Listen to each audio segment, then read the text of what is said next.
During experience over here, we're going to be talking about everything African. We're going to be having debates, discussions, entertainment, as well as learning about business, art, history, and everything in between. Cultural, tribalism, and everything. We're going to be out here debating with some really interesting stuff. So, like the video, share the video, and make sure you subscribe. Make sure you subscribe. Subscribe for the best experience ever. This is the biggest channel on the Afrosphere. So come and join the team, become a Kaizoran, and join the Kaizoran Empire.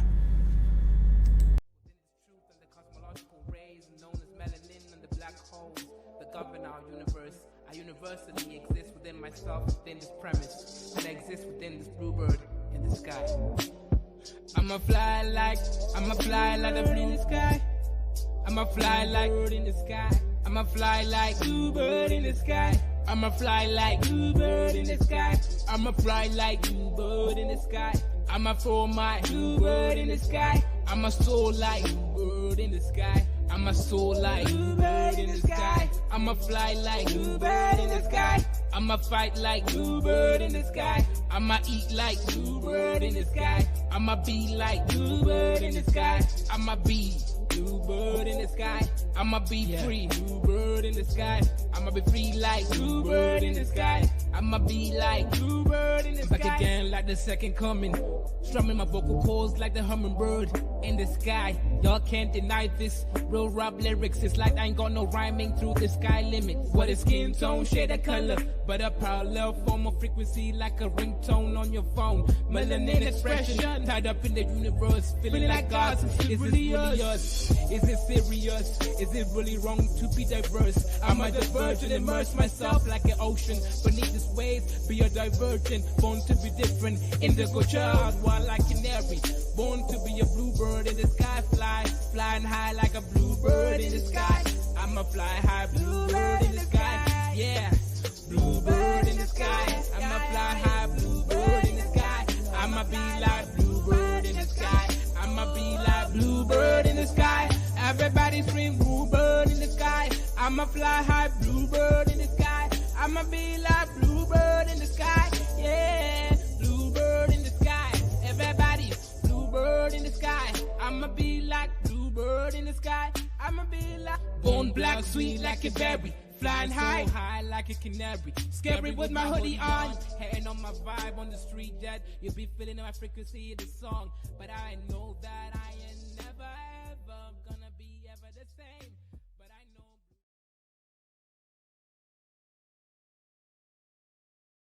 many African countries got independence. They got wrong leaders because of very many factors. One of the very many factors that we got young leaders who never had a lot of experience in leadership. Okay, we also skipped the stage of innovativeness in our African countries. So this brought about underdevelopment. In fact, some African countries developed more under the colonialists than they are developing now under their own leadership because of wrong leaders coupled with very many different factors. There's a video which I want to show you. Let me look for it. Where a Chinese. No cap, no cap, no cap. The man is very based. I've showed the actual GDP, gross domestic product of African countries before they got their independence and after their independence. And majority of African countries have become more poor, meaning there's been less infrastructural development compared to then, right? Looking at things, less exporting of value-added products, etc. We've just remained the same. I mean, let's say if our economic base, let's say in Ghana, what made it rich during colonial period was trading in cocoa beans. They didn't evolve and add value to that product. They didn't think of the different value chains in that business. They simply just continued doing the same thing. So of course, as other countries are, let's say, developing, creating more value-added processes, a country like Ghana didn't do that. So all that happened is you just end up doing the same stuff and never really moving forward. So that is actually a very, very good point. Shout out to the African brother for being based, right? Just not coming here booty clapping. It is a fact, right? Most countries in Africa were more developed under colonial rule. And this makes sense. Why? Because colonialists came to develop, right? They also came to plunder and steal, but they were actually developing nations, right? I think we can separate two things, right? We can separate the way they treated some citizens badly by forcing them to work without, let's say, fair compensation, and also the fact that they did actually build, right? They build railway tracks. If you have railway tracks in your country, you can do trade. You can actually, especially if it's connected to your port cities. So all I'm saying is very based African man here. Was talking to a Democratic Republic, was speaking in DRC, talking to a certain citizen about their own development. DRC is a country in East Africa with the most biggest, I don't know what, natural resources, but it is still tainted in wars. It is still underdeveloped. It is not where it's supposed to be. Let me first play with the video, and I want you to be careful when this Chinese man was talking about the development of the Democratic Republic of Congo. Okay. 你们受欧洲国家管理这么长时间，应该是学到了很多先进的管理经验。哪有多少时间？没多少时间嘛。我们炒那个要那个国经济啊，很炒。现在是50年，这几50年那个。就是50年以前，你不是受他们50年以前什么都好啊。是啊，那个先进的影响，那个代代往传下来，越传越文明越发达了，怎么越来越倒退？ So this Chinese citizen was telling this man in Africa that by the 1930s, Africa got a lot of infrastructure development, which even wasn't in China. But because China had... Yes, everybody. Base means, he's got his head in his shoulders the right way. He's not booty clapping. So, oh, colonial was bad. No, he understands that actually colonialism is good for Africa, right? It gave us education. It moved us from the Dark Ages into, a European 1960s technology, which we ruined, to be honest, right? Didn't do anything useful with it for the most part. No, Kenya still actually has its trains. They still work really well. And they maintained it, right? I can still use ex-colonial trains in Kenya because they maintained it, right? Some countries like Congo, they broke it, they ruined it, they stole the tracks. All these things happen because we don't know how to take care of things as collectively, and we don't know how to plan for the future. Maddie P says, because we are people of resentment spirit, and our culture should be brand internationally. Futuristic leaders have had real leaders who were yearning for development. They were able to evolve to a first-class nation. Let me first play you the video again from the start. Be very attentive. 刚才说是你们受欧洲国家管理这么长时间，应该是学到了很多先进的管理经验。哪有多少时间？没多少时间嘛。我们炒那个要那个国经济啊，很炒。现在是50年，这几50年那个。就是50年以前，你不是受他们50年以前什么都好啊。是啊，那个先进的影响，那个。The Chinese man is completely correct. I'm really confused sometimes. Like, I've looked at the numbers. I know exactly how and where Africa was, right? During colonial rule, Kenya had like 2 million people, right? The economy was one of the strongest in the world, much higher GDP than China, much higher than a lot of the countries over here, like Singapore and India and everything, right? And this, think about it. China had millions of people. Kenya only had 2 million. Ghana was richer, right? All these countries in Africa were actually being managed better under colonial rule, right? And we were even being forced to work. The moment where the African leaders came into power, that's when corruption became rampant, lack of taking care of what we were left behind with. Let's be realistic. We did not build the trains. We didn't build the infrastructure. Now, in fact, even in Kenya, when the colonialists were trying to build the train tracks, do you know why they brought in the Indians? It's because these Africans used to steal train tracks. They used to go steal and raid and not allow for progress to happen. It's like we've always had this backwards culture. So that's why Indians were brought into Kenya. At least they were more, colonized. So they came in, they were ready to work. They did their job. They were indentured servants, etc. They got some land and some, business upwardness. But all I'm saying is, guys, let's be realistic here, right? Let's stop booty clapping, right? You guys are in the sweet side of heaven. You're in Canada, every boy, right? Alexis is lucky to have been sold, right? She's in America, the greatest country in the world. So the reality is this, right? Even you don't trust your own leadership. And that's the truth, right? I say the truth that you guys know and feel and live. That's the worst part, right? You're gonna call me a coon, but you niggas would not live in Africa for a reason because you know exactly what I'm saying.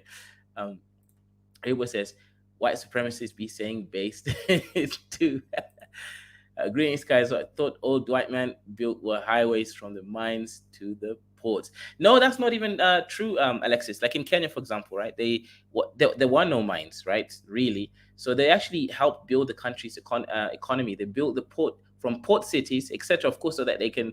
Um, but it wasn't mines. Here it was really just developing the country, etc. Gotta go. I think you mad. AM mad. She's doing okay. Nice, nice. Lucky to be sold is crazy. But we have mineral resources to buy or order it from anyway. We, Africa, lost for the conception. Exactly. Exactly. Exactly. Exactly. Yes. All I'm saying is, uh, yeah. All I'm saying, guys, is unfortunately, this is an issue. This is the issue over here. Uh, that is the issue. 代代往传下来，越传越文明越发达了，怎么越来越倒退越落后了？你看这么先进的铁路，我都1930几年就有电气化铁路，我这是中国啥时候才有电气化铁路的？你看矿区那个铁路电气化的双轨铁路，因为架的多好。你看现在顶上那个什么，哎呀，千疮百孔啊，破烂不堪了。把原有留下的东西根本都没有更加的爱护保护去利用它，反而都遭到了毁灭性的。This is true. This is true. We didn't just neglect what others left us. We also destroyed it. Right? It's not as if, hey, we didn't do the no, we stole the train tracks. We went there, we destroyed the infrastructure, we didn't maintain it. We actually literally put ourselves backwards, right? All the development, the planning that Dwight Man created, unfortunately, most African countries didn't treat it with respect, right? They created so much infrastructural development. The problem is, though, unfortunately, with the colonialism, right, which I actually think is the reason why we're backwards, is that we were not able to develop things ourselves, right? We were inheriting things. We inherited systems. We inherited infrastructure. So when you inherit things and you don't know the value of what you're inheriting, of course, you're not going to be able to take care of it. That's the difference, right? China didn't inherit much. Like, as a brother said, right? In the 50s, right? China had way less technology than Africa did as a whole because they weren't colonized to the same extent, right? They weren't really, heavily under. They had some trade with the British and the other people, but the reality is China had to build stuff by themselves. So for them, they know exactly the value of building and valuing the stuff that they had. We were given technology. We didn't reverse engineer anything. We didn't think, how does this work?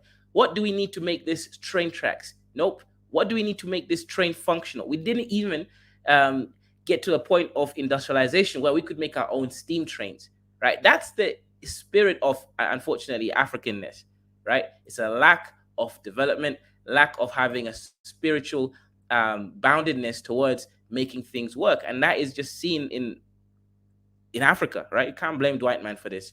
In fact, Dwight Man helped us, and we unfortunately disrespected Dwight Man, right? Dwight Man came in to help us. He came in, he colonized us, made us work because we weren't working, right? We were just there sitting in our villages, enjoying ourselves. So he stole our land, he put us to work in our land, and he made us try to work in by building infrastructure.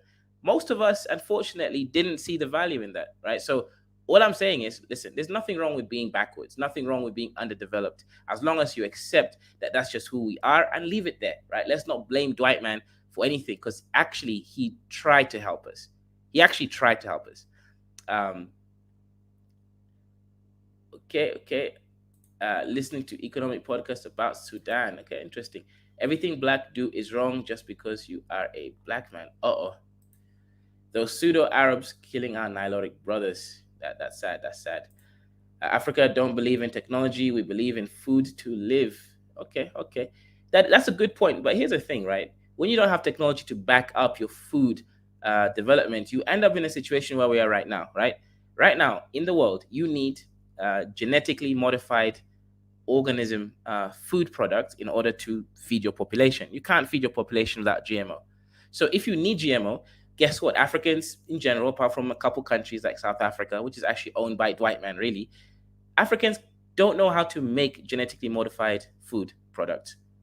So we buy seeds from Monsanto. These seeds have patent technology on them, right? Meaning, when you regrow, when you grow the seeds, right, the second generation, either the seed won't grow again, so the seed won't produce more seed. That's one. So, that's what they do to some seeds. Or even if it produces seeds, the second generation won't have the effects of genetic engineering, right? This is obviously for them to protect their technology. Meaning, you have to keep buying seeds from Monsanto and other food production companies. So yeah, even if what you're saying, Maddie Peace, is correct, we don't value technology, or we value food to live. But guess what? We can't have food to live without relying on Dwight man, because guess what, right? Because we can't make our own genetically modified food product, and that is the issue there, Maddie Peace. We're losing regardless how we want to put things in the right perspective. It is what it is. Brian says, who killing the Nilotes? Last time I heard, it was Arabized people killing each other in Sudan. Some black people love the victim mentality. Sudan defender is here. Mentioned Sudan. Brian literally finds himself to teleport right next to you. Why did they come to Africa? To trouble our ancestors. Well, Mighty Peace, let me ask you, do you live in Africa? Do you live in Nigeria? Or do you live in Europe or America? Please let me know, because this is important. 重创，成了这样子的话，只有慢慢经过几代人，他是。So here is the thing. You could hear the Chinese man telling an African man that you got so many things from the Belgian, that is in a DRC, but you are not even able to keep them, to add on them, to innovate on them. And I will just put this in reference to our country. After the colonialists, after we got our independence in 1962, we had a railway which connected from Kasese throughout the central region to the Mombasa port.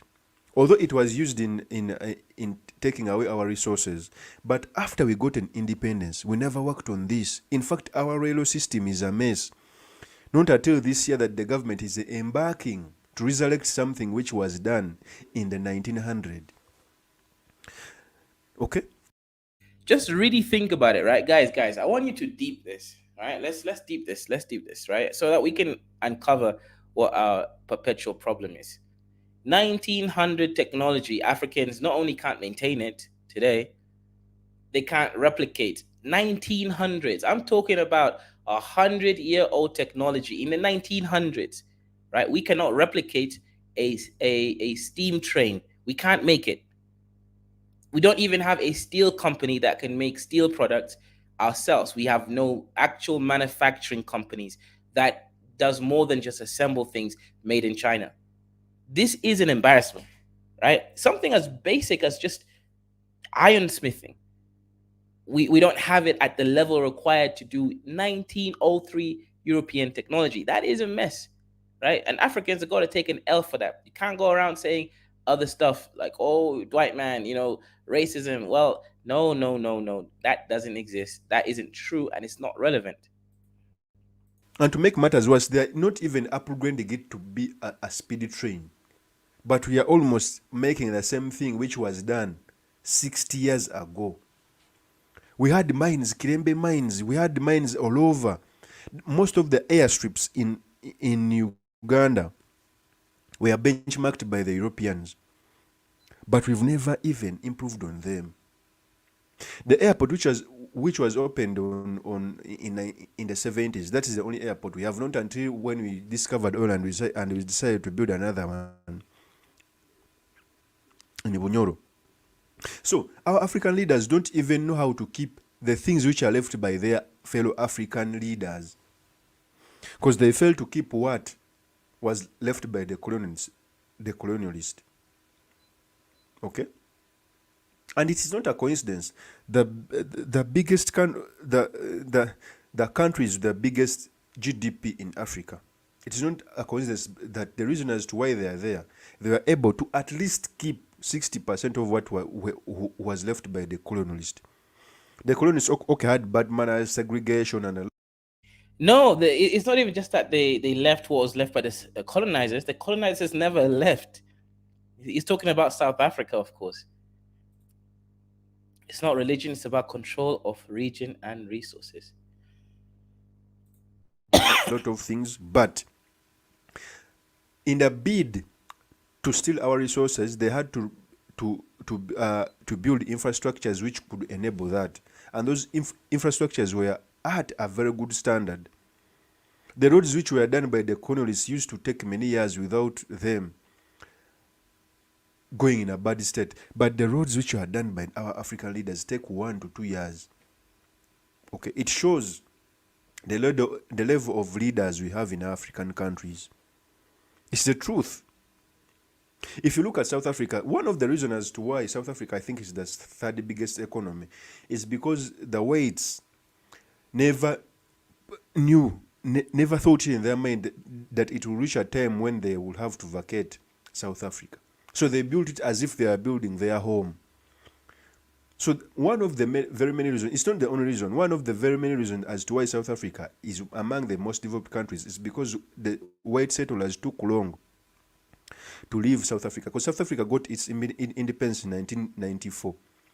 The biggest economy is Nigeria. Okay? And the reason Nigeria is somehow growing, the day they stepped on the day they got a better democracy, because they also suffered a lot during the dictatorial era of the Obasanjos, of what, until they got a fairly good democracy. That's how they started to grow. Algeria, Egypt.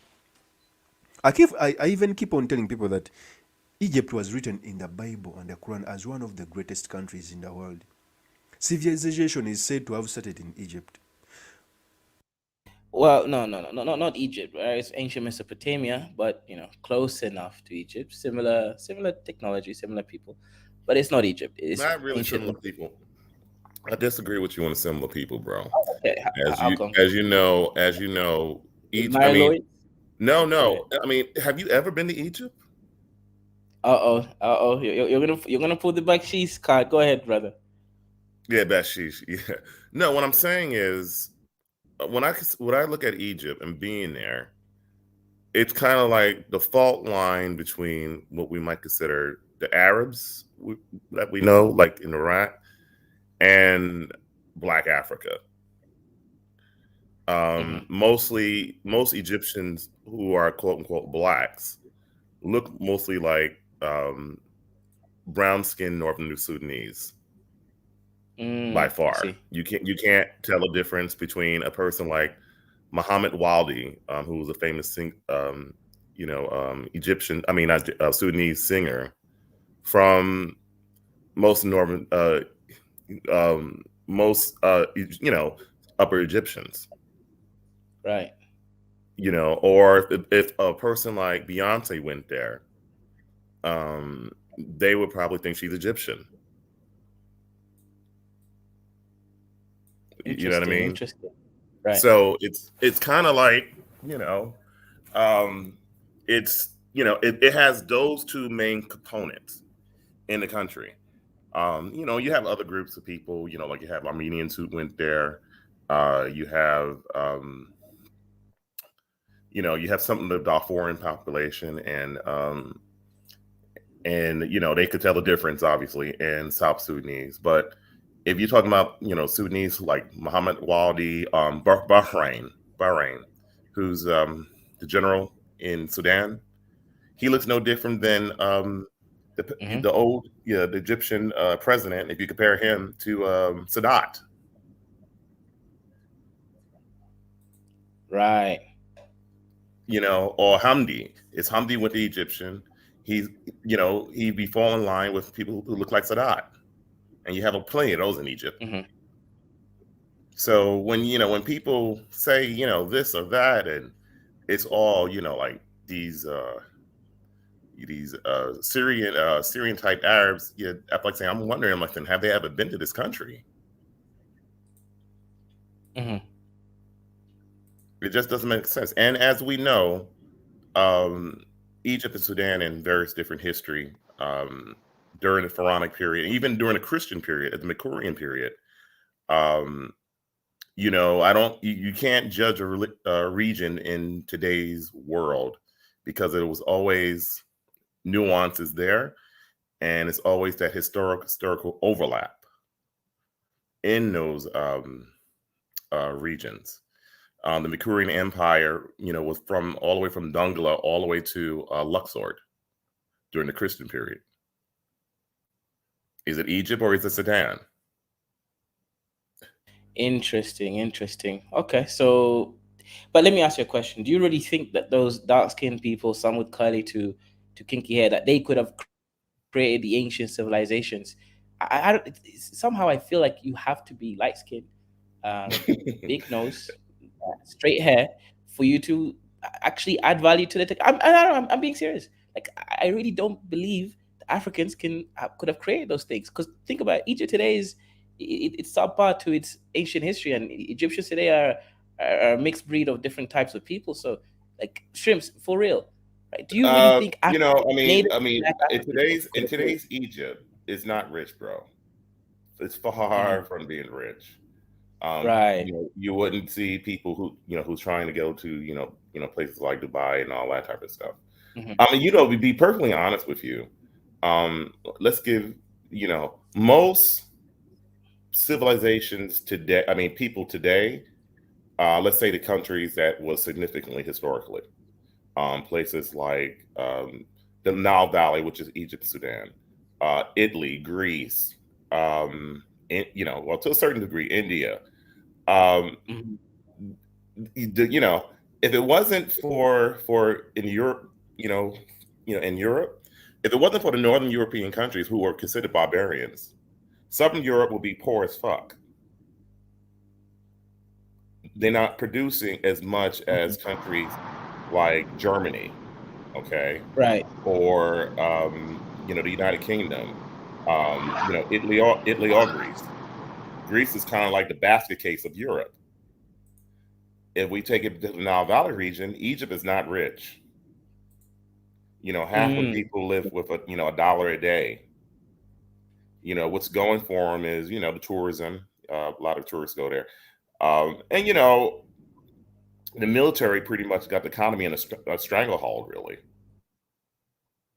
Um, and you have Hmm. Sudan, who's their cousins further south, and that country has hell of a issues because you have an Egyptian element there, you have a Nilotic element there, you have to a certain degree Cushitic element there, that you have people in Darfur who was actually became part of what is now Sudan in 1916 because part of Sudan used to be run by the Ottomans, with Hmm. Egypt. See, that's what I'm saying. Right. These borders, and when you talk about Sudan, you have to talk about it.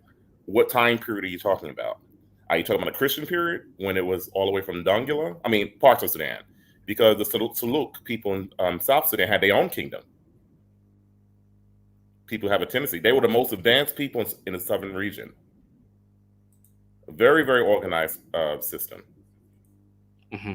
And then you had Darfur, which was another kingdom. Okay, Hmm. and then you had part of Sudan in the northern reach, who was part of it was part of the Fung people, which actually probably came from South Sudan, and part of Sudan was part of the Ottomans with Egypt. Hmm. So it's kind of like when you talk about Sudan, what time period? And Sudan has all those different elements there. Very diverse country. People don't realize that. Okay, interesting point of view there. Okay, so it just depends on the kingdom, the time. But let me ask you a question here, right? Like, but still, what went wrong? Why did you have like Benin? You had, I guess, various Sudanic civilizations, and then you have today, where Africa is just a it's nobody wants to live in Africa, right? Right. What I'm Ships. saying is, I try to give you a point of view of Europe, right? I see. I see. Like advanced countries like Greece and Rome. If it Mhm. wasn't for Germany and France, Greece is a basket case of Europe. Right. Right. I mean, it used to be reversed. The Greeks were the ones who started the concept of democracy out of pagans. Mhm. It's not, Right. democracy is not was not never a Christian concept. It's a pagan concept. Right. Of course. I You see. know, and the concept of a republic comes from the Romans. Again, a pagan concept before Christianity. The Okay. Europeans, as far as the Renaissance, you know what that really means? The rebirth of the classic civilization. Oh yeah, because it's re in. Yeah, yeah. You're coming back to. Right. Makes sense. Right, So right, it right. wasn't even an enlightening. It was actually going back to the classics and just kind of living the classics, really. Right, or trying to make it better, you know what I Ah, mean, right. Hmm. than what they had before. Because remember, they had a lot of different fiefdoms and little kingdoms and stuff like that, and warring with each other and all that. Hmm. Okay. No, that's interesting. That's interesting. So I think okay. So I get your point. I get your point. So sometimes it's luck to everything as well, right? Because the ancient Greeks had the luck of writing things down and it kind of being passed through. Then the Romans took it and went and kind of created a republic, etc. So the Greeks and the Romans, I guess, similar people. At least Yeah, to a certain degree, yeah. The similar people but different people, but the Romans yeah. took a lot from the Greeks. Right. Right. So Because I guess before the basically. Romans, it was the Etruscans, which was pretty much had more of a the Mhm, society was Etruscans was pretty much interesting people. They had there was their artwork, from looking at their artwork and how the way they treated women was different mhm, how the way the Romans and Greek treated women, because in Roman and Greek in Greece, women were not allowed to, I mean, in Athens, that is, women was not only allowed to vote, it was only men. mhm. Women or slaves was not allowed to vote. But in Sparta, it's kind of funny because we used to always make that comparison back in school days between Athens and Sparta. Sparta was pretty much more athletic. Both men and women had to run the hurdles. In other words, they were like a war ready society. If the men Right. died now, the women would be able to fight. They were preparing for that. And then Athens was the pillars of democracy. And back in my day in school, they used to always compare that with the United States and Russia. Russia was Sparta, the United States was Athens. Mhm. I see, I see, I see. Okay, that's actually some interesting. I'll definitely respond to that in a second. Al, are you there? Are you driving your cargo? Do you have a Fulani in the back of your car? You're transporting it. Yeah, I'm here in Dorset in Weymouth. I don't know if you've been. Okay. Yeah, yeah. Yeah, yeah, I know those I'm in, things. I'm in the heart of the Crusaders, fam. But Kaizo, my brother. Very high IQ brother, but sometimes But I I'm totally. synchronized. But sometimes I'm really confused. In the East African slash South African mentality. Um, the last time we spoke, I told you about these people, how they manage to acquire technology, and how they manage to, to see what other people are doing and they copy and paste it, and they become consistent and they carry on doing it, for the good of their people, right? Um, when you think about Africa in general, you know, we invented so many stuff. We created so many dynasties and kingdoms.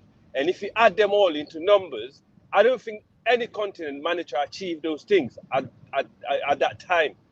But unfortunately, you look at the history of the continent, especially in the West and the Northeast, we've been attacked so many times.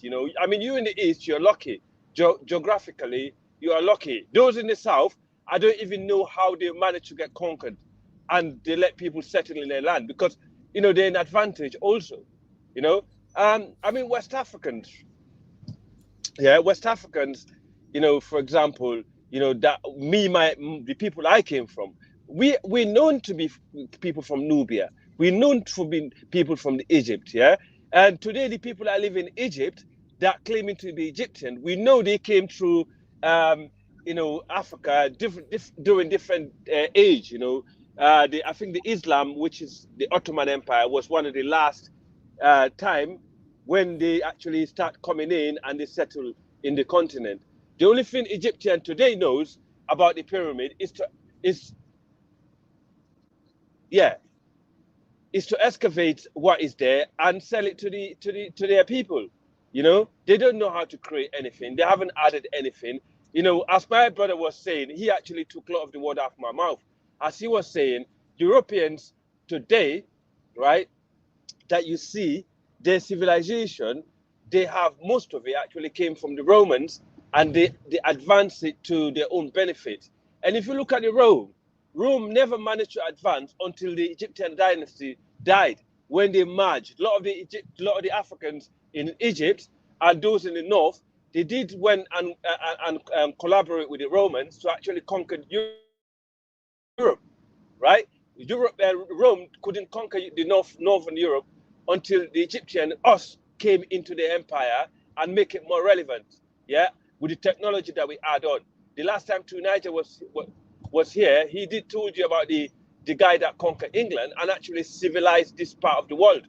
He was an African brother. He was a black guy from southern Libya, right? It's not a history. It's not hidden history. It's not rumors.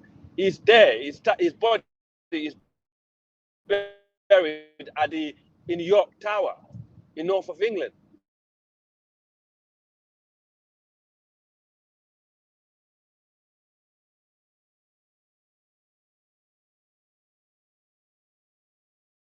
Can you hear me? I can hear you. I could hear you. One thing I just want to add to, I noticed that the African guy was talking about South Africa, and I know South Africans pretty much get annoyed and probably and rightfully offended by saying that the country was built up by the white man. And here's the thing about South Africa. South Africa became independent like in the 1990s. Certain countries within that region deteriorated it after they got their independence, but now everybody, a lot of African groups from their various different countries, going to South Africa. Here's the thing: even though you might say that it was done by the white man, these countries still maintain their status within Africa. In other words, they continued to have a lifestyle which is pretty much acceptable in Western standards. In other words, they maintained it. That's a good point, actually. So whatever you might say about them, why are you going to a country? And they maintain everything for what it is after decades after decades. You're making an interesting point there, Brian, because if you look at the South Africa, it's not just South Africa, right? It's Southern African nations that are the highest GDP in Africa. That can't just be a South Africa thing, because you could say, fine, South Africa's got, and again, I'm just disproving the logic, right, by using the other countries. Kaiser, but that doesn't make. Right. If you look at Africa today, the biggest economies in Africa is not even Egypt. Egypt is one of the richest countries in Africa, but it's not even in the probably top 3. That shows what he just said to you earlier. And also, if you look at a country like Poland, Eastern European country like Poland, right? Before they joined the EU, Sierra Leone had a higher GDP than Poland. It's only when they joined the EU, they started bringing money back to their country, then their country becoming more richer. So it's not to do with race, but also we as African, we've been put in a disadvantage point for so long because of our mineral resources and what we got, because they know for a fact these guys cannot industrialize, right? So because they know we cannot we cannot afford to be industrialized, they're doing anything in their power to make sure that does not happen. The reason why those Southern African countries is because They have the colonizers still living there. They need to use some of the services. They need to use some of this product. So they therefore, for their people, they therefore have to manufacture it via their alliance and the connection they have with their people from outside that already created this technology. You know, I does might that have make to sense? I might have to disagree with you on that one. In Okay. countries like the Botswana, right? Yeah. They got their independence nearly almost the same time as other African countries. When Well, the British, Botswana, yeah, sorry, wait, but let me Botswana. just let me finish Okay, real go on. quick. Yes. When the British, because Botswana was a protector of the British, and the British didn't develop anything there. They didn't think it was anything of value of the country. But when De Beers came there and found minerals, which would happen to be diamonds, Yeah. the leadership there, they told De Beers, okay, you could get half of it, and we'll take the other half. With the other half of that money, they build up, not with European help. I mean, as far as Europeans, I mean, it was some Europeans, helping, just like in other African countries too. Let's be real about it. But they build up themselves the infrastructure for the creating the beef economy, which they have right now. They export a lot of beef, along with the infrastructure, their schools. Everything was built by local ingenuity, by utilizing the resources there to benefit the people. Yeah, actually, Right. Yes, he's correct. I'm not Yeah, he's denying correct that. about I don't, Botswana. Kaiser, I don't deny that because the former king did lobby for their country. He did lobby really hard to make sure they gain, total independence and stuff like that. It's a known historical fact in the UK about the Botswana king that came here back in the days. However, if you look at the reason why South Africa is more industrialized is the reason why I just said. White South African need to use their products as the same as the people in Europe, and also they happen to live in the continent. So obviously, when they settle in South Africa, they have to match what the Europeans are doing, so they can actually live the same sort of lifestyle in Africa. The problem is in Africa, is the lack of defense, for their people, lack of not able to protect their people from outsiders, and also having the space to actually create their own, and also have the right alliance outside the continent that they can work with. All the other races had that in the past. The Chinese had the Caucasian that went to China to start building companies over there, like iPhones and other stuff, and give these guys the expertise and the knowledge to make product, and also bring the minerals in their country and show them how to do it. Other than that, China probably will still be like India or other countries that are still trying to be industrialized, but they haven't got there yet. But obviously, what we need to realize is us people of the continent, black people, from Africa and America, the problem that we face is quite the same, because we are working against people that is actually working against us.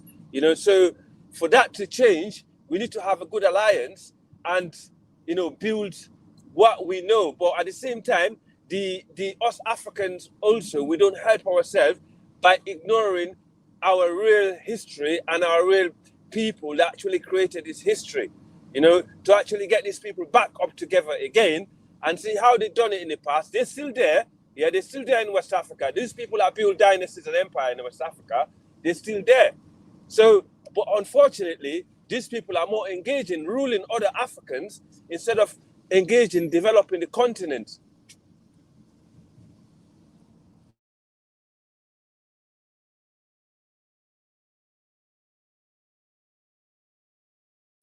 Kayzo, are you there? Yeah. No, that makes a lot of sense. Okay, so okay, so remember okay, yeah, let me try to converge what you and the chitlins guy is saying, right? Okay. If you look at a plant, right, plant needs sunlight, it needs water, it needs Yeah. nutrients, and a couple other things to grow, right? That's Yeah. for photosynthesis to happen, and water, of course, right? So you are talking about one part of that equation, which is, yes, proximity to whiteness gives you access to people abroad. Like, let's say if a white South African went to do a deal in UK, yeah, they might find other people that relate with him, so that deal's going to go easier. Again, Exactly. everything else is equal, right? Equal education, all that stuff. A black South African versus a white one, the white one's going to be able to secure a deal easier than the black one. I agree with you on that one, right? Yeah, I'm not going to yeah. disagree. However, Chitlins is also right that there's other factors, because if you look at Botswana, Botswana was able to really, really move forward because Setse, their leader, right? The leader set in a system whereby, for example, the resources, in this case, diamonds, is not owned by the local chiefs or the tribes or private people. It's owned by the government. Any resource in Botswana is given to the government. Then if you're a private contractor, you have to give still a lot of the resources back into Botswana.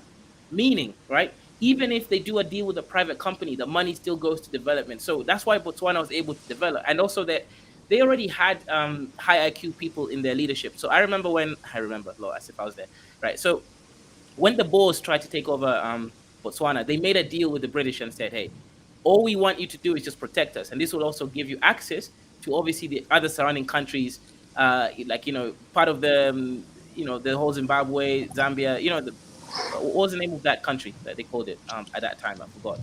Zaire. Yeah, but there's another name.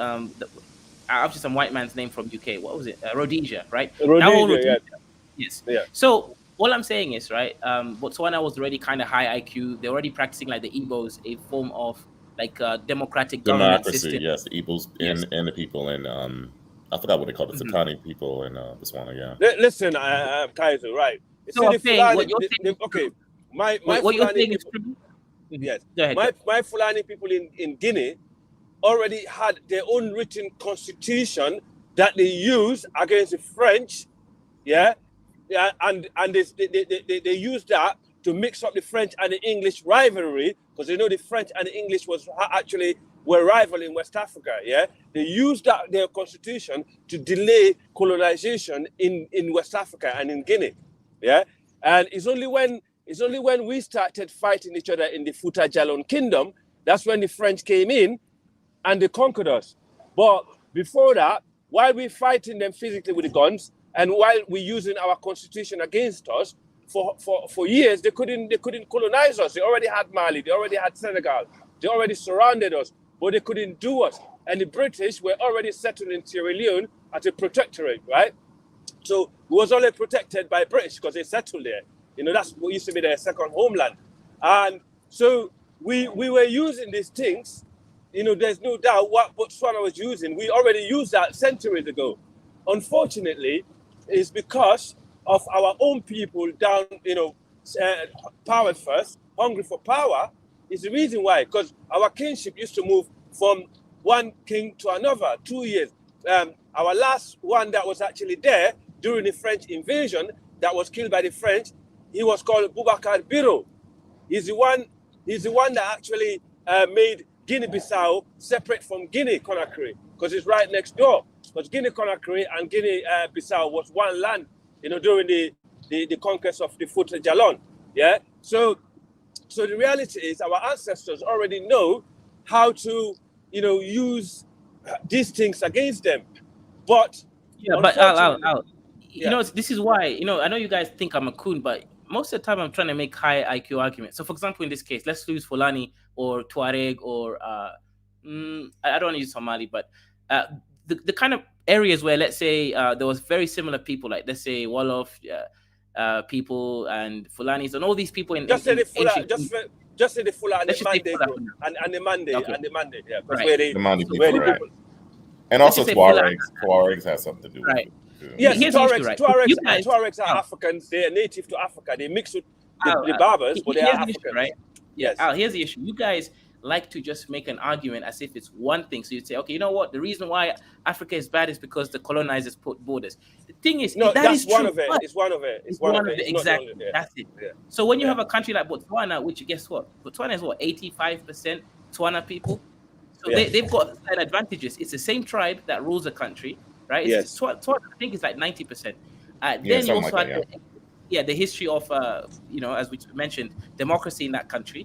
Then also you have the fact that their leader was smart enough to nationalize all resources. So tribes weren't fighting for controlling a certain region, like what's happening in Nigeria, for example, Yes. right? Got Delta versus this. So you put all those things together, and also, sure, they had some white No. You're right also about the white settlers, right? So in Botswana, what happened is the prime minister of that time, he told the white settlers there, he said, listen, we're gonna industrialize. That's the other thing. Botswana industrialized, right? Okay, they industrialized in one key sector only, but they industrialized.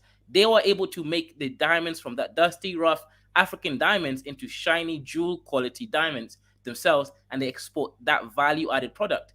So in the beginning, when there wasn't enough Africans to rule the whole factory, he actually said that, listen, the whites, you can remain here. We'll give you a contract. You'll be working, being paid good money until the skill has been transferred to the African population. So he understood business. He realized this is a business. We have to run this like a business. And if the whites are the people with the information right now, he let them stay there. Skills were transferred, and now Botswana is industrialized in the mining sector. They're able to go and actually get mines. They're able to go process the fruits of the mines and then export the jewels, right? At least at almost gem quality. So I would say yes. Everything that you're saying, Al, yes, you're correct. Proximity to whiteness helped. What Shrimps is saying about democracy, and it's all true, right? So, and also what you guys usually cope about, they split the borders, it's just random place, putting random tribes together. That's also relevant in this case because it helped them since they were following the Tswana cultural systems. Yeah. Yeah, exactly. As I said about the tribal problems, I mean, this is the reason why West Africa in general is still behind, because if you look throughout history, the Africans that managed to achieve things are the people in the West. I'm sorry to say this, but that's been a fact. They're the one that have built the most relevant empires in the continent. They're the one that have managed to protect, the ancestral land. They managed to achieve so many things in the past. These are the people that are still behind based on tribes. And unfortunately, I don't know where we actually managed to get this division from, because if you look at West Africa in general, we're mainly one tribe of one race of people. But for some reason, because we speak different languages, we look at ourselves differently, and then we start segregating ourselves and basically only protect, ourselves, and also we only want our own people to be in power. So by doing that, you're leaving a huge chunk of the population behind, illiterate and powerless. So that make your people and your race weak. And I don't think any other race practice that today on a large scale other than the African. So on that part of it, I would say that makes us a very low IQ.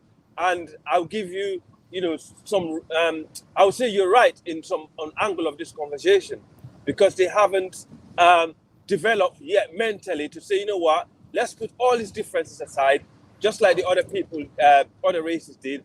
Let's start building. I don't think all races. The Chinese have. I was married to a Latin American. Married to a Latin American. But they was colonized also, right? Huh? The Red Indians were colonized also, right? Pretty much, and they don't necessarily see each other as one. One. Exactly, and they are a mixture of different people, though. So you got to bear that in mind. Yeah. So in Africa now, in Africa we are not. If you look at West Africa, most of the tribes are Niger and Congo people, Niger-Congo people. Therefore, their genetic actually point out, to the Northwest Nile Valley. This is a geogenetical studies and language studies that prove that we were the people that built these kingdoms and actually settled in the Nile Valley, that came to West Africa, and there where you call Chad, Niger, and all the way to Mali and to the west coast of the continent, and married the Congo people, because we are Sudanic black. That's what we are, West Africans. Sudanic black mixed with Congo people. So we're therefore one people. But then we're the only people in the continent that practice this deep core tribalism. The East Africans, they do have tribalism, but they put that aside. They speak like Swahili and trying to blend in different tribes into the one group. And South Africa, they tend to have similar group, just like what he said in Botswana, it's one tribe that rule in the country. So they don't have that much rivalry, and people in there to infiltrate, stuff for the foreigners. So, it make it difficult. The people that can move the continent forward, that have moved it forward in the past, are still stuck in the limbo. I see what you're saying. Yeah. Yeah, you know, good point. Good point. So I think you're You de- right when you said, you know, it's a low IQ that actually got us there. You know, my American brother, I will give Kaiser the you know, I think he's right on that. As the more we talk about it, the more we realize actually it's a lack of IQ that making us actually think the way we do and behave the way we do. You're talking about as far as Africans and people who live in the New World, I guess, I'm assuming. I'm talking about West Africans in general.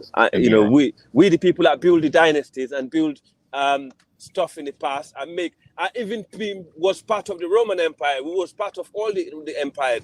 We even went out to Spain and Portugal. Yeah, during the and ruled them Amorvid for period. 200 years, Amorvid period, 200 to 400 years, and civilized them and came back, and then we just froze.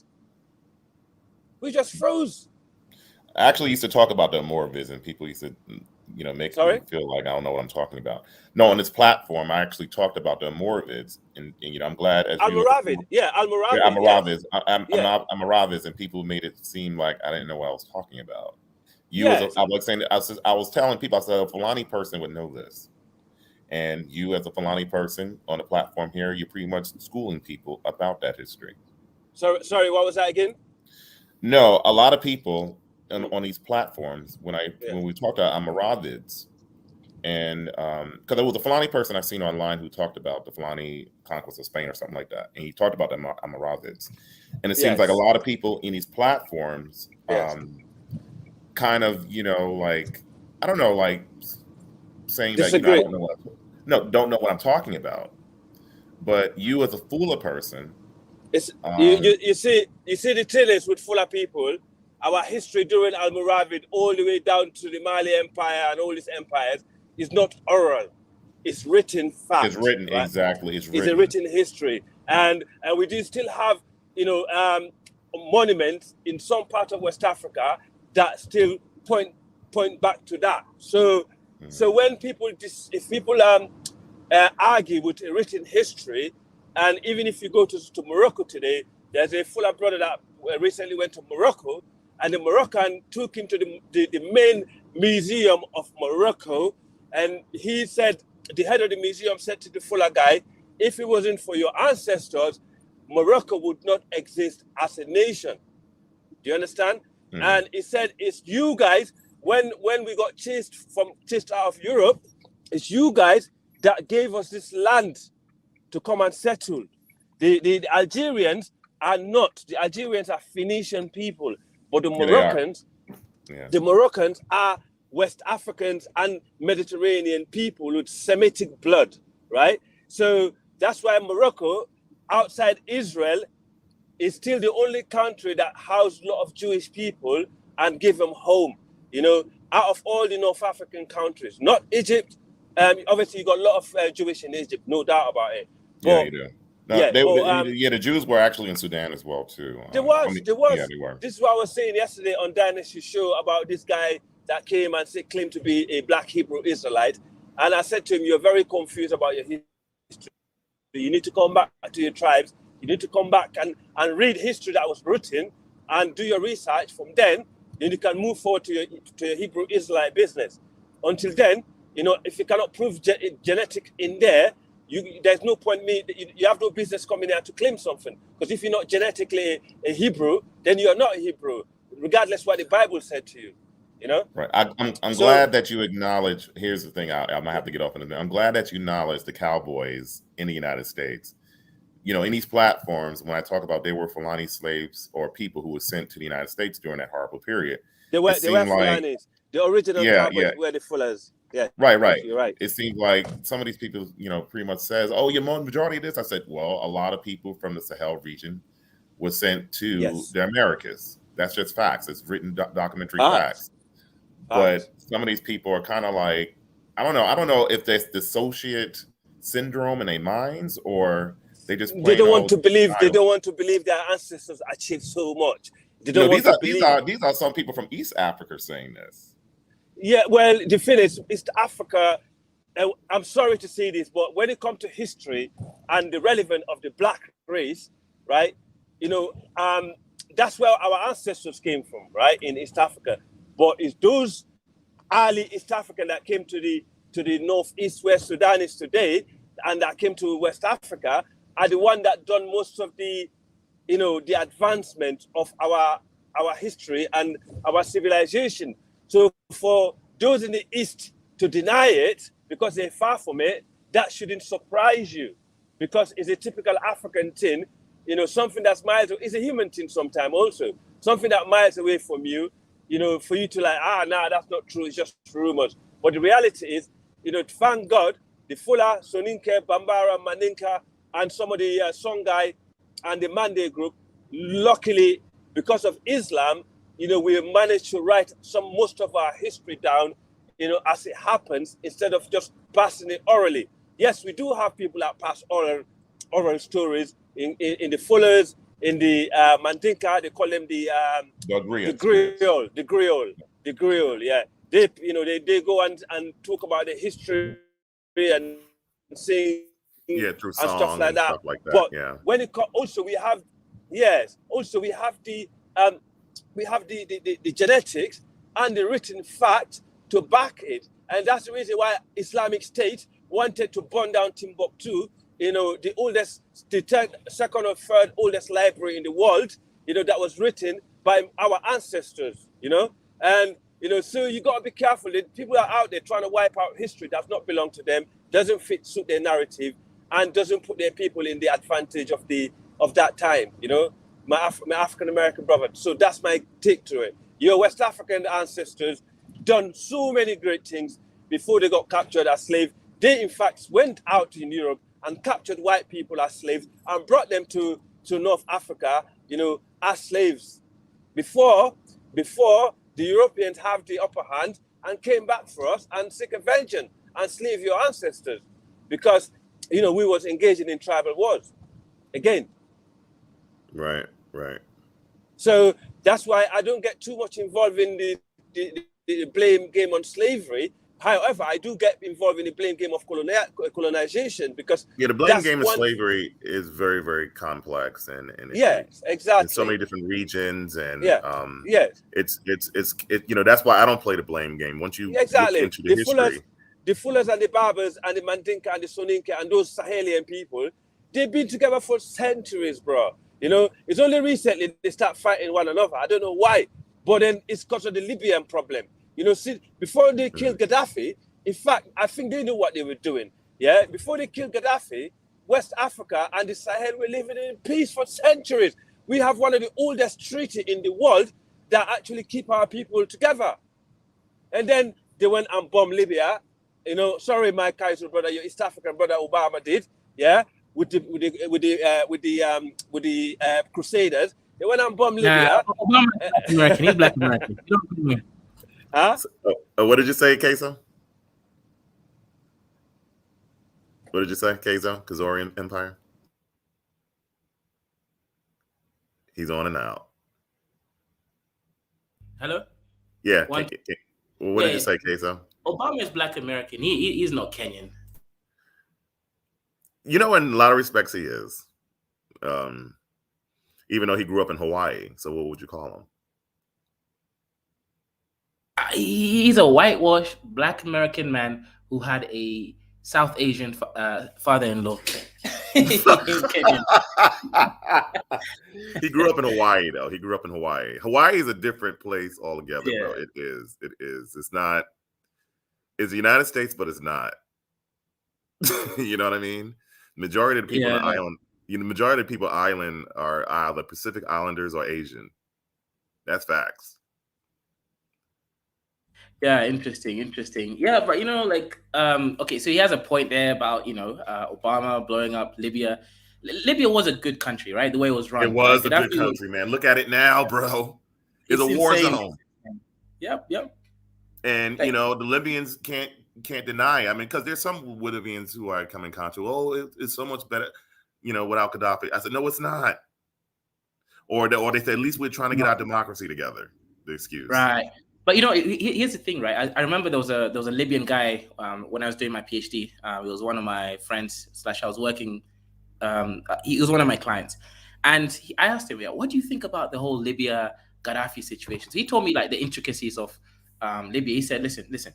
yes, country was better with Gaddafi, but people still, he was even looking at the high level. He's like, but still, Gaddafi didn't make Libya like Singapore. So he was holding Gaddafi at even a higher Oh my standards. God. You got to blame your own people, bro. They got to take the L. Yep. They They got to got to take the take L, the man. L. But I think shrimps. That's why, like, I will be doing the Kenya thing today. I promise. I know No, no, I've not don't done do it. it. Don't do it to another 4 days because I have to take an airport and go to Seattle, unfortunately. Ah, okay. Yeah, I Yeah, see. because I wouldn't mind, you discussing that issue. Probably like I get back home 1, 2, 3, 4. I get back home Saturday. I mean Okay. Friday night, but I mean no. What is today? Today is Thursday. Thursday, Friday, Saturday. Thursday, Friday, Saturday, Sunday. I'll be back home on like a Monday or something like that. But I mean, Right. do the stream if you want to. But I mean, because I think that stream is so interesting as far as Yeah. Kenyans in the Americas. What I the know. It's hell? You guys are way out there, you know, yeah. Hey, and listen. we do actually have black nations in the Americas. And I'm like saying, why are they sending somebody all the way from East Africa to Right. handle the All the way situation? there. Huh?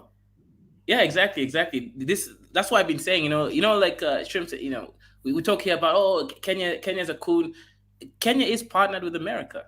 That is how things are going here. That's the reason why we don't have as much crazy terrorism going on here and everything. I actually think Kenyans want to become part of the American empire. I really do think Oh, that's they want to be part of the Americas? yeah. They, Because they I do want to be noticed part. that Kenyans are actually have free visas with Jamaica. Yep, Jamaica. There's actually a couple other countries in there as well, right? So yeah, I forgot which other country, right? But there's a couple other countries, free visas. You don't even have to renew anything. It's just like almost like eternal visa stuff for some countries. So all I'm saying is this, right? You are right. Okay, there are other countries that speak French or Creole. Can Haitians really speak French, or is it just Creole that they speak? I'm confused. I've been hanging out with Haitians and knowing Haitians all my life, Yeah, half of my life. Yeah. right. And I don't. I mean, Haitians are very, very quiet people. Hmm. Um, I know a lot of people have a lot of suspicions of them. Hmm. Whether it be other Caribbeans, Jamaicans, or whether it be some Black Americans. We kind of like I'm me growing up, probably with John Nola and his generation was a little bit different. Right. Um, you know, I had some Haitians associates, but we steered clear from them. But where I lived at in Long Island, Hmm. unlike New York City, Caribbean people are they have their own neighborhoods and all that. In Long Island, it was pretty much predominantly African American world, you know what I mean? But you did have Caribbean minorities, but yeah, the Haitians are, it's kind of funny because I had even friends who parents were part Haitian and stuff like that. And, at one end, a lot of them are doing very well. Hmm. Um, I noticed as far as economically and stuff like that. But, it seemed like they kind of like stay within a community, but they do marry out. Haitians live good in my city. They do marry out as well too, but is they're more we're more familiar with Jamaicans than and other Caribbeans like Trinidadians and stuff like that than Haitians really. Probably have maybe as a language thing too. Haitians not as loud in comparison to people, let's say in the DR, Dominican Republic. They are very very loud. Yeah, just 1 second, guys. Shout out to today's stream sponsor, Spellcaster, with a 10 Canadian dollars. He says, "Here you go, Kaiser. Accept this voodoo. Yep, you're the Spellcaster offering as a gift. May the African gods bless you." Yes, the non-dusty African gods should bless me. Yeah, shout out. Thanks for the support. And the rest of you does is like, share, and subscribe if you're not already subscribed. Mad appreciations, brother. So with the Haitian situation, right? Because I think I did a previous video, right? Like the first video, just to get people in a similar boat. Um, Haiti actually went and colonized the Dominican Republic, and now I get it. Before I just thought, oh, me no black. It's just a, yes, I know it's internalized racism, but there's context there, right? Because they see the Haitians as the true black, and they saw them as victimizers, right? Because they did literally go there and start almost doing something similar to slave trade.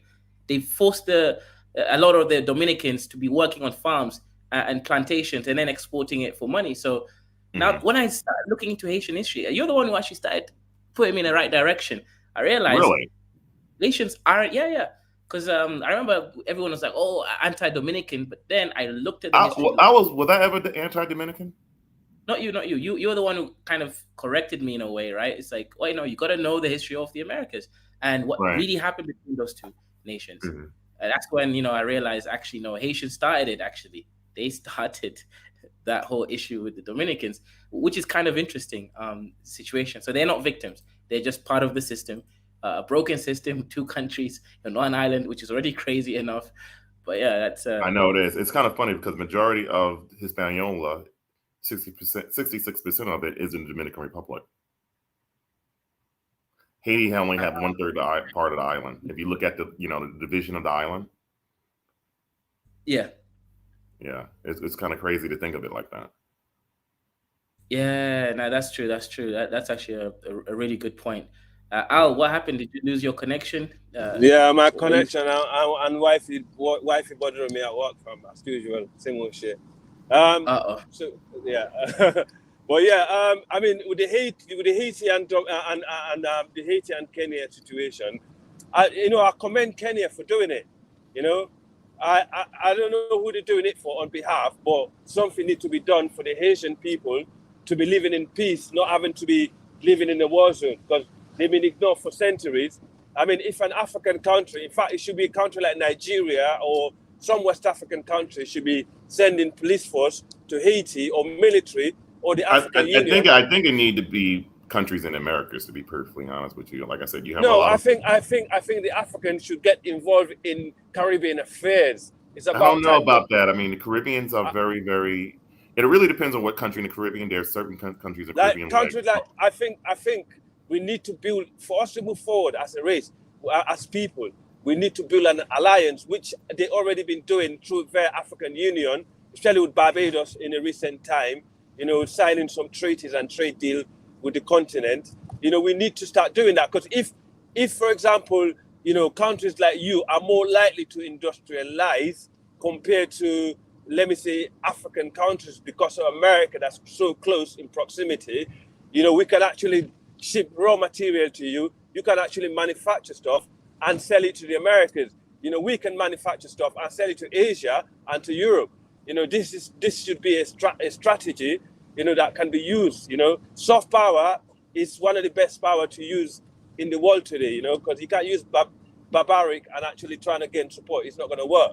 And especially when, the Caribbeans and the African American, we are related in blood, to the West Africans, I think it's something that should be done. I think we should help Haiti. It's embarrassing. Haitians are not going to be helped by the West of America because they know the history of the country, So this so-called Pan-African state should be helping Haiti, and kudos to Kenya for attempting to send police force over there to manage the issue. That's my take on it. That's cool. I mean, I know some people here, a particular group, me and Queso talk about it, who are connected to Haitians, but they don't want nothing to do with Haitians, even though they speak that's sad. A French language. That's just another story. They kind of like United States version of Dominicans. Right. See, this is what we don't like, because this fringes like that is what destroys us. Because then these guys will either go and stick to the other side against their own people and make things easier for the enemy. They call themselves Spanish. Hang on a minute, how can he be Spanish? You're black. In Africa, I guess they do that because of mixtures. The mixture with them. And but then they're still Africans, right? The Barbers and the West Africans that colonized Spain and Portugal and leave them to be brown-skinned people, never claim to be Spanish people. It's like it's crazy. Even the Spanish people in the South, they call themselves gypsies. Because they know they got Barbary ancestors and they got European ancestors. But then we have Black African that was colonized by these people, claiming to be part of these people. So just like the Hebrew Israelites, it's making life difficult for Africans, descendants to move forward, because you are making fringes in one race and siding with the enemies, to get at your own people. So they will not use. The answer Nowadays Ben we use Smith. your own people. This is why we don't get peace in Africa. They're using our own African people. I'm sorry. The answer is Ben Smith. The answer Ben Smith question. Yes, and I'm just going to leave it at that.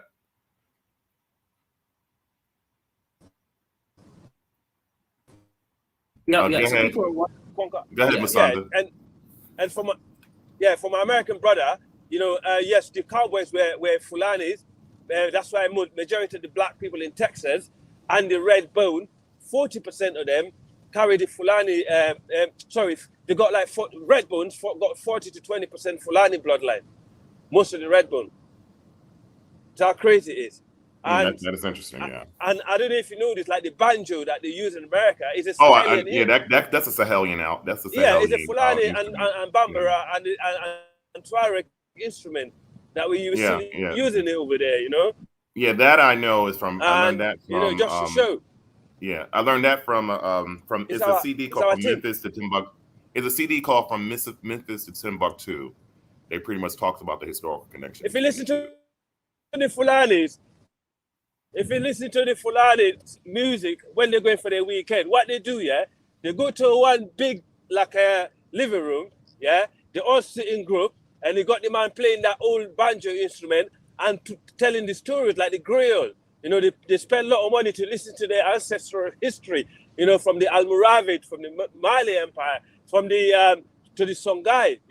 These are the things that they talk about, and if you listen to some of the old school people in New Orleans, when they used to tell stories and playing that stuff, it's just the same a part of the language that you're speaking, and it's unbelievable how the familiarity is still there. All the evidence is still there if you want to see him. Yeah. But we got a new member on here, Musanda.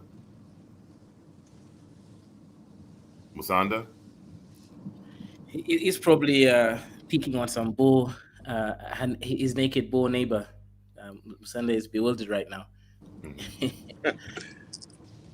He's staring at the bull. Look at one man, Bantu. Yes, one man, Bantu. But Bantu people, we are part of Bantu. Mande, Fula, all these tribes, part of Bantu. But we are off the finish because we got conquered so many times and we've been out of the continent. No, the Fulanis are not part of Bantu. They are Arabs. No. Oh my God. Fulani are Niger Congo. Arabs anyway. They're Niger Congo speaking people. Fulani what do you consider the people in the United States? I know he have a criteria of blackness. Fulani have probably no percent Arabs. The Fulani that you're talking about is the Fulanis that mixed with the Tuareg in the north. If they do their DNA, what about the Shua Fulanis? They're not Shua are not Fulani. Shua are not Fulani. Shua are Kanuris. Shuas are Afro-Arabs. But you have Arabian pretensions though. That's your Achilles heel, isn't it? You aspire to be like, even though you are not. Islam. Shut up now. And Yoruba, and some of the Yoruba have that too. The Muslim Yoruba, it's impossible. It's impossible. No, but they think they're part of that part of the world because they're Muslim. No. The Yorubas have an ideological thrust, which is called an Omoduabi thrust, which loosely means a civilized person. So civility as is globally known to be civilized. What you mean civilized person? Right. No. Civilized simply means civility. Good conduct, well behavior, gentleman rules. Now you think Fulanis got Arab because they engage in. No. I'm telling you why the Yorubas cannot be have Fulani aspirations. And Mr. Triumph, make sure your mic is. No. Hold on. Yorubas are never Fulani. If you tell a Fulani that is a Yoruba, you probably chase you with a fucking stick. But I'm saying is you're not even listening to what I'm saying. I'm talking about genetics. It's not about culture. Give me 1 microsecond. Let me do some administrative stuff. Mr. Triumph, make sure your mic is switched on so we can connect you to the thing. Your device is not fully connected. There you are. So let's put you on. Yeah, so what I was just trying to say, and I'll shut up just 1 minute and I'll literally shut up.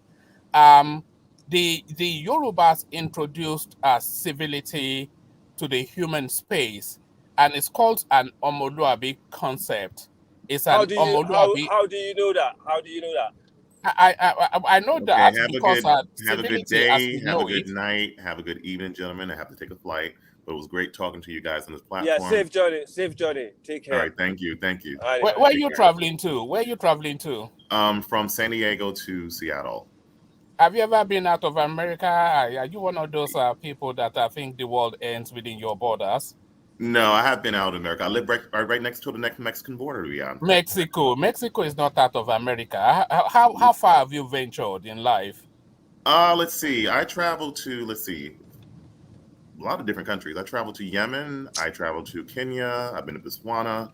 I've been to Egypt. I've been to All right, Sudan. okay. I've Well, been to the man, this guy Fijian traveled island. more than you. Stop leaving him alone. What He I've do you been to mean? the, decide. You I've been know to how the, far I've been I've to been the to India, Fijian I've been to islands. Chennai, I've been to, I've traveled.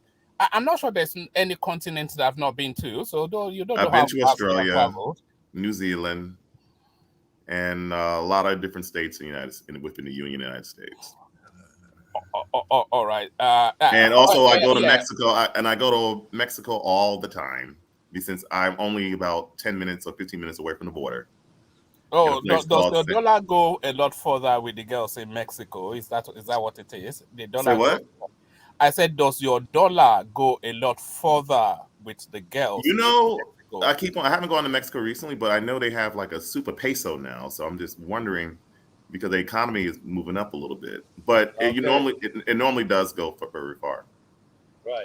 Oh, all right. Come back if you can, because I was enjoying. I actually came on because of you, because I was Me, actually enjoying your submissions, and I just wanted to come and just hang around and josh around with you a little I bit. came But for you 1 month too. yeah. yeah, okay. All right. Let me mute my mic and you guys carry on. No, I'm A about lot to of get these out of here men anyway. are coming You for guys each have a good other. one, okay? Yeah. Take Well, care, man. we'll come back. What is your name again? The guy with the who I'm right next to between me and Queso. What is his name again? His name Me? is one. Or your man. Oh, you're a man. Okay, I can't wait to get in the platform with you again. All right. Actually. Yeah. 1 month. Cheers. Okay. All right, cheers. Yeah, go on, man. Go on.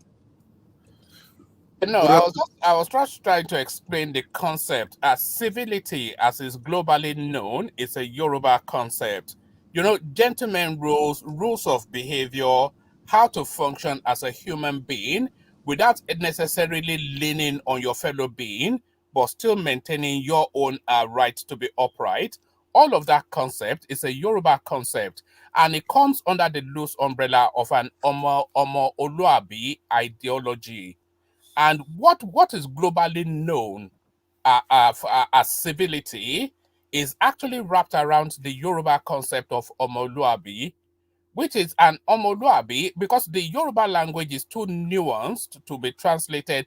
You see, the Yoruba language is spoken this will make the point actually. The Yoruba language is spoken in inferred meaning. We don't speak directly because we consider that to be rude.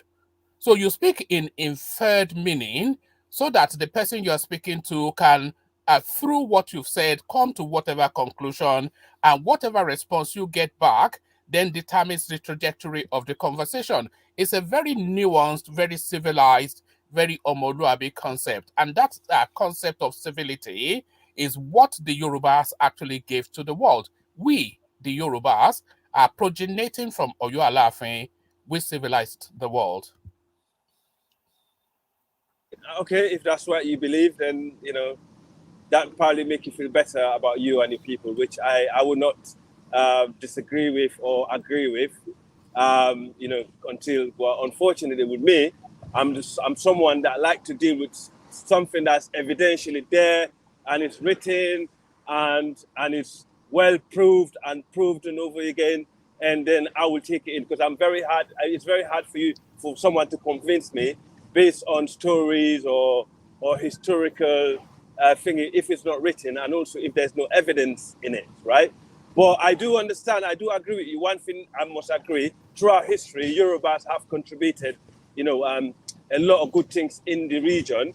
I can't take that from you.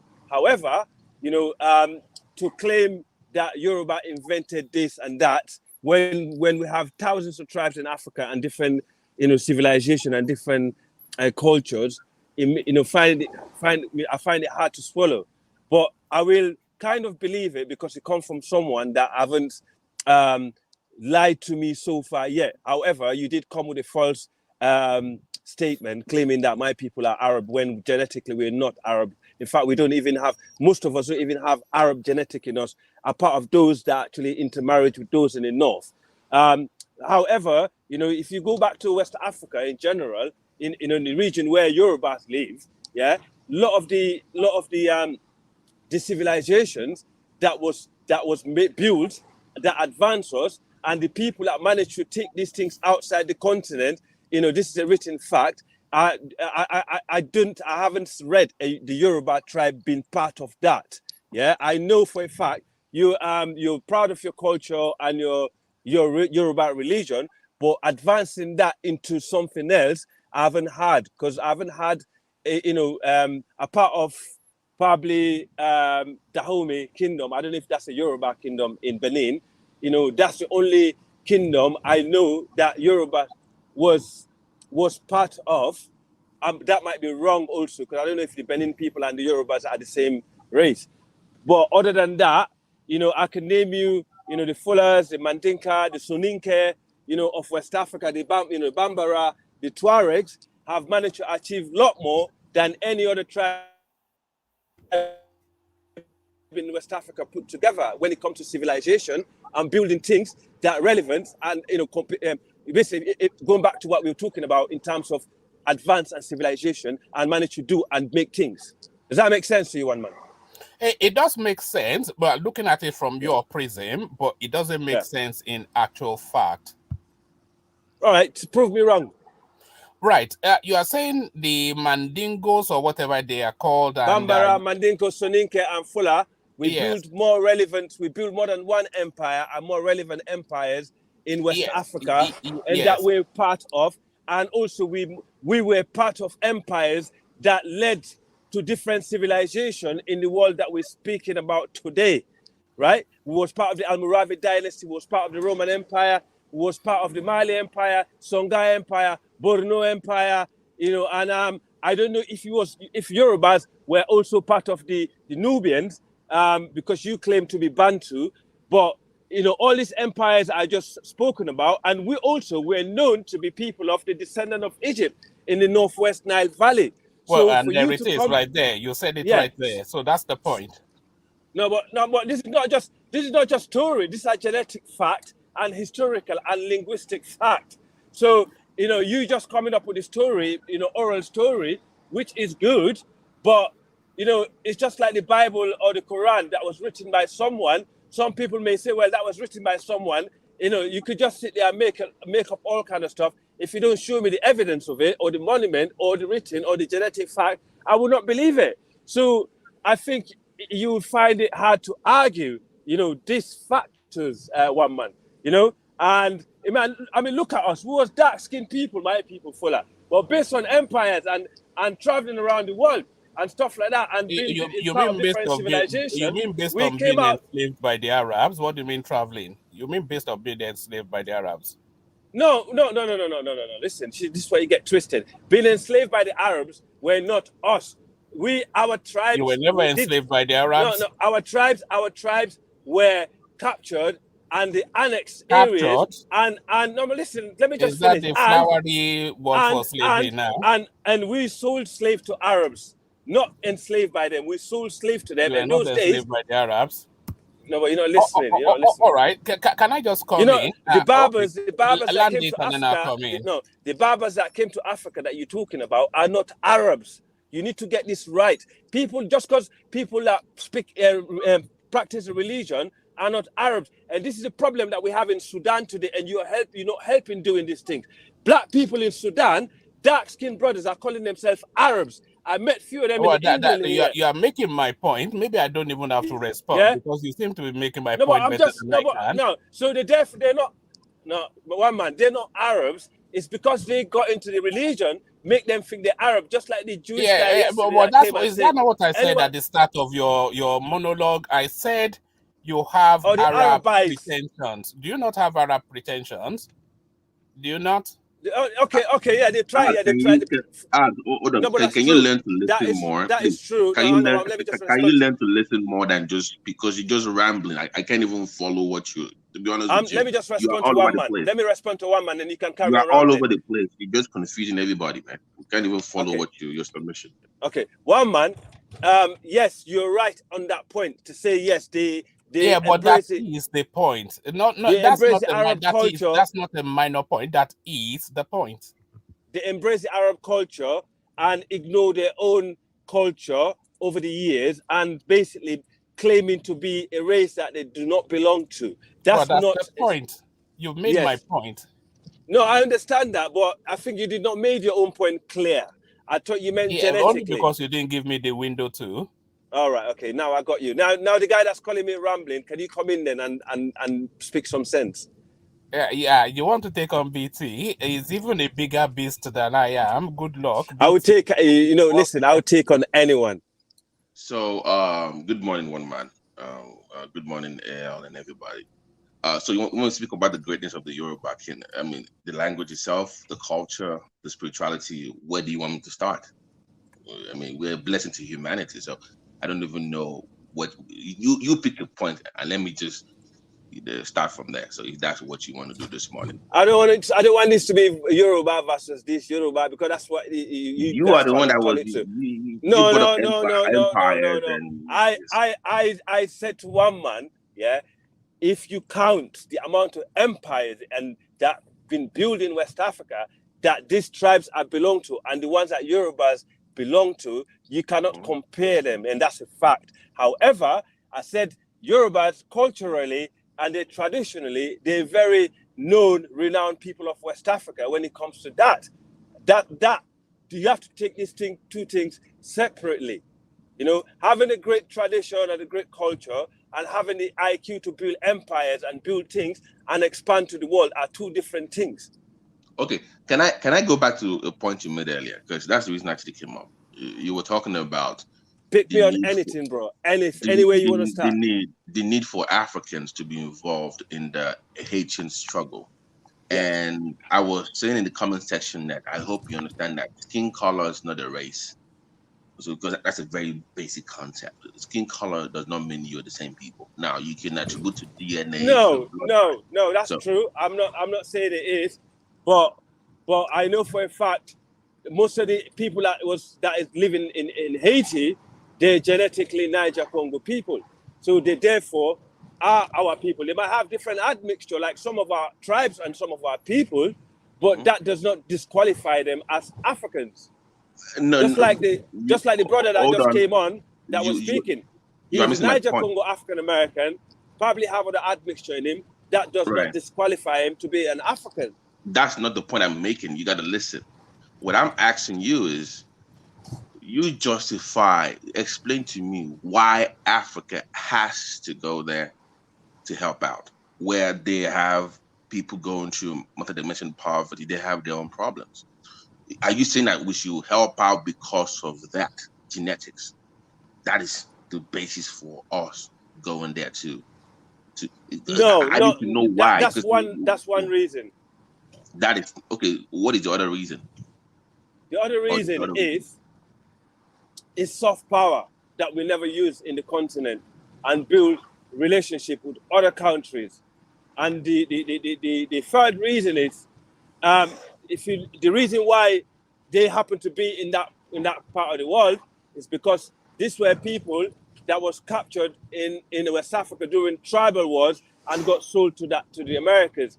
And the suffering that they're going through today, are linked back to us, our ancestors in Africa practicing selling slaves and capturing other tribes and selling them to the white man. To kill each other. Wait, once again, you're still making the genetic argument again. That is still. I'm making what argument? I'm making what argument? The genetic link. That is the argument you're still making, and I'm asking you. You have to give me something else. What's wrong if I'm making genetic links? Ain't that the way the That world is the only practice? argument you're making. That, but I'm asking you No, because but you what is said wrong if I am? no, I just no, said no. soft power. Okay, Soft power so means a lot of things.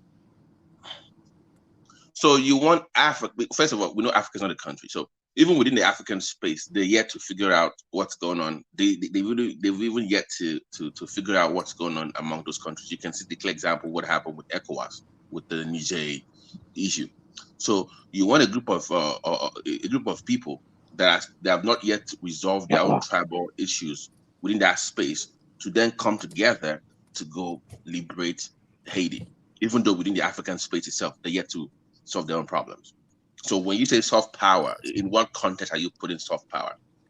I hope Well, you in Niger is a different. I did touch on that also. I don't know if you actually was listening to what I was saying, or you just want to listen to what it suits your narrative that you want to came in here with and counter me. But that's good. I said our problem in the continent, especially in the West Coast, is the internal division and tribal issues that let us down over the years. And so if you have problem, the way you fix them, you have to go back to the origin of this problem, the cause of the problem. You cannot just move on without going back to the cause of the problem and trying to fix them from there. So by connecting with these people, yeah, and outside the continent, and also with your own people in the West Coast, and build, an alliance, get back together. Unity is better than division in the long run for us, because that division is what always got us into trouble. That's what I was trying to explain, but in a different way. And I actually went round, explained it to you in detail so you can understand. So I don't know what argument you bring in here. So far, you haven't said anything or brought anything. I'm not Hey, arguing. hi. I'm not Excuse me, arguing. is my network working I'm good? asking questions. So you, A-L. Okay, is my network okay? Al. Yeah, I Is can my hear you network okay? perfectly. yes, we can Perfectly. Yeah. hear you. Hell, let me tell you one thing. Every time I listen to you, I only end up having pains because the angle you are talking from is one of the worst angle I've ever seen when it comes to this issue of Africa civilization. You always said Africans were fighting, they were killing themselves, they were doing this. And that is why they took advantage. 70 years ago, the entire Europe, they declared world war. African children were taken to come and fight here. So you better balance your history and the way you communicate. When people tell you Africa, we're having an empire, and the Europeans agree, do you know what makes us an empire? Is it still there? What Is it happened? still there? AL. I think you have Another one that came in making Yeah. no sense. Yeah. Yes, go on. Yes. Yeah, Yes. just listen to one thing. Yeah, I'm listening. All I asked so far was just for you to clarify your position. I never even made any actual submission about what I believe was right or wrong. It was just for you to clarify what you meant by your earlier submission. So I don't know why you think I'm coming after you. I just asked you to clarify what you meant by it. Did I clarify that to you now? The only one that I didn't agree with it was your genetic link with Africa was the only one, and I asked you to give me other reasons. And said soft power. Soft power is basically you do nice things to other countries in return. Yeah, you can probably work with this country for different strategic reasons in the future or the present, and we don't do that. There's countries like India. Look, India is so poor. India is one region in India is poorer than the entire African continent. Research it and come back to me, right? But India is still using their soft power, yeah, to reach out to their people and other countries in the world, including Africa, yeah. So what is wrong with African countries doing the same thing? I don't understand what is your. I don't get you guys. I do not get your argument. No, it's not. I'm not arguing with you. You keep making like an argument. Okay, does that make sense now? Does that actually? Does that hit the nail for you? No, it doesn't. Because whether you like it or not, that's my take on it, and that's what I think is right. You either come at me on that and stop making up other stuff. Like if I was trying to paint a narrative, My narrative I'm No, painting no, is just what other no. countries are Hold doing on. and Just have listen done to more. advance themselves in a Al, modern way. hold on, please. Hold on, please. Let's not do this. Hold on. You said soft power, engaging them. Now, you see that it's mutually beneficial, right? You want something mutually beneficial or Also, benefits you more. but you're helping the other people at the same time, Yeah, right? oh my God, hold on. Listen. So you tell me from the African perspective, Sorry, Al, you have to make it conversational. So when you make your submission, let BT make his submission, then disagree after he's landed the point. Yeah, but I think it's all clueless. But yeah, go on. okay, so what I'm saying is you said soft power, Africa helps out. So how does that relationship benefit Africans? If I'll give an example, right? I'll stop this now. So then I'll let you carry on. For example, if the African Union, right, via Kenya, like Kenya now, right, they got an industry that they want to export, whether it could be anything, yeah, or they want to build an external relationship with an external country, right? And they decide, yeah, okay, this country is miles away from us, and these people are similar to us, and also there might be a gain, financial gain from helping them, by doing so, and also it will give us more influence in the world to show that we, as country, as people, can actually go to other countries and make peace and deal with their issue. So we don't need foreign countries to come to our continent to help us out, like what happened in Niger, where we actually got foreigners coming in, yeah, helping us. We could be doing that instead, So it's a trend. It's a trend that the other countries in Africa can follow. This is the reason why we've always been colonized, a part of those in the Almoravid and, during in the Almoravid days. But the rest of the continent been colonized, but we never managed to go outside and colonize other countries, in our modern days. So on that factor, there's so many reasons, there's so many good things that comes out of helping some other country or helping someone.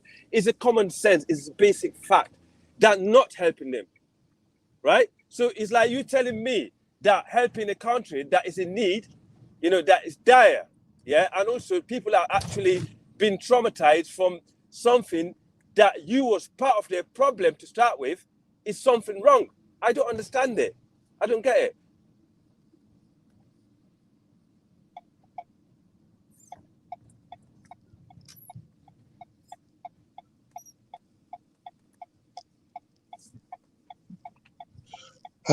Let's just move on to something else. I'm not gonna. No, it's but too early. you see, there you go. So No, I don't know if my no. network is a little bit good.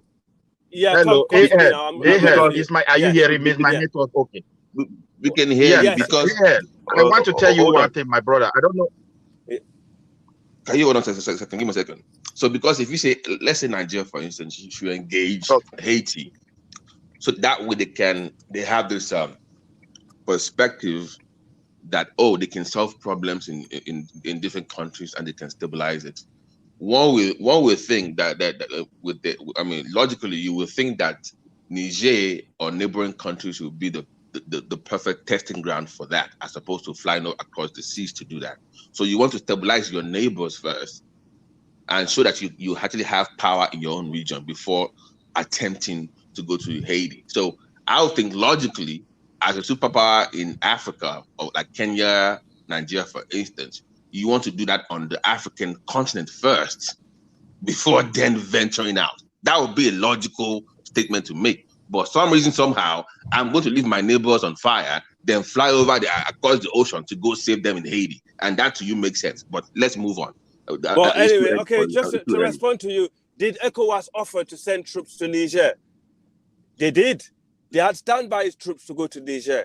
And how has that been working so far? You're missing my point. That's what I'm telling you. You must fix that problem first before you talk about Haiti. It's already there. It's already in place. We have African Union troops in Somalia. We had ECOMOG troops in Sierra Leone and Liberia during the war. So you're already doing these things, man. You know what? Yeah, move on, man. Honestly, I can't be bothered with dumb. Yeah, let's move on. This is so dumb. Because trust me, if you go back and rewind this tip, you haven't made any sense. Both of you. Well, the other guy haven't spoken yet, but you haven't made any sense. You haven't come up with any counter argument to what I was saying. It seemed like you just came in to waste the stream. I'm trying to figure out your stupidity, and it's just at this point. Well, let's just move I mean, on. if people leave the chat to the people in the audience to decide that, because you could be biased and call me stupid because you know you lost the argument. You called me dumb, fine. so you know I gave it back to you the same way. If you're nice to me, I'll be nice to you. I've spoken to you all this time. I never insulted you. If you're rude, I'll be rude to you. And That's the way I do. Rude. I never insulted exactly. you. So you were rude, and I gave it back to you. That's the way. Angry. That is the way you work. If you're nice, I'm nice. If you're rude, I'll be rude to you too. That's the way it works. No, but please, I wanted to ask a question. I wanted to ask a question. Go on, no man. Yes. Which country are you from in Africa? Which country are you from? Why does that really relevant? But I'm from Sierra Leone. Which country? Sierra Leone. Okay. Sierra Leone. If you are from Sierra Leone, I want to ask you a question. Remember, when you mention the word Africa, you're referring to entire continent. Where are you from? Nigeria. Where about? I'm from Nigeria. I think I'm from Nigeria. Okay. I'm listening. Are you hearing me at all? Yeah, you said you're from Nigeria. Okay, I'm from Nigeria. And you are from Sierra Leone. The thing is this, my brother, if we are here to learn from one another, when you mention the word Africa, you are referring to a complete continent that has never existed generally under one umbrella of leadership. We have diverse civilization, diverse people, and different way of doing things. But within that Africa's empires have existed. Okay. No, you used to say Africans were selling themselves. So this word you're referring to the entire continent. Now, that is why I came there. You said it already. Midwest. So wait, I'm going somewhere, please. You have an IQ, you know what wait. Your country. Yeah, go on. Okay. When you say Africa, you refer to the continent. So you must try to separate at least the continent in a way when you want to describe some very important or a very important statement. Because people listening, they learn. Niger, Congo. And the Europeans that you are referring to. West Africa and Niger, Congo. I'll keep repeating. Okay, if you want to talk about West Africa, you're talking about a very thick forest, well served people and well certified people. What do I mean by this? They don't stress before they have what they want as human in the ancient time. They were never people who were overzealous and who want to show the way. There was sufficiency for them to share. Even a single tree can feed nearly thousands of people in a season. They have enough animals to feed upon, and they were self-sufficient. So when you try to describe them as a greedy people, because you don't understand the details of civilization. When people talk to you about Africans or nations that once exist in Africa, you try to group you together and use negativity to rob them. Now look at Europeans. They are busy reading books. They want to rewrite the history of slave trade. The Africans were the ones selling. They never went there to invade them, which is lie. Now, the Arab themselves also knew very well they invaded the northern part of Africa and took people for slavery. They did it, they have it in their history, and put their religion, change these people, kill their culture, and make some of them to feed their Arab. Midway, sorry to cut you off. You know that even in your place in Edo State, they sold slaves there, yes or no? Just a question. Listen to me. Don't come here and wait. I don't know. No, we never sold slave. Do you have a proof to it? Are you sure? One, I'll give you. Do you have a proof? Can you prove it? Let me tell you what is. Wait. I'm from Edo. Wait, I am from Edo.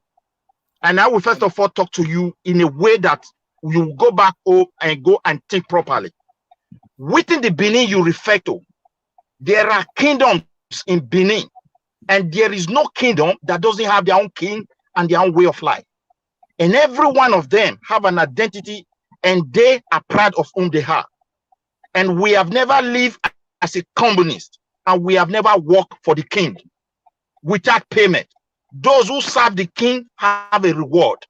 and those who serve at other institution have their reward, or those who also serve in the gods, or maybe what I call the temples of the gods. Let's say being a priest, because we have priests who serve under gods. They also have their own reward in their communities.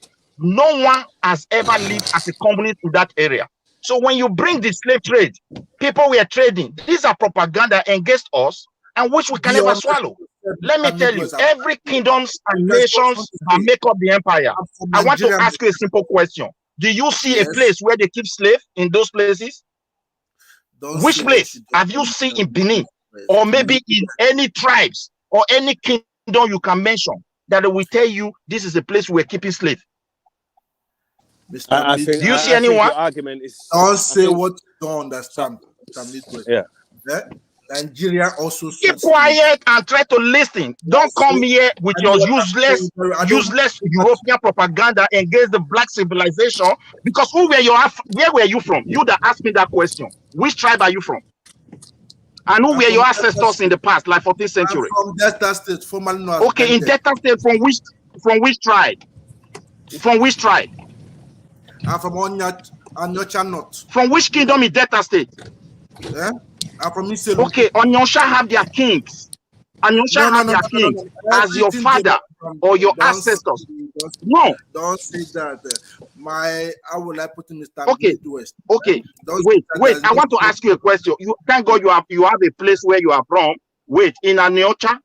Yeah. In Aniocha is a local government. I don't know whether Aniocha is really a tribe, because we have a Nwani, we have a Kwani there, and these are kingdoms. So is there, and they can trace their civilization close to 14th century. There is none of those people that cannot be able to do that. There's a community in every city that you are forbidden to get married to them. Yes or no? Let me ask you this question. If you lie now, I don't know. Wait. Every city. Wait, my brother. If you understand, every city. Wait, you let's take it. Okay. Have the right to get married to. Yes or no? I just want to know from you. Because I have excuse. This is the problem. Okay, are you asking me the question you want to answer? I will speak. Okay, if you talk of marriage, intermarriage, as a Benin, I never grew up in any part of Benin that they will tell you don't go and marry this tribe. We don't have that. But however, if you want to marry from a family, they will consult oracle when they believe on the traditions of their ancestors. They don't just go and marry, because marriage is their future. So this is the only thing I met my ancestor, great-grandfather practice. So if Benin today, my great-grandmother is from Marabo, the one that gave birth to my father, which is in Eka land, is from the Eka ethnic nationality, Eka kingdom.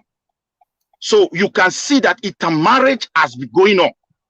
Most of the Benin people will tell you, my great-grandmother is from Imare from Ife. My great-grandmother is from Ife. So we have been intermarried.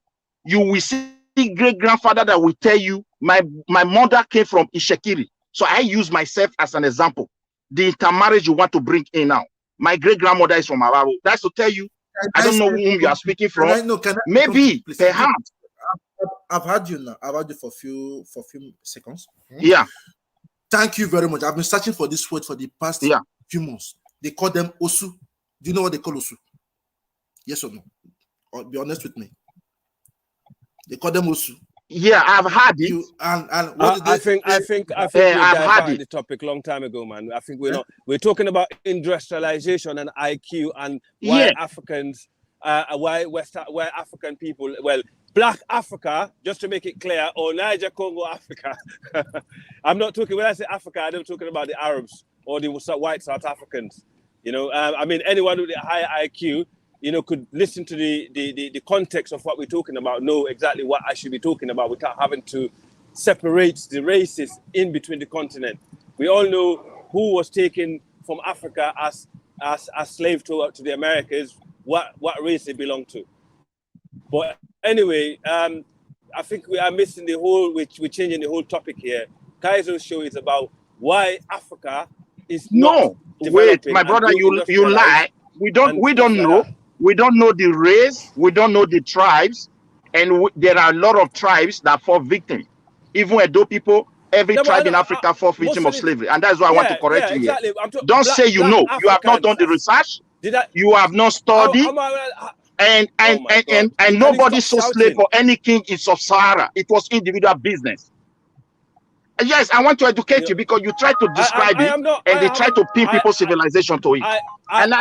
Listen to me. And this is why I don't agree with you, and this is what I hate. I don't Today, listen to human oral trafficking, is it story. kings I that are don't believe trafficking in- Africa for human trafficking? I don't believe in oral story. I'm Man, sorry. I'm we not the Benin, sort of guy. I we don't have believe in our oral. listen, we have our history. Thank God the Benin oral history stories. is not only oral. Some of them were depicted in iron and metal, and it's spread all over across the world. You will never see any of those. Where they Wait, written down? you will never see any Benin, Benin sculpture, any Benin artifact that describe event, and you will see slavery on it. No one in the whole world. Listen. So when you're not listening, even the Brazil you're talking about today, listen, I want to educate you here. The king of Portugal and the king of Benin were having a quarrel because of. No, I don't make blah blah. The first country to recognize the Brazil independence was Benin in the whole world. Go there, the ambassadors still pay homage to the Benin Empire today. That's not you know what he was about. fighting? Slave trade. And most of the black in Brazil you see today, they are alive. Nobody killed them in South America. You come here, you come and be like this one who mentioned Osu. Osu don't happen in any of the Bende. I just want to correct you.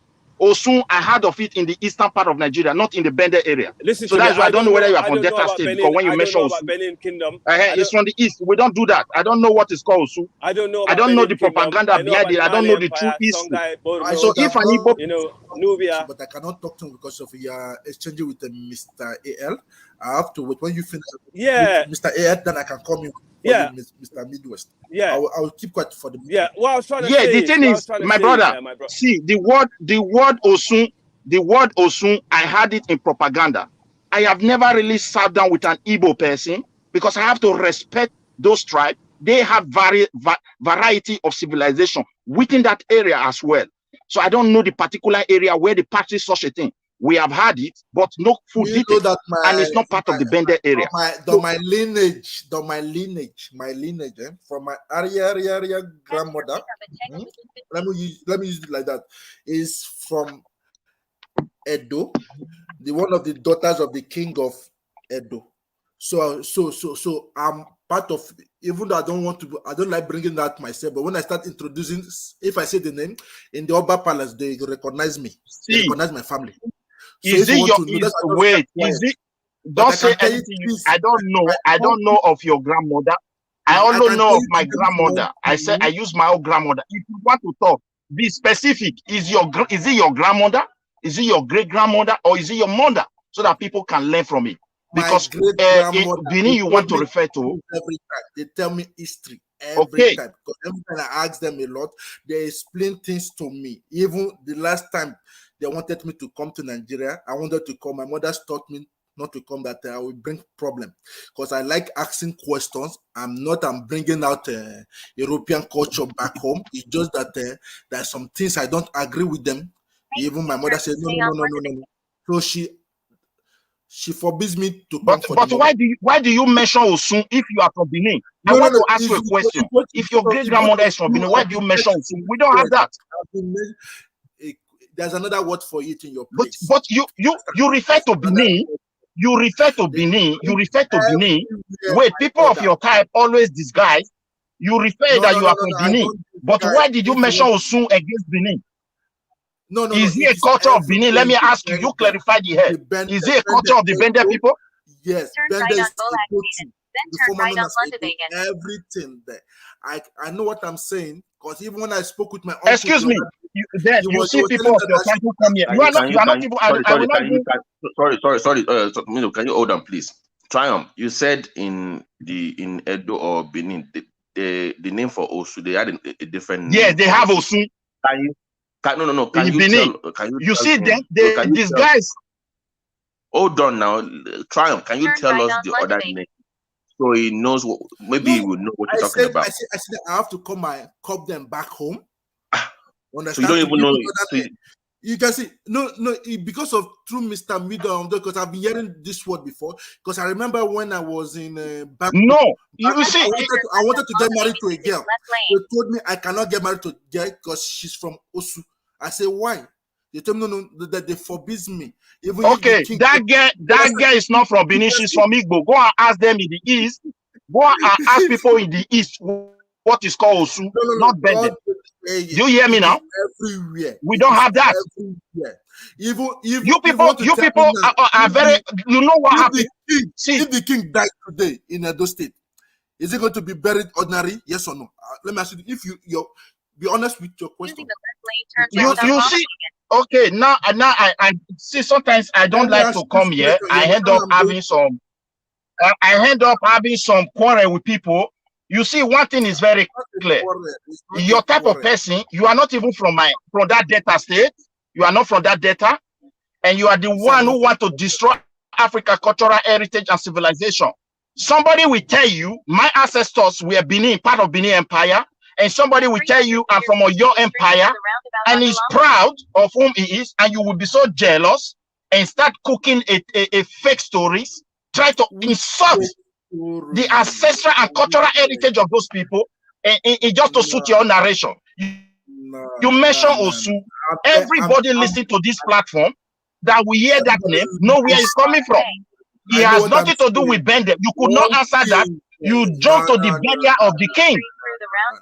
And now you switch to the burial of the king. People of your type are the ones why Africa cannot unite.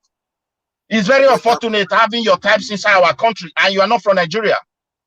Aisha, I'm not looking at you now talking. I'm not from Nigeria. Can you hear that from you? I'm not from Nigeria. So you can see that's why Africa never moves forward. You say you are from. You say you are. First of all, you have no tribe. We don't have Anocha as a tribe in Nigeria. You disguise to come and insult Benin. You can see how devilish you are in order to destroy other people's image. What is Anocha? We don't have Anocha as a tribe. Let me put it in the. Anocha is not a tribe.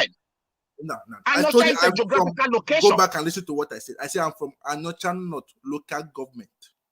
Anocha North local government. That's what I said. Talk of your kingdom. Don't talk of area. Don't say you are. I know what I'm saying. From this Igbo, when they want to insult Yoruba, they will pick Benin. They want to talk to people here, they will say Benin. I'm from Anocha. Is Anocha a tribe? Anocha is a geographical location. Talk of your tribe and tell them what your king was doing to you. Because every tribe have their king in that area. And since 14th century, they have their own civilization.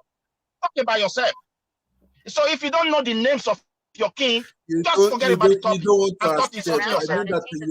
I ask you a simple question. What is Osu? You will not answer. You not come here when the king said, have you witnessed any burial in Benin? You want to say that? Which king did they bury? Are you defending from Mr. Midwest? Eh? This is propaganda you use to bring every other people down. No propaganda. No propaganda. Don't say that. You answer the wait. Don't answer me question. You answer Osu. Where is Osu practiced in the whole of Benin? You answer that first. Everywhere. Osu means slave. There are tribes that are slaves in Nigeria. Don't say that what he does it. I'm telling you what is still in Nigeria. Do you see them in Benin? Nigeria was found 1900. Wait, Nigeria was found. Wait, Nigeria was found 1914. So we are older than 1914. We are far older than 1914. Nigeria was found 1914. Go and go to your history right. Can you hold on for a second? Triumph, hold on. Let me clarify something because you said it's everywhere in Nigeria. So let me bring the Yoruba culture in. We don't. Eru and slave does not mean the same thing. So I hope you know that. So when they say Eru, that you would think is slave, it's not the same concept. So don't say everywhere in Nigeria. Just limit it to the ones you know or for where you're from. Don't try to link everybody up and say it's a Nigerian thing. No, it's not. Just to clarify. Thank you. Okay, thank you. I don't want to understand. I don't want to start arguing with people. That's what I hate. But I have my facts. And when I know something, I just keep quiet. Don't look at things. I believe in results. I believe in results. No, tell us. No, please. We can rub minds. There's some things that's because because I'll be going home very soon to Nigeria very soon. So I'll be careful when I say things I don't have to say. When I get there, then I can do it. Then I come back. I don't want to get myself implicated. That's it. Also, you want to go and do your research first and come back and tell us. Yes, I'm going for something back home. That's it. When I finish, then I come back. Right. Because but we don't have. I'm telling you, like the Yoruba part, Eru is not what the term slavery, although that's the word that they've linked to slavery. But the Yoruba culture, even though I understand, I understand. This day we use a political, how will I put it? According to Obama, political correctness. You understand? To say well, just to suit everyone. You understand, Mr. Babati? So that's just it. Like now, I had Mr. Midwell kind of, I'm not a Nigerian, that I'm not, I was just shocked. You understand? That's why sometimes when Nigeria talk, I don't keep quiet, just look at them. My brother, wait. I see, I'm not the one that said that you are not in Nigeria. You are the one that explained that you're not in Nigeria. I ask you, where are you from? The unique thing about Bender people, they are proud of irrespective of the kingdom they are from. When you ask them, they will tell you directly. And they will tell you the area they fall apart. I ask you a simple, and I told you I'm from Edo. I'm from Edo Kingdom. And when you talk, I ask you a simple question. You say, what is Osu? You refer to marriage. Osu is an issue in this part. I don't know the details. I gave an example. You understand me? It has nothing to do with the Bender people. And I don't know when it started. If you understand, if you're presenting and then you jump again, you said when the king died, are you the one? Have you ever witnessed the king burial? Don't worry, don't worry. There are foreigners all over Benin. There is no tribe. There is no tribe that doesn't reside in Benin. If that is whom we have, why are they with us? At least we can see the progress of Benin today now. You want to say it? You want to tell me that the progress in Edo State? You can tell me the progress in Edo State. Hey, Midwest, hold on. Hey, Trump, Mr. Trump, sorry. Mr. Triumph, I'm sorry. I just want to correct you. Osu, you are talking about is only practiced in Imo State, in Igbo land. It's not practiced in or Benin or anywhere else in Nigeria or even in Africa. Okay, just to correct you. I'm not sure. I think you may have grown up. Hold on, I'm not. Wait, calm down. I'm not here to come here to fight your fight or disagree. I'm just trying to correct. Factor, it's I just love your program this morning. I love your program. Yeah, we have to be careful. I know you grew up in Europe and everything, but just to correct you, be careful. Osu is something only practiced among the Igbos, and now even entire the Igbo, it was just in Imo State area. I think that's it.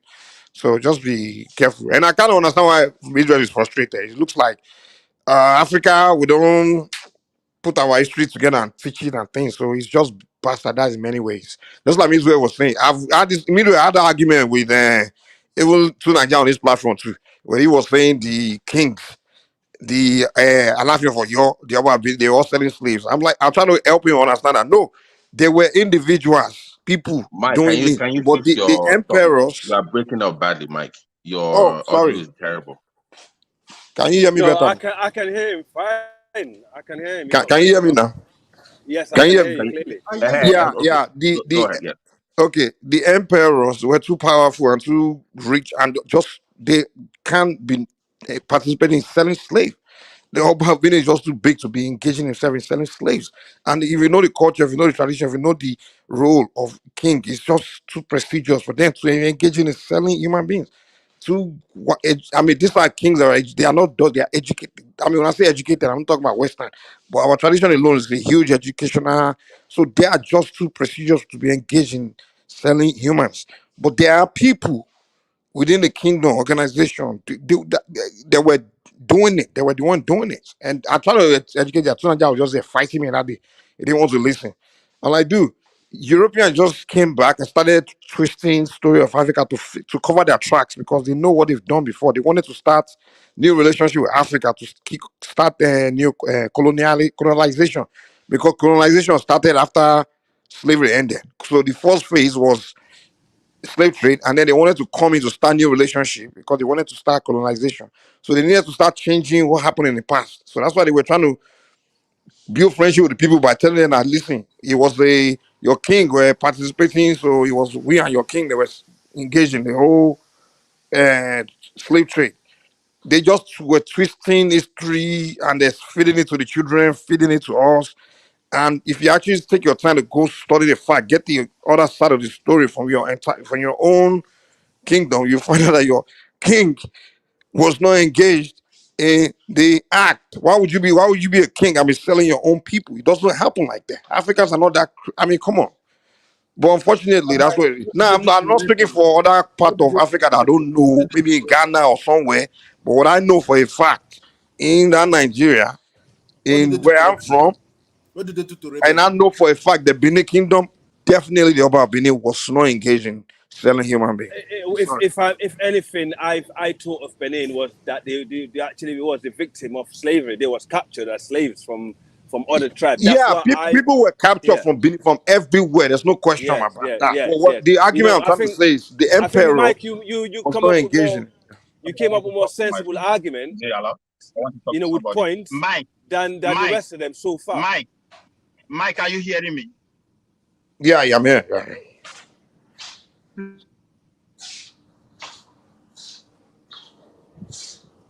We can't hear him. No, he's not more speaking. He has problem with his network. Yeah, I think you got problem Please with let your me quickly put this one, Mike. The first African.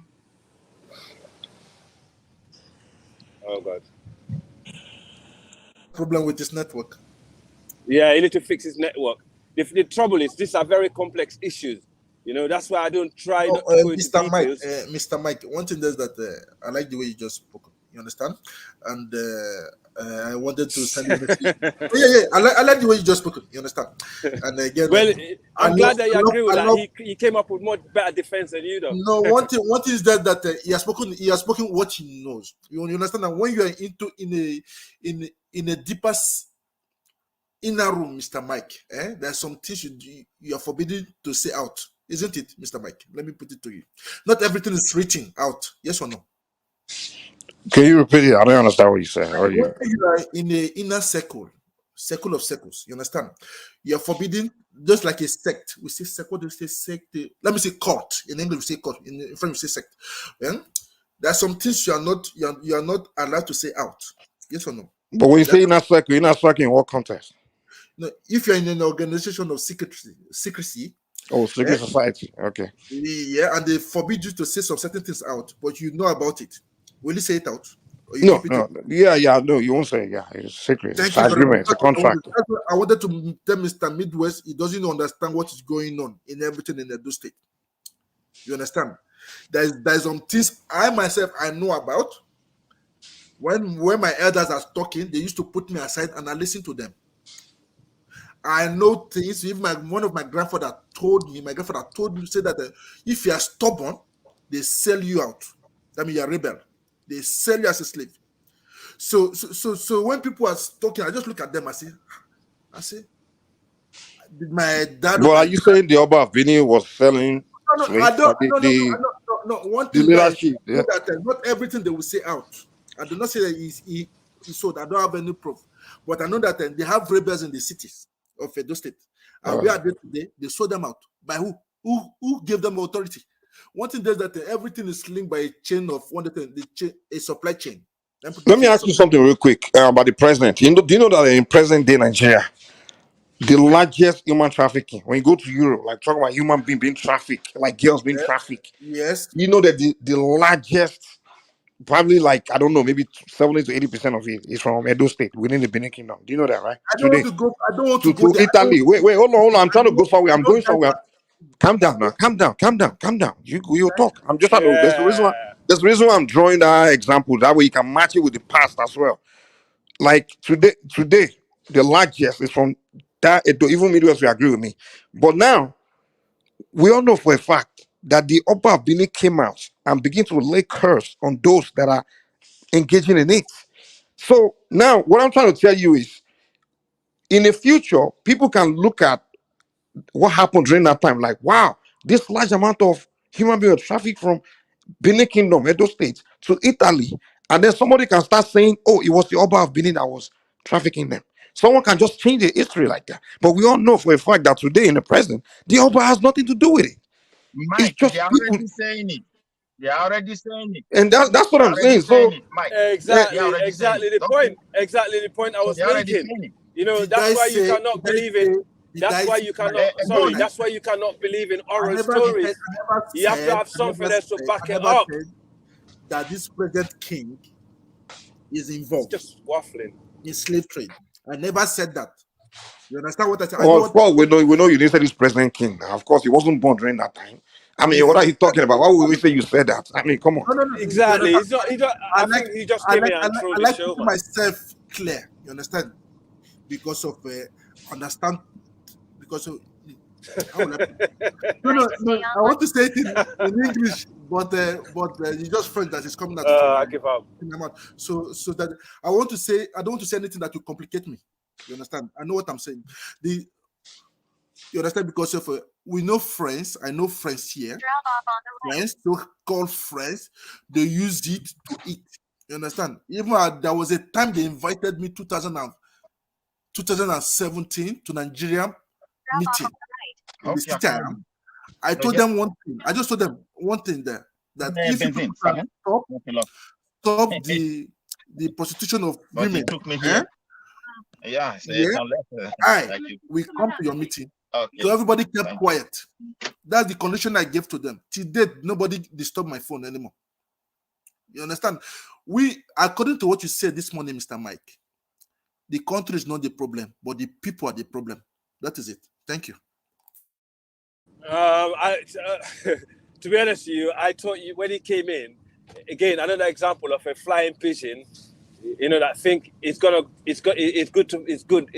really good at flying, then end up crossing the car, land on the windscreen, and it just see it fell off. And didn't know what to do. That's exactly you right now. You came in, you came in, you claim that you came in with some claim to have a counter argument. But so far, all your arguments are flawed. You're just waffling. You haven't made any sense. Mike that just came in 1 minute, he just makes sense. So one man, come and get your money back. AL, my network is not good, and I think that one is a problem. That's why you are not hearing what I'm saying. Hello? Yeah, I'm listening. Yeah, go on. Not you. It's the other guy that came on earlier. Okay. But you also trying to bring some. Is this my brother? I said what, Mr. When we want tell me what did I say? I just want to know. If you want to debate with me now, I can debate with you. See. Tell me, I said what? One thing that I don't criticize people when the people are making his or own points or opinion. No, I respect everybody's opinion. You came in to counter what I said, but you did not come. You did not come with anything factual. Yeah, you haven't come with any evidence. When all you do is pointing. Like what? Like anything to prove to me that what you're saying is true. Where are you now today? Where are you now today? Because, are you in Africa today? Are you African today? Oral stories are not reliable. Because oral stories can be changed at any time in life. Question. Are you in Africa today? Why does that matter? I would like to know. Hey, Trump, no, I'm not. But that doesn't matter to the argument. The problem is, I think it sounds like you have a French accent. It sounds like you grew up in France. Am I correct? I'm used to them. I'm used to the language. That's the problem. Yeah, I'm more French accent than even Nigeria. I don't even say any Nigerian accent. So what it is that I think know what? Even a lot of Nigerian kids that grew up in England, a lot of them growing up there, they consume African story more from the Eurocentric, No. I was born and brought up in Nigeria. But do you have a strong French accent, man? Because a person born and raised in Nigeria just never lose that Nigerian accent. I went to their school, I'm sorry, Mr. Even I lost the way my English accent. Even I went to Nigerian embassy in France, they did not believe that I'm in Nigeria. So I have to come people back home. They say that how come? So I understand when Mr. what's it called was saying that he doesn't think if I'm a real Nigerian. Just like I just kept quiet. You understand? Yeah, but the main point I'm trying to make is like kids that grew up in Europe, they tend to consume very negative, a lot of bullshit, story of Africa. Do you want to know the schools I went to? I will tell you the school I went to. I finished my secondary school. before leaving. Say, I Mike, went to, Mike. It's the same Say, in America too. Like you go in America, you only consume negative thing about Africa, like negative story in the class. It's just, and they want to tell you Africa, the white people just take it the way they want you to get it. It's okay. Just it was the Africans that did it. I You know, went they to had, St. Joseph and Primary they, School. I went to Beshfrima High School. I was about to get to the university. Then I have to do some training courses. Then I came to Europe. That is it, Mr. Mike. Nothing else.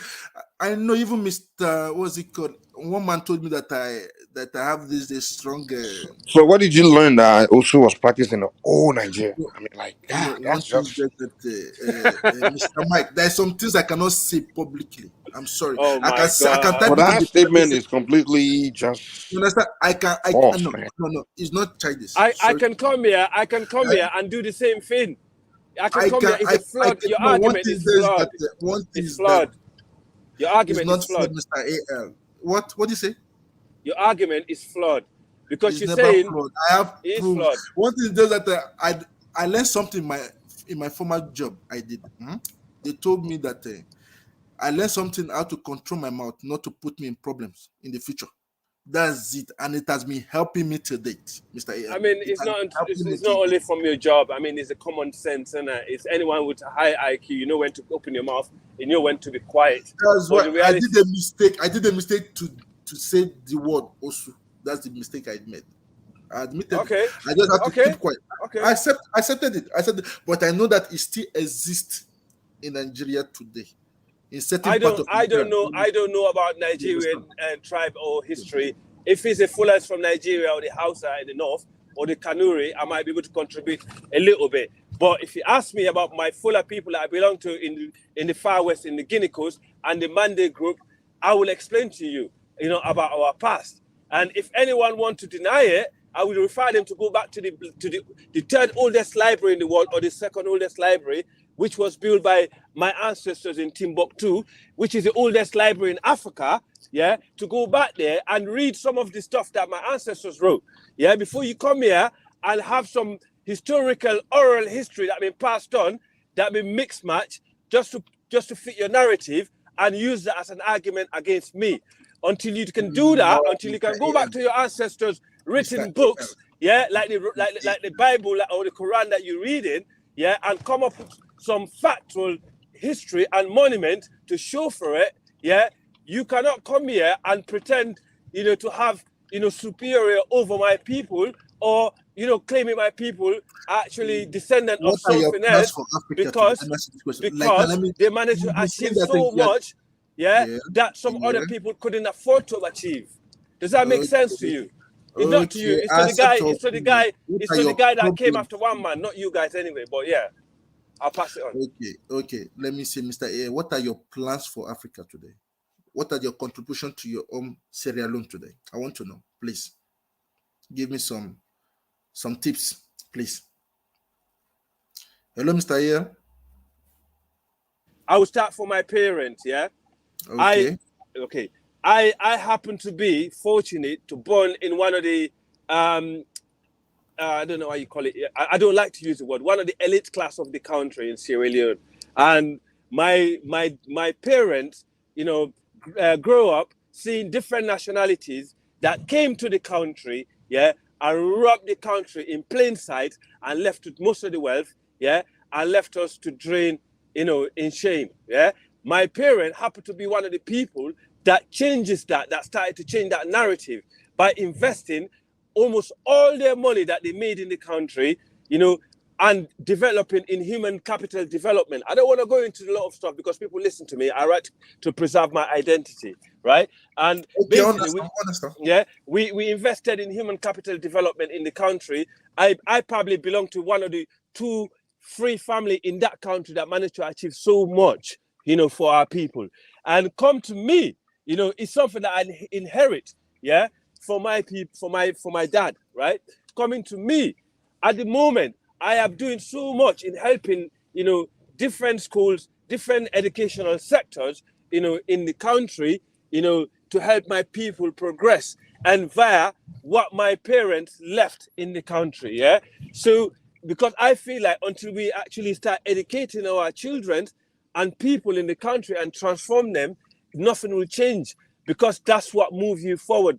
Look at the minerals that we got in the continent today. It's not benefiting us. The oil in Nigeria is only benefiting the few elites. The diamonds in Sierra Leone is only benefiting the few elites. The only people that are benefiting from the region is people that manage to go to school, educate themselves, and probably, get a decent job in there, or come to Europe or America and better themselves. So I hope, my little contribution is good enough for you and my ancestors and my parents. Okay, that's and you said you mentioned they never sold people in Nigeria as slaves. My ancestors, sadly, were one of the people that sold slaves, to Europeans during the tribal wars, because we was having a lot of tribal war, in the region after the Mali Empire fell.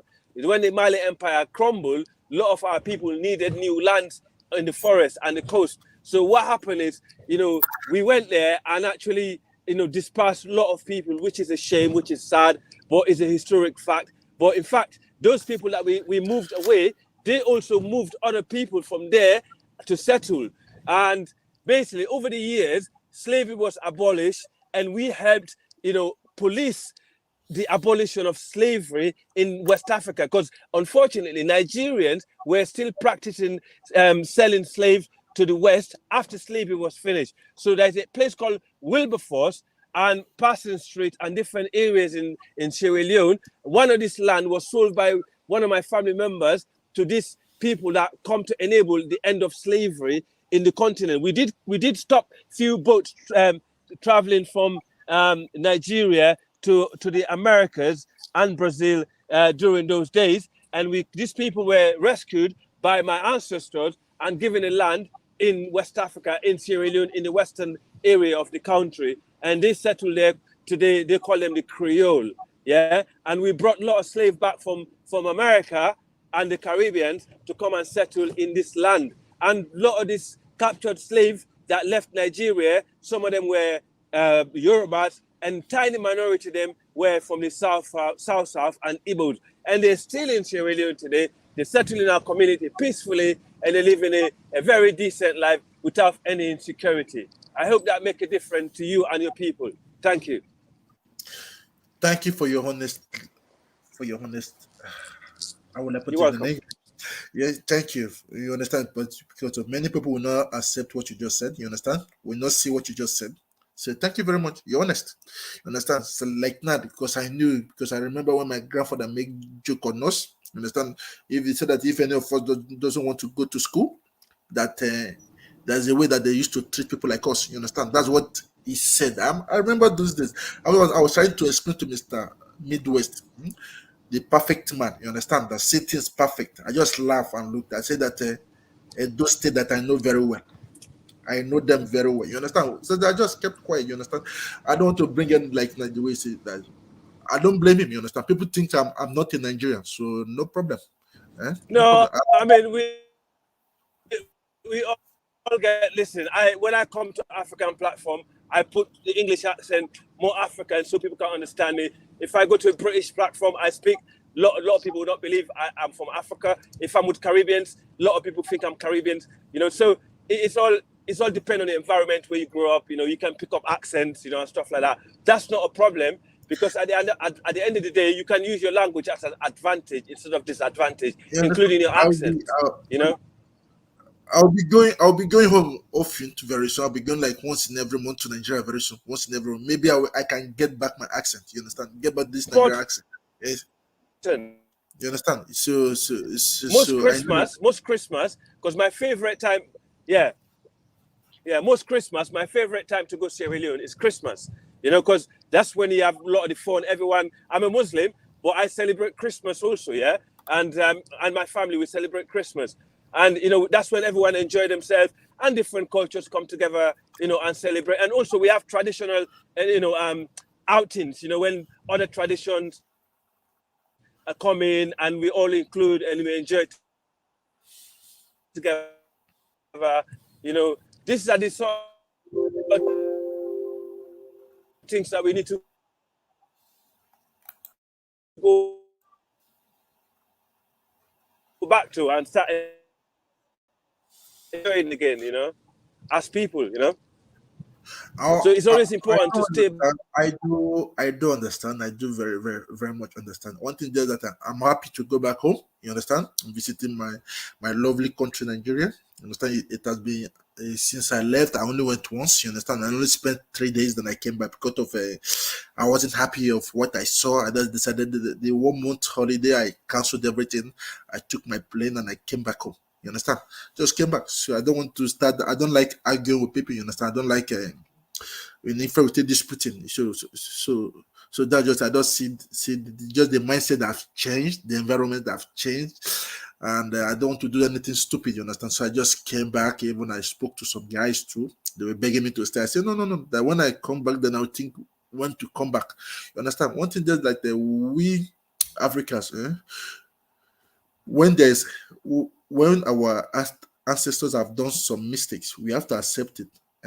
Then apologize. That's what they told the many European presidents to start doing, to apologize to Africa, and many of them are doing it now, which is great. So one thing is that when we start accepting from the state, start forgiving ourselves, then we can start moving forward. If not, nobody's going to move forward. That's just it. That's from my own belief system. That's it. If I may come in there, my brother, listen, what is your Mr. Trump?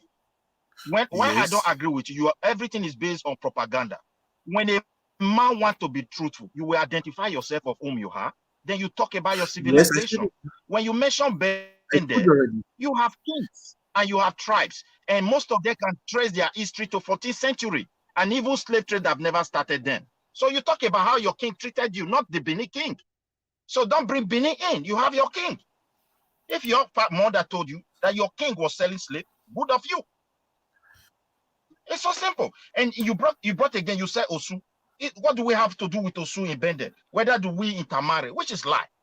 And I tell you, my own grandmother is from Ababo, which is a kingdom. So I don't know. Many people will trace their great grandmother to Yoruba land. Some will trace it to Shekiri. Shekiri will trace to Benin. So you don't have evidence to that they don't love themselves. The British met one of the greatest civilization in any black history, which is the kingdom of Benin. And they destroy it and start creating country called Nigeria. Even in Benin conference, they gave to them the kingdom of Benin, not Nigeria. It is the wife of the governor general who named us Nigeria. History is there. So when you said you want to turn it around and want to say rubbish about the kingdom or maybe about the king or the empire, I have to stop you. Because many people grow up today with propaganda and they see it as an history. The slave trade is very deep. It is a moment when Africans were not able to defend themselves. And that's why we must wake up. They may come again. It has nothing to do with king. Thank you.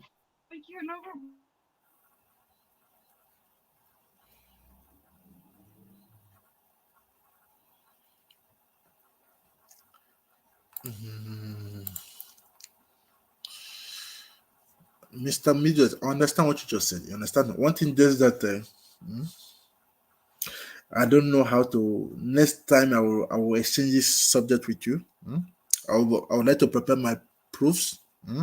Get it find the proofs on the internet also for you, and then I would like to get the links. Then I keep them just for you in case. Understand? I don't want to I don't like going to a battle without my equipment. If I'm going for a battle, I have to make sure that I'm prepared. I cannot start arguing with you when I'm not prepared. No, and I don't lose in everything I do. I win always. So that's just it. But no problem. No problem. Even from my family, one of my uncles married from Edo. You understand? Even we have in-laws from Edo. You understand? Because he just did. See, so you see, so I don't want to go deep down. Even if you can remove, I should have loved to talk to you, but I have to keep it to myself. You understand? I have to keep it to myself. Thank you very much. It's nice speaking with you. Nice speaking with you.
Kaiser, can you hear me?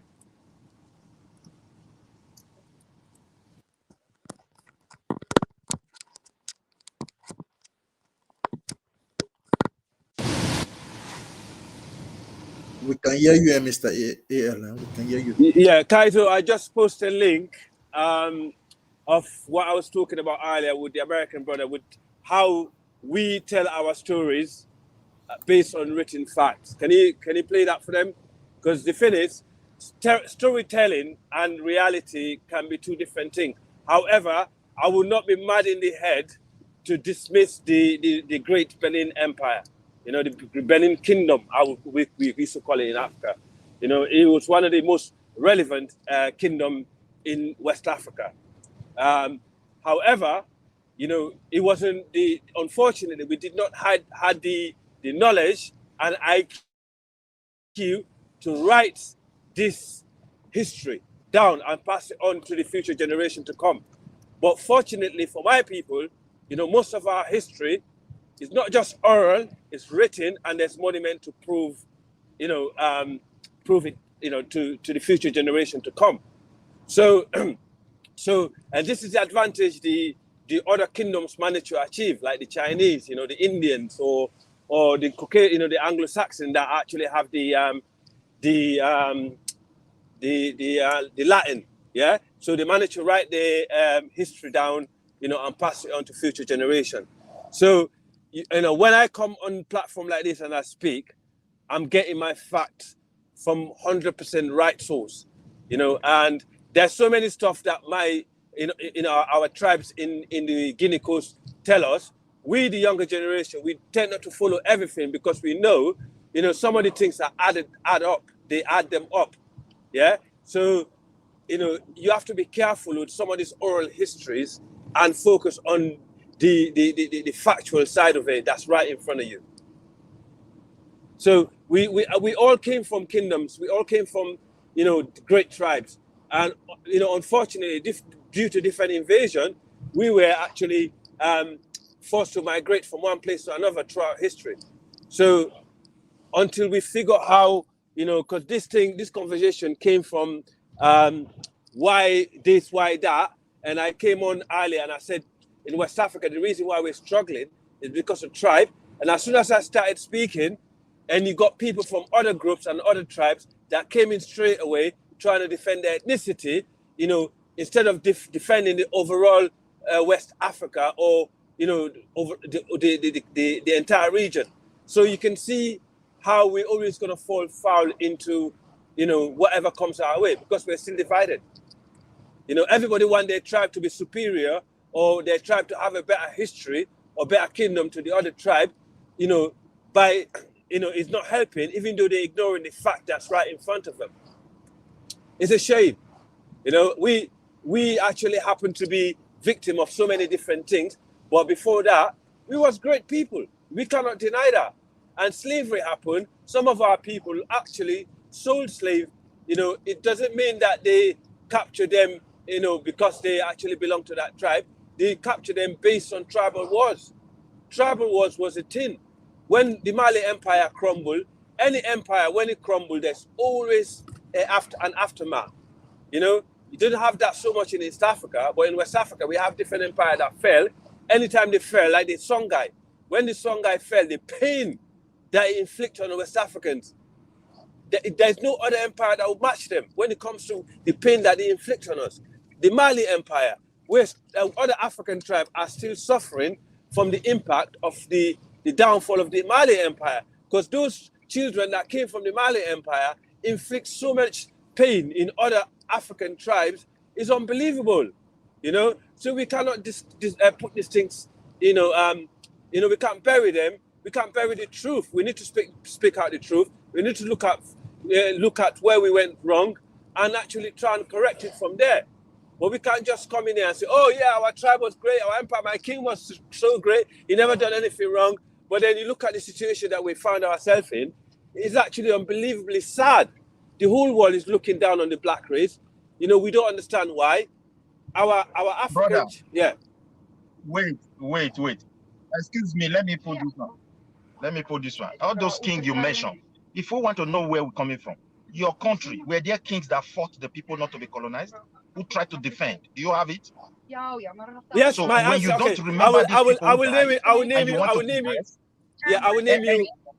I will name you different. Listen, I will name you 3 of my ancestors that died. Sheikh Umar Tal from Senegal. He's the one that married Danfodio great niece, right? His shrine is in Futa Jalon, even though he's from Futa Toro. You know, the origin of the Fullers. That's where he came from. But his shrine is in Futa Jalon. Before that, around the 1750, there was a guy called Bokar Biro. Yeah, I mentioned his name earlier. He died fighting the French in Guinea, in the Guinea coast. And there's another guy called Alpha Yaya Diallo. Yeah, and another guy called Samori Toure. Now, Samori Toure is a Mandinka. He's not Fuller, but he was a Mandinka. Alpha Yaya Diallo was a Fuller like me. Boubacar Biro was a Fuller like me. In fact, today in Guinea, the 2 biggest military barracks that kept Guinea safe throughout history and enabled Guinea to repel the Portuguese when Portugal was one of the brightest, most powerful empire. We repelled them out of Guinea. We fought them out and chased them with the last bullet. Was built by my ancestor called Alpha Yaya Jallo, and the other one is called Samori Toure. These 2 military barracks. When the war happened in Sierra Leone and Liberia, you would ask the ECOMOG soldiers that came there. They couldn't fight our rebels. They couldn't fight our people because our people are warriors. Yeah. And also in Sierra Leone, we had a guy called Sembe Pierre. Yeah. And also Baibure. Sembe Pierre was a Mende. Baibure is a Timini. Yeah. These guys put their life on the line and fought colonials out from West Africa.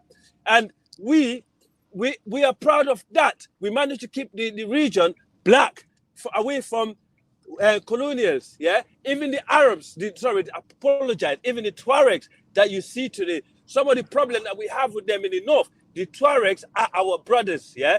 But because they mix with the Berbers, they think they're different to us, yeah? And the problem we have, us, the Fulani, in Mali, in Masina, in our region, yeah? We used to go to the northern green, yeah, for cattle and water. The Tuaregs stopped us from coming there. Yeah, we had a Fulani warlord that set up a militia.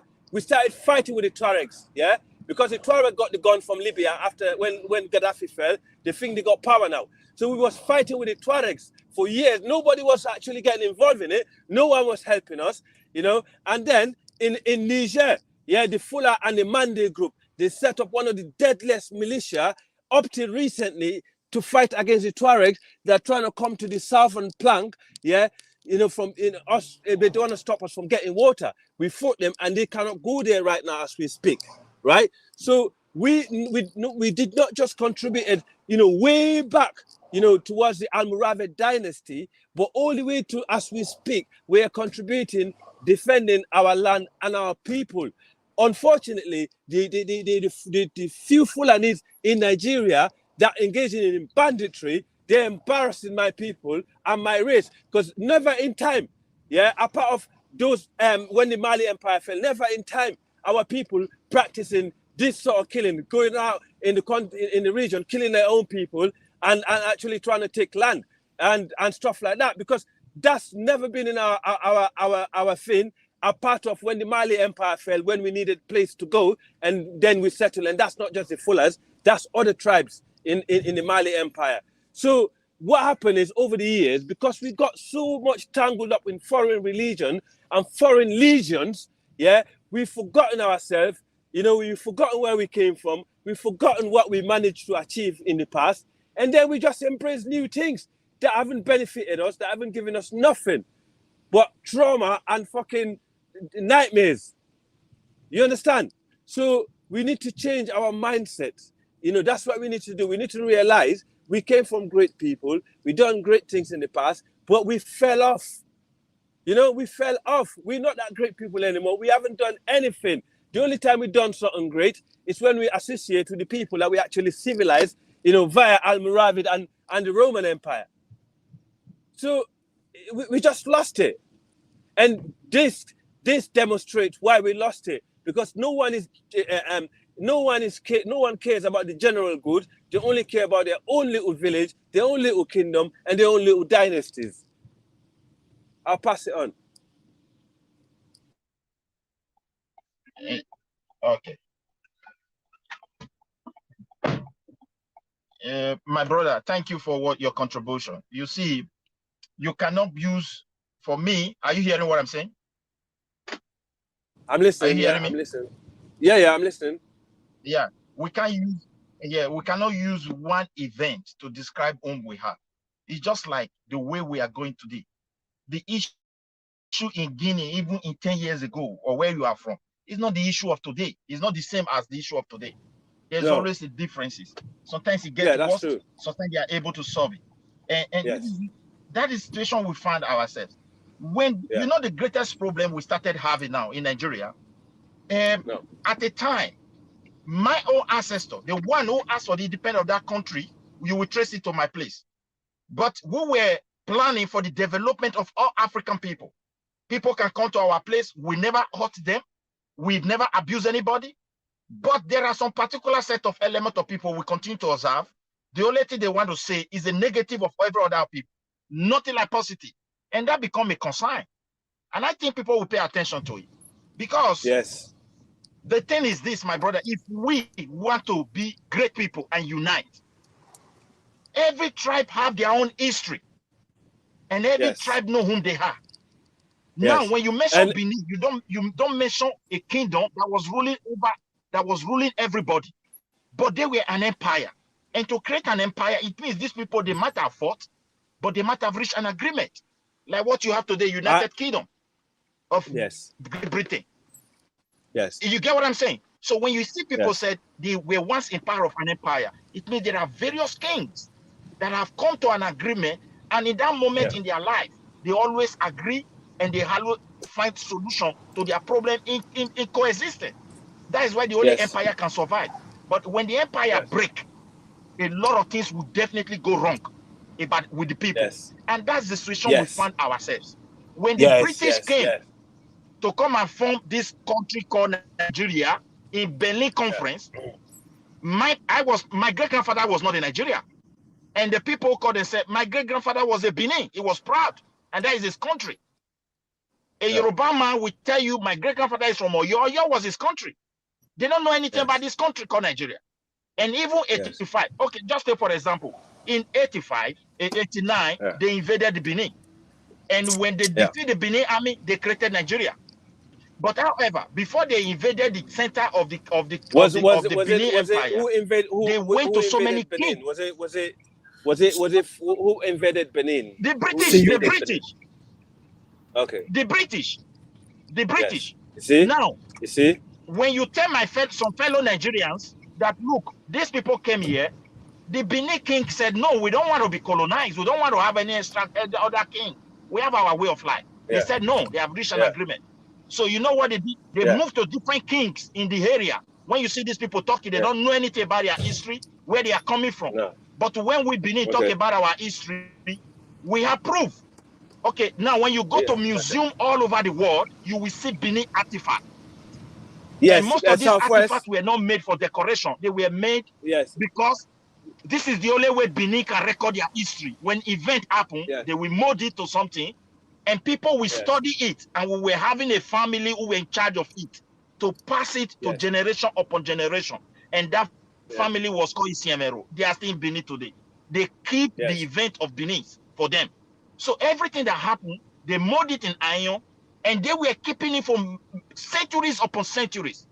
The British stole them and all scattered over the world today. It's an evidence. Do you know during I think it was during the Mali Empire, so we actually, us the Fullers, we used to trade with the Benins. We trade with them. We used to actually trade with them. We used to buy. The Benin actually used to manufacture a lot of the swords. Let me just finish. A lot of the swords that we use to go and fight, the Benin people used to manufacture these things. And also on a different angle, a few years ago, I was listening to a radio station, which is the biggest station in the UK, called LBC. Late President Muhammadu Buhari, the last president, my fuller brother, he came to England. The thing is, Buhari is a good friend with now King Charles. He got very strong influence in this country because he knew Prince Charles when he was a prince since young, right? He came for the Benin artifact. And David Cameron, the previous government, refused it, and they're trying to skip sending him left, right, and center. I can see Buhari really wanted to take these things back to Nigeria, you know, because he feel like these things should not be in the British Museum, right? So the most racist prime minister that we have in the UK, called Boris Johnson, yeah, due to Buhari, you know, connection with the king, he let Buhari take the Benin artifact back to Benin, right? And on that week, before they took the artifact, they was ringing around. English people was ringing on the show and saying, why are they going to send it back? Should we send all the artifacts in the British Museum? What are we going to have left? So we already captured it years ago, so it's ours. And guess what? There's 2 people that rang the show, right? Nigerians rang on the radio. One guy from Benin. Do you know what the guy said? He said, do not let the Nigerian president take those artifacts back because it's not going to be safe in Nigerian hands. And then another lady rang back on the show and said the same thing. And the white presenter, James O'Brien, he was shocked. He was like, oh my God, am I really hearing this?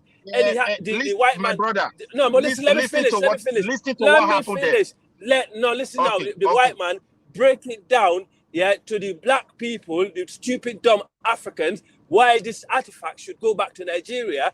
And they're like, oh, I never thought of it like that. It's like, what is wrong with black people, man? And your president is coming here trying to bring the most precious thing that belongs to the people. The problem of a black man is lack of knowledge. Is lack of knowledge. Yes. It's lack of knowledge. Yeah. We were not really educated. The language, the school they designed for so sad. us, it's sad. From that primary to university level is for language. When you cannot command your English very well, they laugh you. They don't care to know what you think. And that is why we are becoming like whatever the way we find ourselves today. I'm just telling the truth. Those guys who told you they are from Benin, they are not from Benin. No, they are not. No, this guy. This is the problem we have as a Benin. No. This guy. Listen, I know Nigerian accent when I hear it. This guy, he said he was related, and his son. No. Let me just finish. Midwest. You can come after. His son. Listen to me. His son. Hang on. His son is a very known rugby player in this country, yeah, and a lot of Nigerian community know this guy because when he rang, someone rang after him, said, I know the guy that just spoke, you know, I'm from his region. I wish he was here so I could correct him on what he was saying. So don't come, it's Midwest, we're having a honest conversation, right? If some of your people are doing the wrong, just say right. He's wrong coming on the radio. Try to also listen to my own part. Try to listen to my own part. Listen. Go on. This topic you brought in is the reason why you will see people when they want to talk about slave trade, they will quickly tell you Benin, about Benin. Because of this issue, and we continue to monitor them carefully. When you ask I don't believe the Oba of Benin now. Never from Benin. I don't believe the Oba of Benin now is involved in slavery. Wait, please. Wait. I want you said a lot of things. Let me also make my own contribution to a few things. Of course, go on. Yes, please. Now, when you ask the question, you will not discover they are never from Benin. And when you start questioning their identity, they are never from. 2, some of them don't have knowledge about what the British stole. Now, those things you see that scatter all over the world, it contain the history of the black civilization. They were not meant for decoration. If you want to go to history, majority of them, they are there. And thirdly, those ornaments worth a lot of billions. Then thirdly, where were these people making? Where do they make these things? It's where did the origin started from? I don't know whether you understand, because we still have a place where they are still made till today in Benin. Now, as you just mentioned, Buhari, as a Benin man, yes. Wait, as a Dome man and as a Benin person, in my life, when it comes to the artifact, the role that the northern people have played, majority of them like Buhari, may God continue to bless him. We know what was going on, we know the pressure, and we know every effort he put forward to be honest about this artifact issue. But people we consider to be close to us, some of them will come here, they will tell you they are from Edo, they are from Benin. When they are here on this platform, you are from, whether you are from Guinea, you are proud of your place. I will not ask, where are you from Guinea? They cannot even identify it. And even when they mention, I just throw a simple question to them because we are very related people. There are few things that connect us. You ask them, they cannot answer it. Yes. So a particular race is destroying Nigeria unity, and they blame other people for it. This is the problem we are having now. And it's going to get worse. Africa cannot unite with those kind of people. Okay, now you talk about slave trade. I am a Benin person. My ancestors, my great-grandfather sat me down. Mine is an oral history, the origin of Oba. And my grandfather who told me, don't even know how to read and write. And the names of towns and cities and people that he mentioned, you can trace them to 11th century. You have to praise them because they were having a way of keeping their history of whom they are. Then when you ask some people who were their forefathers, they cannot even tell you anything. They don't know where they belong. No, is that not shameful for a country that don't want to promote history? That's sad. It's very sad. And as we speak today, they colluded, they remove history because they remove history from the curriculum, and those who did it was from it's very unfortunate. It happened when a president from Yoruba land, whether it's even a Yoruba, I don't know, because this Obasanjo of a thing. And the Minister of Education was from East, the Igbo land, and they want to blame other people why we don't have history. Because the history they were teaching them were the British history. When you write book those days and you want to publish it, the British were still under colonization. They will go there to check what you want to publish for people, and they can tell you if you want this book to fly, this must be removed. You must write this like this. It happens. Right. And I don't know when you question the kind of history they gave to them, it become a problem. So for me, I am telling you, we know what we are facing. Propaganda. Yes. Somebody will come here and ask a question, and when the Oba of Benin died, they do this, they do that. How? You go to Benin, you see all tribes living peacefully, even before the white people came, and up to today it's still like that. If there is no enough development in Benin, what do you mean by tradition? It is the governor and president of the country that made decision for development. Yeah, not it's the governor. The king. It's telling, they don't have constitutional Nigeria. law. If the power, when the power was given to the Oba to control his people, Bended people were proud people. They were united people. They have a way of solving problems. Today, you took it away. You wrote a constitution. You gave it to only the governor. We don't have primary schools. We don't have roads. Are you going to bring me that on our cultural heritage? The answer is no. Can I ask? No, let him finish first. Let him finish first. No. Because what he was saying. What he was saying. Midwest. Do you remember recently when OBJ ordered the kings to stand and sit down? How did you feel? Do you remember that video when he ordered the kings to stand and sit? Very, How did you feel about that video? Very embarrassing, very painful, very embarrassing, and very insulting to our cultural heritage. It reflects how these people have destroyed the country. My brother, the next generation will be so confused, and they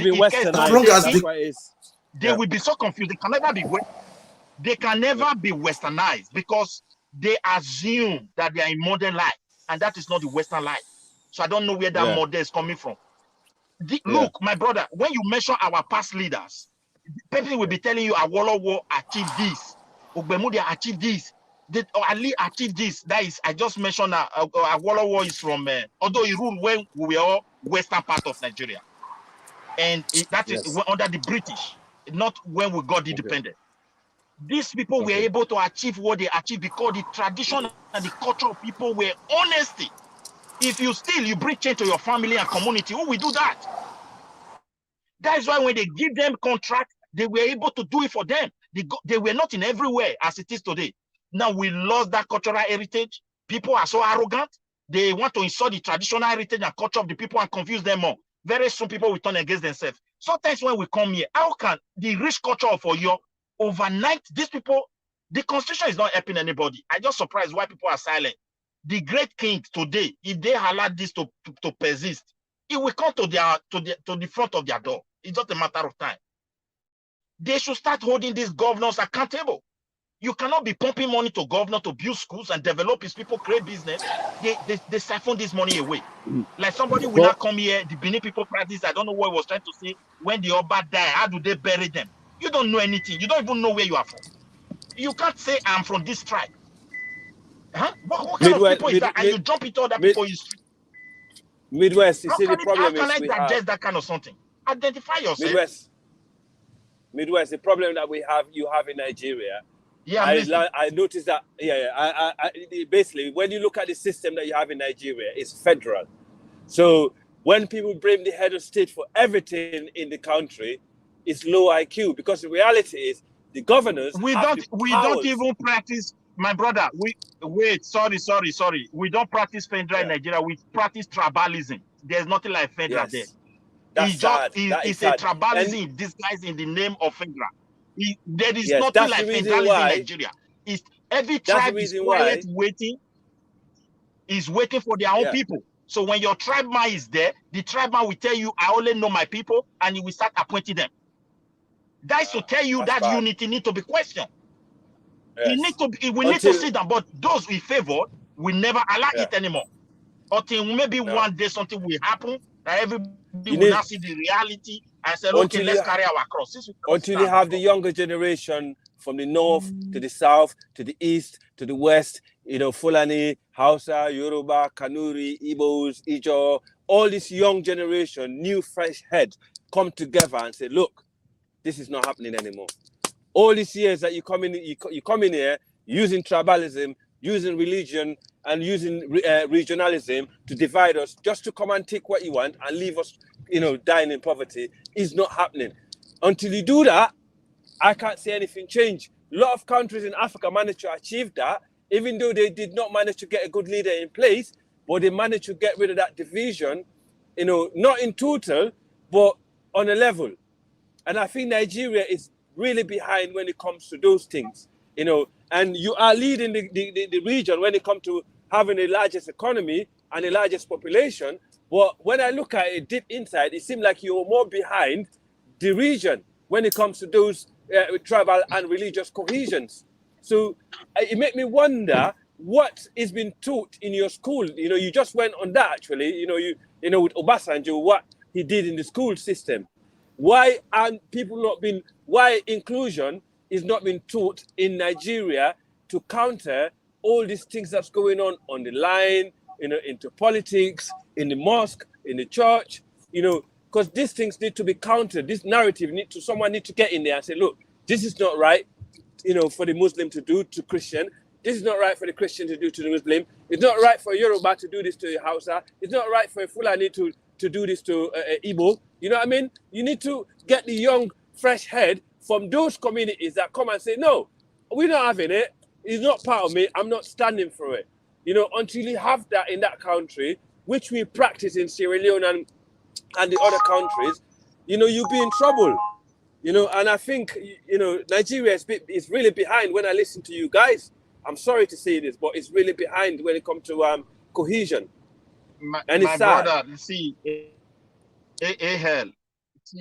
see, my brother, the problem we have is that at a point we were missing together, we were growing, we were solving the problem of our past ancestors. Why? We can marry easily. We now master every regional food, because before, when someone from the north cooks some certain food, I can't even taste it. When I look at the recipe, the way it prepared, even when the recipe is from the same thing I eat. Just for example, they cook this rice, they make it to a point where it becomes like a drinkable stuff. I will not drink it those days. I see it like a wrong something. When someone from the east, as the time goes on, we started testing everything. We see that we start eating one another's food to the best we can. And we start doing it tamari. But here comes a very big challenge for us. When Obasanjo came and make someone from the east, because the children from east are the one crying, they don't know why they remove history. Their own sister was the minister of education. They remove history from the curriculum. And I think that has created a very severe problem for every one of us now. People don't know where they are coming. They are consuming propaganda in the internet, and their attitude is becoming incompatible with the rest of people. We are even getting worse than the situation we find ourselves. It's a matter of time. Right. Those youth you are saying they will come and unite under which umbrella? How is it going to work? The youth that doesn't have knowledge? Yes, with what I know is also the youth actually are involved in the same problem. They're not rising above it. They're actually in it. You know, like when the election started, online platform, young Nigerian youth saying stuff about that tribe, about Fulani, about Yorubas and stuff like that. I'm thinking, why are you doing that? You young guy, and I can hear you talking on the phone. You got a young voice, and you sound educated. You live in the West, and then you actually engage in tribalism against Fulanis or Yoruba because the Fulani man is currently in power and the Yoruba man is potentially more likely to win the election. You know, and then when the Igbo man come to power, then the other two tribes do the same to the other people. So that will create problems. So why can't they just get on? It's sad. It's sad. Honestly, it's absolutely disgusting. It's sad. How can you lift your head up? My brother, Yeah. the way they structure the country. They took the power from the people and they put everything in the federal level, and it has created a very big hatred among ourselves. You get what I'm saying now? It has created a serious hatred, and that is the real problem. You go to Niger Delta, from okay, they are laying pipe today from Edo to Europe, because the largest gas production in the country is in Benin. They are laying pipe. And why the indigenous people are dying on the river seas of what's it called, the Atlantic Ocean, for nothing, because there's nothing for them to fall upon. We are under severe marginalization, and people are not happy over it. But it's okay. We don't even have a say. They put this money together and they select themselves into positions. They have destroyed the country economy, and nobody's happy. Even on the north, even when your brother ruled, when they leave, you will discover that your brother did nothing for you. And you'll be complaining. You're looking for a place to shift it to. Okay, look, we are having a president at the time from Niger Delta. What did he do? Southwest. He did nothing. And you go there, you see pollution, no good air, no soil to farm, nothing, no good thing to record. But when I spoke to my cousin in Northern Nigeria, do you know what he said to me? He said, if you give him Buhari and good luck Jonathan, right now, he said, I would choose Jonathan over Buhari. He said, Buhari did nothing for Fulani apart from trouble. He said, Buhari is a disgrace to Fulani and Hausa. Hausa and Fulani feel like Buhari let them down. But it just shows, it doesn't matter the man in the seat. Yeah? You could have a man there that's an Igbo guy, and he will do nothing for Igbos. You have a Yoruba man, you do nothing for Yorubas. It seems like to me Nigeria is run by little tiny elite of Yorubas, Hausa, Fulanis, and Igbos and Ijos. These are the few elites that got the power and the money and keeping everyone under control and let you fight over tribes and religion. That's my take. Okay, can you guys hear me?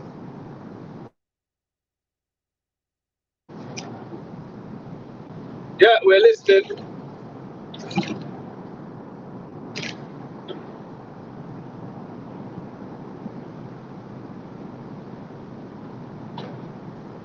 Yeah, are you muted? Can you better now? Yeah, it's better. Yeah, come on.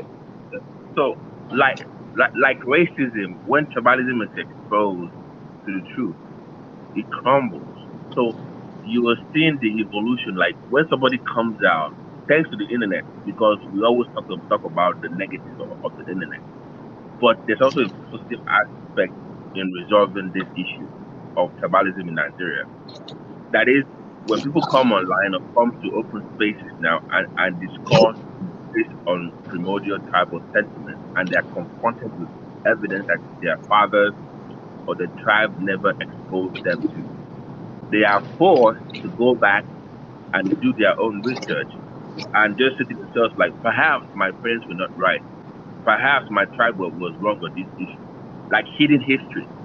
Like we've hidden history for so long that thanks to the internet, people can actually see what happened back in the days. They can compare and contrast it with what has been told in their own right.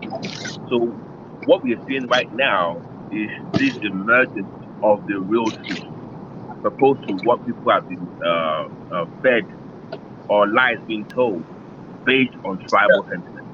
So it will take time. It will take time, but as we expose, because that's usually why sometimes I don't get mad when somebody comes online and spews tribal what we term type hatred, because it's what they've been raised with. Yeah, that's sad. What That we is can sad. what we can do is expose them to the truth.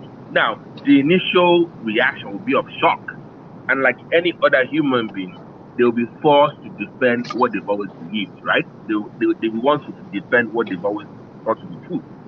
But over time, you will see the progression. It's like me going to college, for instance, in America. When you first meet, in the countryside, when you first meet a white person that came from a racist household, when they meet black people, they have this preconceived notion about black people, right? They're not smart, they're not educated. But the more they interact with you, over time, you will see that shift. Okay? It takes time to change people's minds or their orientation about the real truth.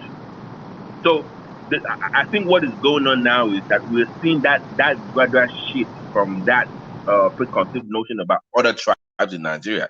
It will take time to get there. It will take time, but we are slowly evolving thanks to technology, the internet, and we having this kind of conversation. Because remember, 10, 20 years ago, we never had platforms like this to actually dialogue. We never had stuff like this. And the more we have this kind of conversation, the better we will get. The better we will get at exposing the real truth. Now, you also have to then go back to your own tribe and also confront them, because sometimes you might have been lied to. Exactly, And just say, exactly my point. Yes. yeah, dad, you lied to me. Why? What really happened during the Civil War? Why didn't you tell me this? Why didn't you tell me that? Then within that space, you have that conversation, that uncomfortable conversation amongst your own tribe. So what you're seeing right now also is, even within those tribes, they are having these uncomfortable conversations that right now is not made public. But trust me, Yorubas, Igbos, Fulanis, everybody's having this uncomfortable conversation amongst their own space about, like a Buhari now. Like it feels like 20 years ago, nobody will tell you in the north that Buhari was terrible. They will hide that fact. They will hide it. But now they are coming to the open and saying that we know it's from the north, but it was terrible. Before, nobody did that. Before in the southwest, you will never hear, oh, OBJ was terrible, even though it's true. But now they are bold enough to come forth to say, okay, I know I'm Yoruba, but this is the honest truth. So we are slowly evolving it's a process. Yeah. My friend, the sad fact is Buhari is still popular in the north today. This is how brainwashed my people are. You know, Buhari still got influence in the north. After all the problems over the years, I know, he's still got. I know, but I'm saying that you can see as compared Until that change, before. you say, all right, you're my leader, you're my tribe, but you messed up. I don't care. I'm gonna give someone else a chance. You know, at the end of the day, I got nothing to lose. You know, that's some mentality we should have. You know, not saying, oh, he's my fuller brother, he's gonna look after me. Yeah, go on. Sorry. Let me give you an example. There's this guy from my part of the country. I think if you had to rank the amongst Tinubu's, the current president, his cabinet, the best so far is from the southwest. Is the interior minister. I think that's the one that gets the most because he's been able to solve problems. And I think my favorite one is one from Southeast, from Ebony State. I'm not Nigerian, but I follow your politics, and I think the guy engineer Dave Buhari is my favorite politician in Nigeria right now. He's my favorite politician. Let me finish my point. I'm saying that this guy from the southwest is doing something that I want to see more of. That is getting this positive reviews across board. Nobody is talking about where he's from.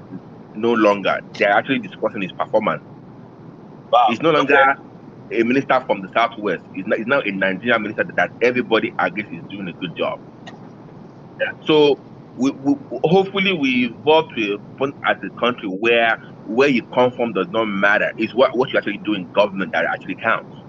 That is the end game, where we should not give a damn about where you're from. But if you are actually doing this system of, you must have 10 people from this part of the country, you must have 40 from this country, we will never grow. We must get to a point where I don't care where you come from. Can you do the job? What are you competent to do the job should be the priority, not where you come from. That would be the ultimate goal. Eventually, you know what? I totally agree with you, man. That's on this aspect, 100% with you, and that's my ideology also as a person in Africa, or moving forward. I think we should stop this. This person is for my religion or he's for my tribe, so I'm gonna vote for him, even though that person is gonna come and kill you later. Someone from a different tribe, different religion. If they're the better one, vote for them. They're gonna change your life. They're gonna help you put food on the table for your family. You're gonna create jobs for your children, and the generation ahead. Why? I don't know what's wrong with us coming into play. I don't understand as I came in. They saw what divide us, and they implement that to make it continue to divide us. Yeah, but hold on. You also have to. You're breaking up a little bit. You also have to note that this divide, this cultural and religious divide, is also a very effective political tool, right? It's a very effective political tool. And if I have this tool in my disposal as a politician, I don't want this to be resolved. I don't want people looking at me without the lens of religion or culture. I still want that in place because it benefits my own political aspirations. So to a politician, he or she enjoys the cultural divide. He or she understands the impact of this religious division because it is a control mechanism to control the masses. So you must also be careful from the view of the person that you're listening from. It's a very effective tool for a politician. Yes, they don't want it to be resolved. That's just one point as well. Yeah. It is, because I never had politicians come up and say, I don't want to hear religionalism, I don't want to hear tribalism. If you do that, you're gonna get into trouble. It don't happen. You never hear them say it. Do you know what they do in Nigeria? If one person is bidding to become a minister or a governor and he does not get what he wants, he will be the first person to go on TV and say it's because I'm Igbo and that's why they didn't give it to me. He will be the one promoting that itself because he didn't get what he wanted. Then he would now introduce that tribal element to it, that religious element to it. So they are the first because he didn't get what he wanted. Then the country's not gonna go anywhere. Then it's just gonna be stuck in a limbo. It's gonna be passed from one tribe to another. Everyone is gonna wait for their own time to rule. Yeah, no, but like I said, tribalism and racism over time does not survive exposure to the truth. It crumbles. No. It hides the truth. You're right. It hides it. It helps cover the truth. So when you engage a tribalist over time with the truth, whatever they believe will crumble over time. It takes time to be true. It takes time. There's nothing wrong. Yeah, my friend, there's nothing wrong about talking about your tribe, the history and the greatness and the bad things that they done. You should be proud of who you are. That's not a problem. But do not use that to inflict pain on other people and trying to control other people and have that ruling class mentality, which I think some of my people have. And also, and that's not just for my people, it's for people from my similar tribe also in West Africa.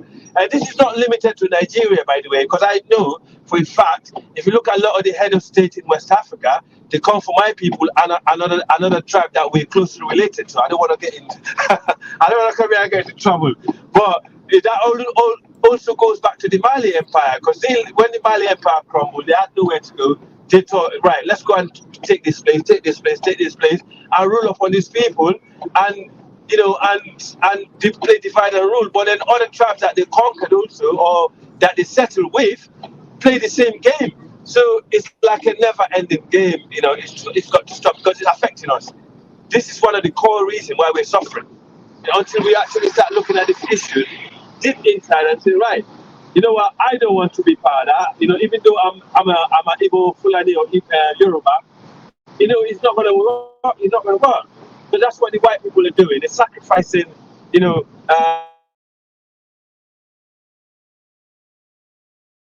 until we start electing them based on their policy and what they can give and their capacity, we're going to be struggling. We're going to be the last stuff of the world forever. Well, like I said earlier, it takes time, but we've made progress. You just have to pay attention to some people. It might be slow, it might not be coming fast enough like they want it. But trust me, compared to 20 years ago, we are getting there. It will take time. It will take time. Oh, that's good. That's good. But intermarriage is also make a lot of difference as well in terms. Yeah, that too. But when someone, like for example, my mom, my dad is a fuller. My father, so I can go into different homes. I not only that, to be honest with you, Fuller and Mandinka, we always open our doors to one another anyway. When it comes to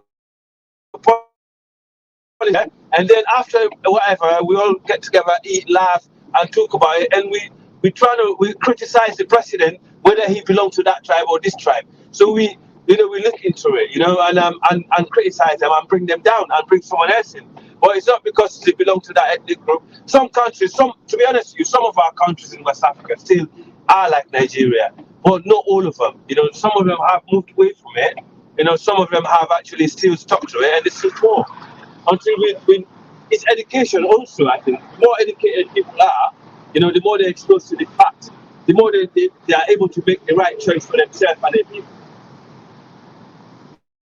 Yeah, but in our own situation, there's a role for the government, but there's also a role for civil societies, our culture, our traditional rulers, our religious rulers, because they have influence over the masses. Unfortunately, those pastors and imams, they have a lot of they are very persuasive. They hold a lot of sway. The emirs have powers in West Africa. For example, the emir of Sokoto, he's not only the emir of Sokoto, he's the emir of the entire sub-region. So when you see the problem in Niger, Tinubu could not solve it. They won't even listen to Tinubu. It's Balalao and Sanusi, they're the one that went there and talked to these guys, right? The emirs and the Hausa and the Fuller that went to Niger and said, look, this is not happening. You can't be doing this. You can't be, disrespecting the emir of Sokoto. If he says what you got to do, you're not going to do this. You don't do it. Trust me. There's a lot of things that are not going to be coming on the surface. I know my people, how they work, how they think. Even those guys are in the military uniform, they feel powerful, but they're nothing in front of those emirs, because these military guys know that this emir got millions of people behind them, that will actually, including in Niger, that will turn against them. So they'll be powerless. So if you bring the traditional leaders and the civil society, put the politicians aside, because they have no interest in the people uniting, because you have a great leaders in Igbo leaders in the southeast. I saw them. They're more clued up more than the politicians in the southeast. You have a great Yoruba leaders in the southwest. They're very clue, they have clue. And also the emir of Sokoto, he was a former military guy. This is how these people are chosen. These people already had a good life outside being emir or being a chief. So these people can come together and unite their people and put this politician out of work, because they have more power. They have more power to the people, and the people respect them more than the politician. So I think the problem can be solved. But that also brings the question: the constitution of the country itself that has limited that kind of cut off the wings of this. So even though they have influence, they've been turned into political tools for politicians. Yes. Because if you have a king that is under the control or command of a local government chairman council of local government that's only there for 4 years, then if he does not play ball, you can get rid of him. So you must also look at that constitution itself of each country. The emirs in the north, it's hard to get rid of them, man. It's hard to get rid of them. I know, but but on paper they can if they really want it. But I know that Yeah, if they yeah. do, But if you get there rid will of be. the ML Sokoto, trust me, whoever done that gonna lose power. Because when it Didn't comes they, to the didn't election, they, didn't they get rid of the one in Kano? Heavens didn't fall. but The government got rid of it. but So what happened? What happened? Didn't he have NMPP, a different party in Kano instead of APC? yeah, See, but yeah, didn't you have didn't you see the rise of Congress? So when Sanusi Lamudio left, yeah, can you see that? no, no, Exactly. yeah, but You can't get no, rid no, of them, no. but Hold you're on. gonna lose influence because they got followers. I know, but you're missing the point. They still the governor still did it. Is what I'm saying. It was still done, and it The broke. governor what? Not the governor still did it. They still got rid of him. Is what the point I'm making. And not only did he do that, he literally divided the kingdom into 5 kingdoms. So Where Kano? yeah, so what you see right now is not the old Kano Empire anymore. This guy broke it Now down to 5. listen. No, The Hausa kingdom was never united. Go back to the history. It's a Fulani that united the Hausa kingdom. It was always no. separated I'm kingdoms. not. I'm not arguing that with you. My point to you is Yeah. that the governor still went ahead to get rid of them, which should not have happened in the first place if we had the right law or constitution that kind Oh of. yeah, yeah. I mean, yeah. No, I agree with that. If you have the right laws in place and you have the right institution and the civil society, you will not need these emirs. You will not need these traditional chiefs.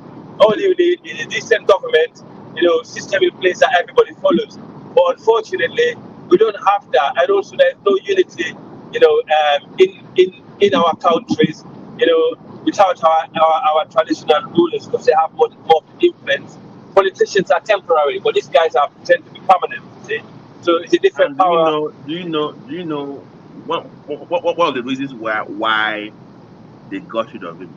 Obviously, you have a plethora of reasons, but one of the reasons was because he was an advocate of child education.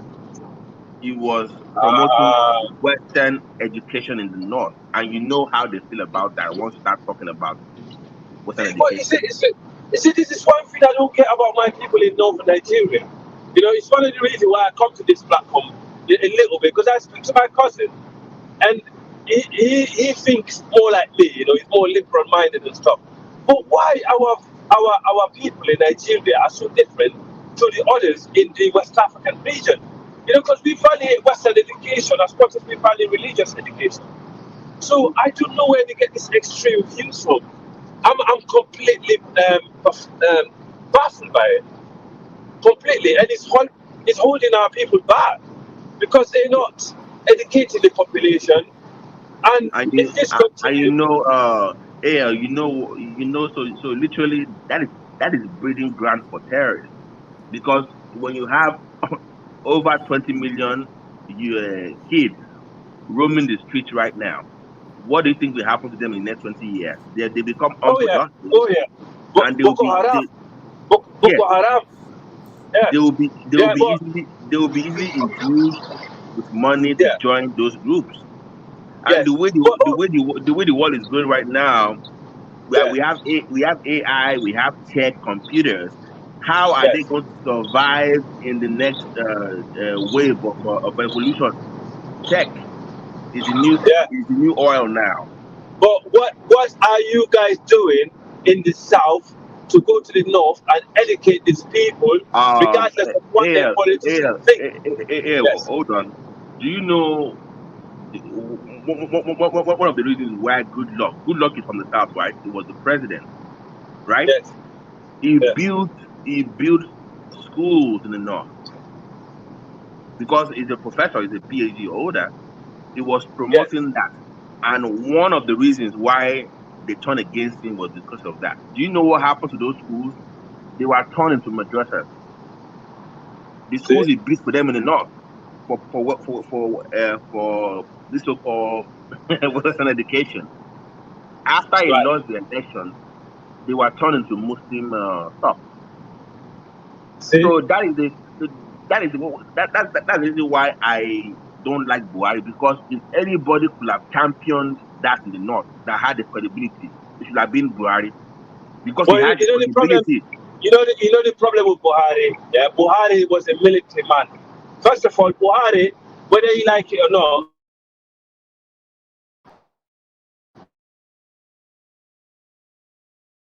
he deserved to rule Nigeria because he became a general during the Chad War.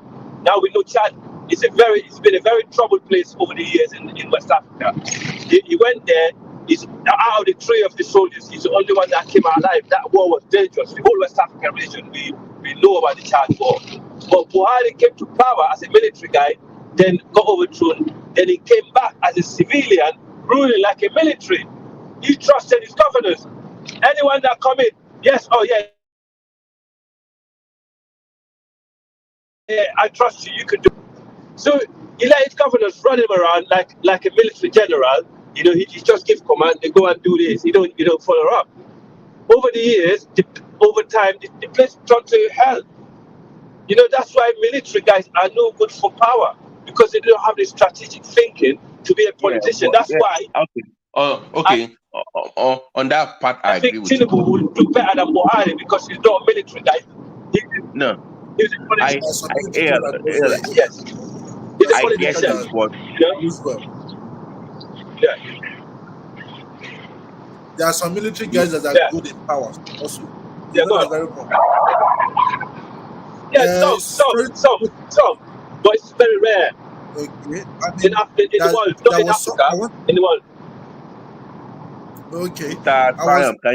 Can you do me a favor? Can you speak to this issue real quick about, because AL earlier on asked the question that why can't people from the South go up north to educate them about the need for education? Can you tell them the reason why it is better you have the strong, the powerful men and women in the north do that hard lifting as opposed to having somebody from the south go up there to education? Just in one word, I don't think if they will accept it because of the politician uses them as tools. You understand, for disruption during the election also. So the problem. So as I used to tell people,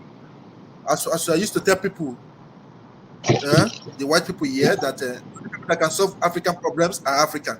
So it's only the Northerners that can solve their own problem. Because of they have people over there that went to school also, educated, but many of them don't want to do it. They use it just they want to keep up their why do you think that the few ones that are educated don't want to expose their own? It's all about power. It's all about power, Babati. It's all about power. Power is everything. When you have power, you can control. You can see the way the last election went in the news. So that's it. It's all about power. So that's my own opinion. So AL, do you get it now? Do you get why we don't get involved that much? Yeah. Because we know once you open up your mouth from the south about educated in the north, they will come after you that you are against their culture and religion, and you don't want that problem with them. So since their own leaders don't want to do it, it's very hard for you to get involved in that revolution in terms of education. That is disturbingly sad. It's quite disturbing. It's quite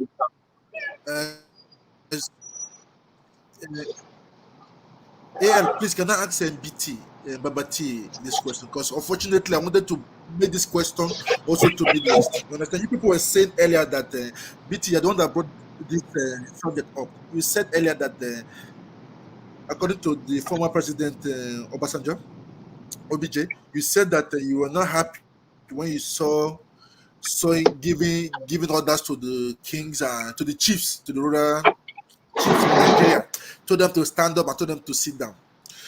Then Midwest said that it is a disgrace. Then I laugh. You understand that? There's something I learned a few days ago that when you control the people's money, you control the nation. When you control the food, you control the power. When you control energy, you control the whole world. You understand? So one thing is that how do the rural areas, all those chiefs, they get their money every month to feed? and they marry many wives. How do they get their money in Babati? Can you tell me, please? Okay, Their so source of so income.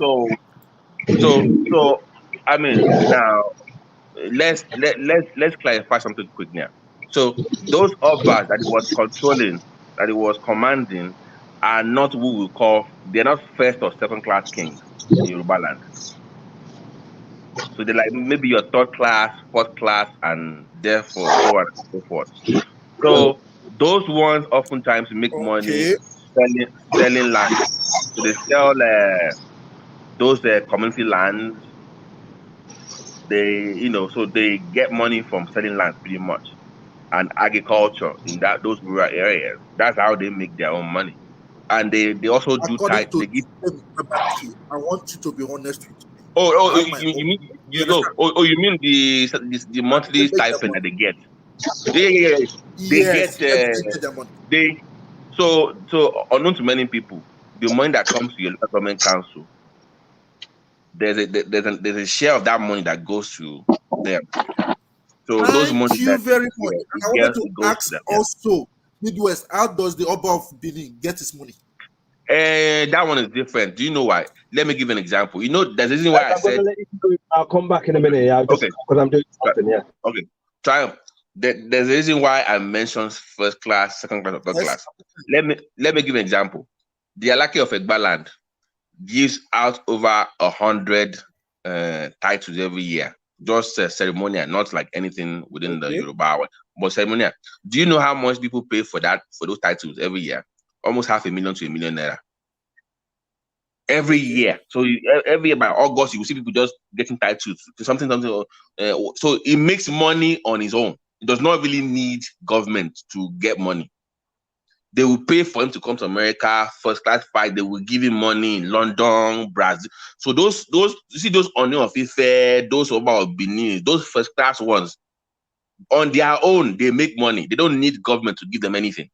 So you see that they are more vocal, they are more they are more engaged, they are more confident.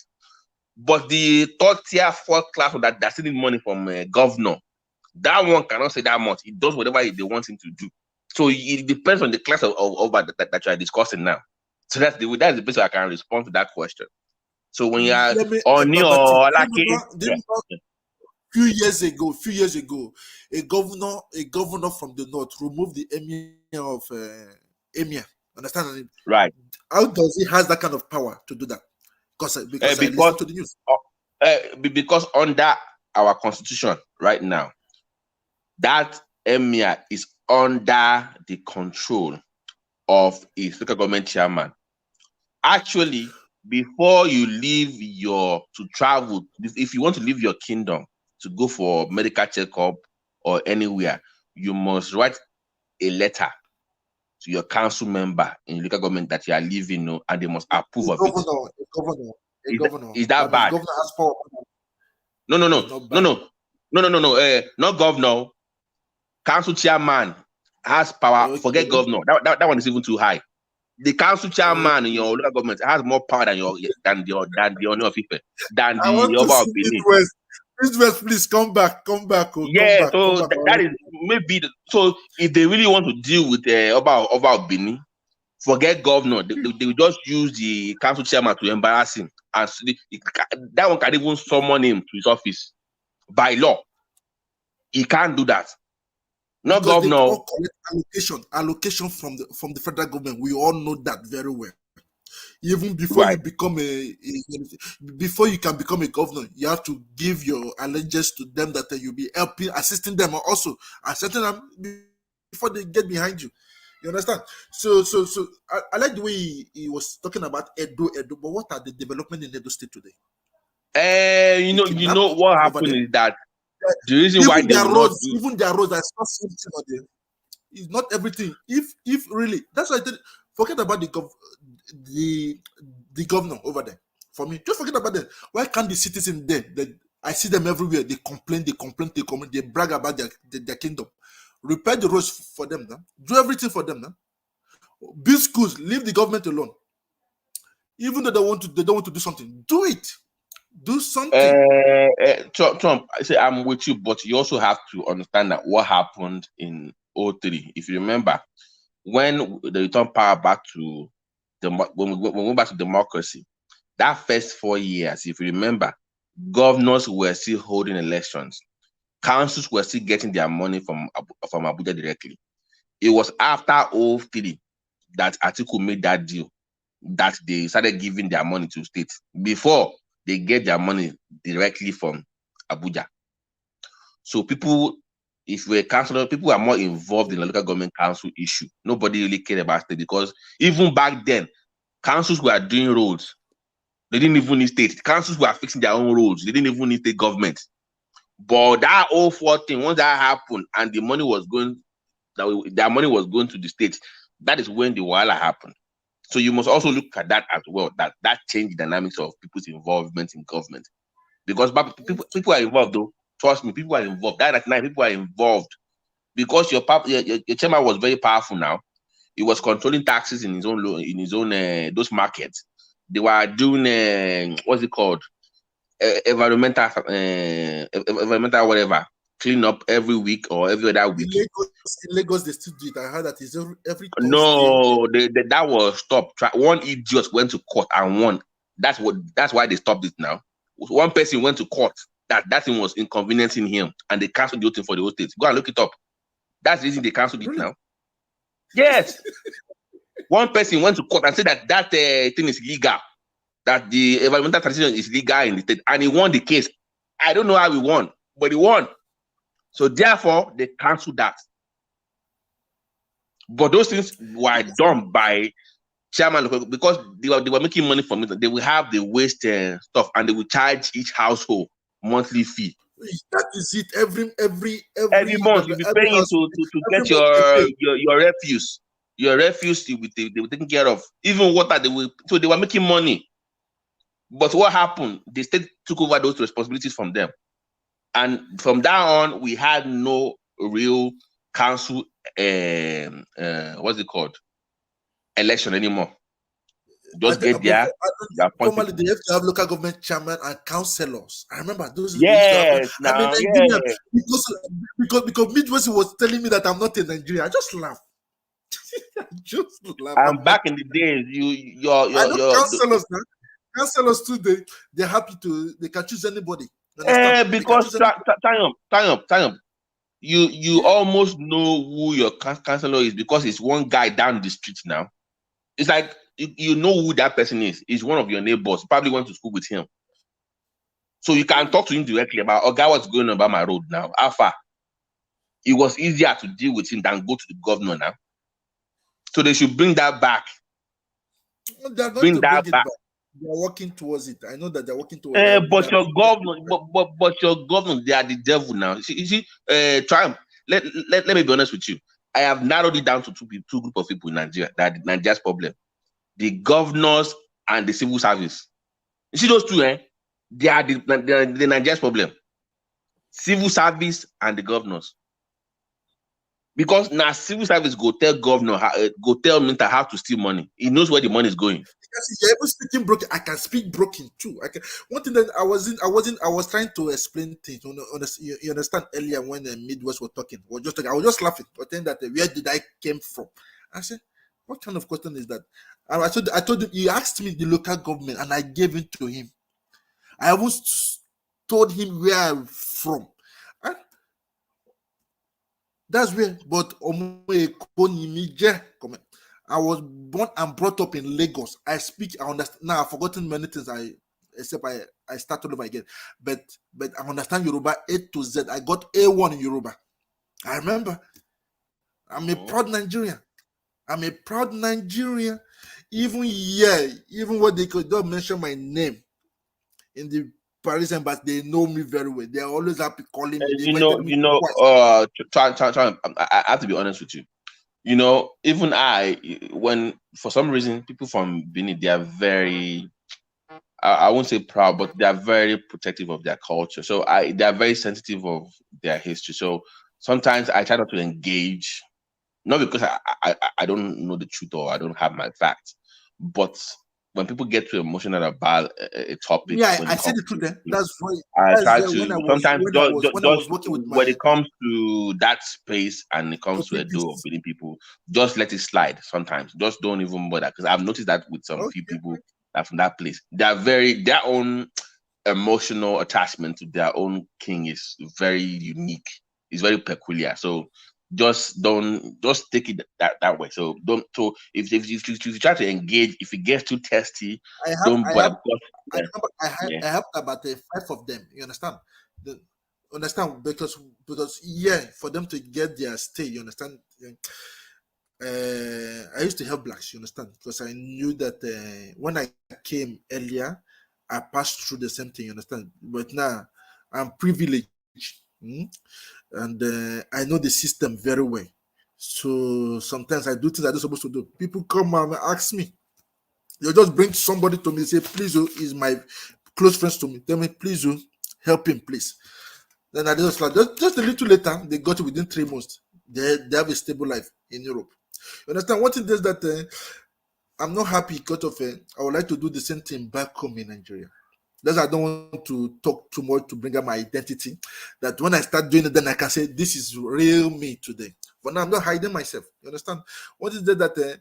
If really like now there's some things that I'm not even I do not agree with the king of where I came from. Understand? My mother said, I shouldn't talk. Oh. If I talk, I will have to buy goats as a punishment. Then I left. You understand? My mom told me that no, even all my cousins, everybody went, man, everybody went. You say no, you are not going in. I say why that I'm going to give him a that that she wants him. Not I'm stubborn. You understand that?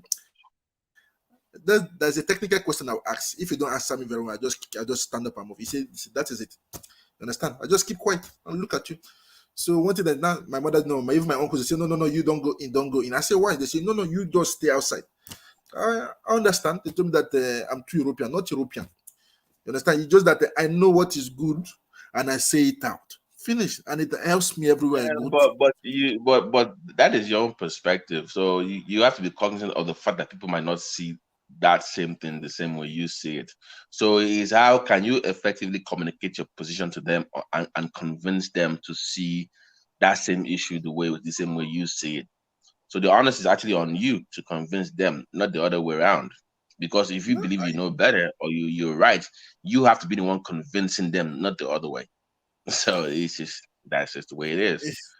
Yeah. So, but me, when it comes to those I cultures, understand. sometimes yeah, You you don't just want let to. it. That's when Mike was saying, I just smile. There's some things you understand.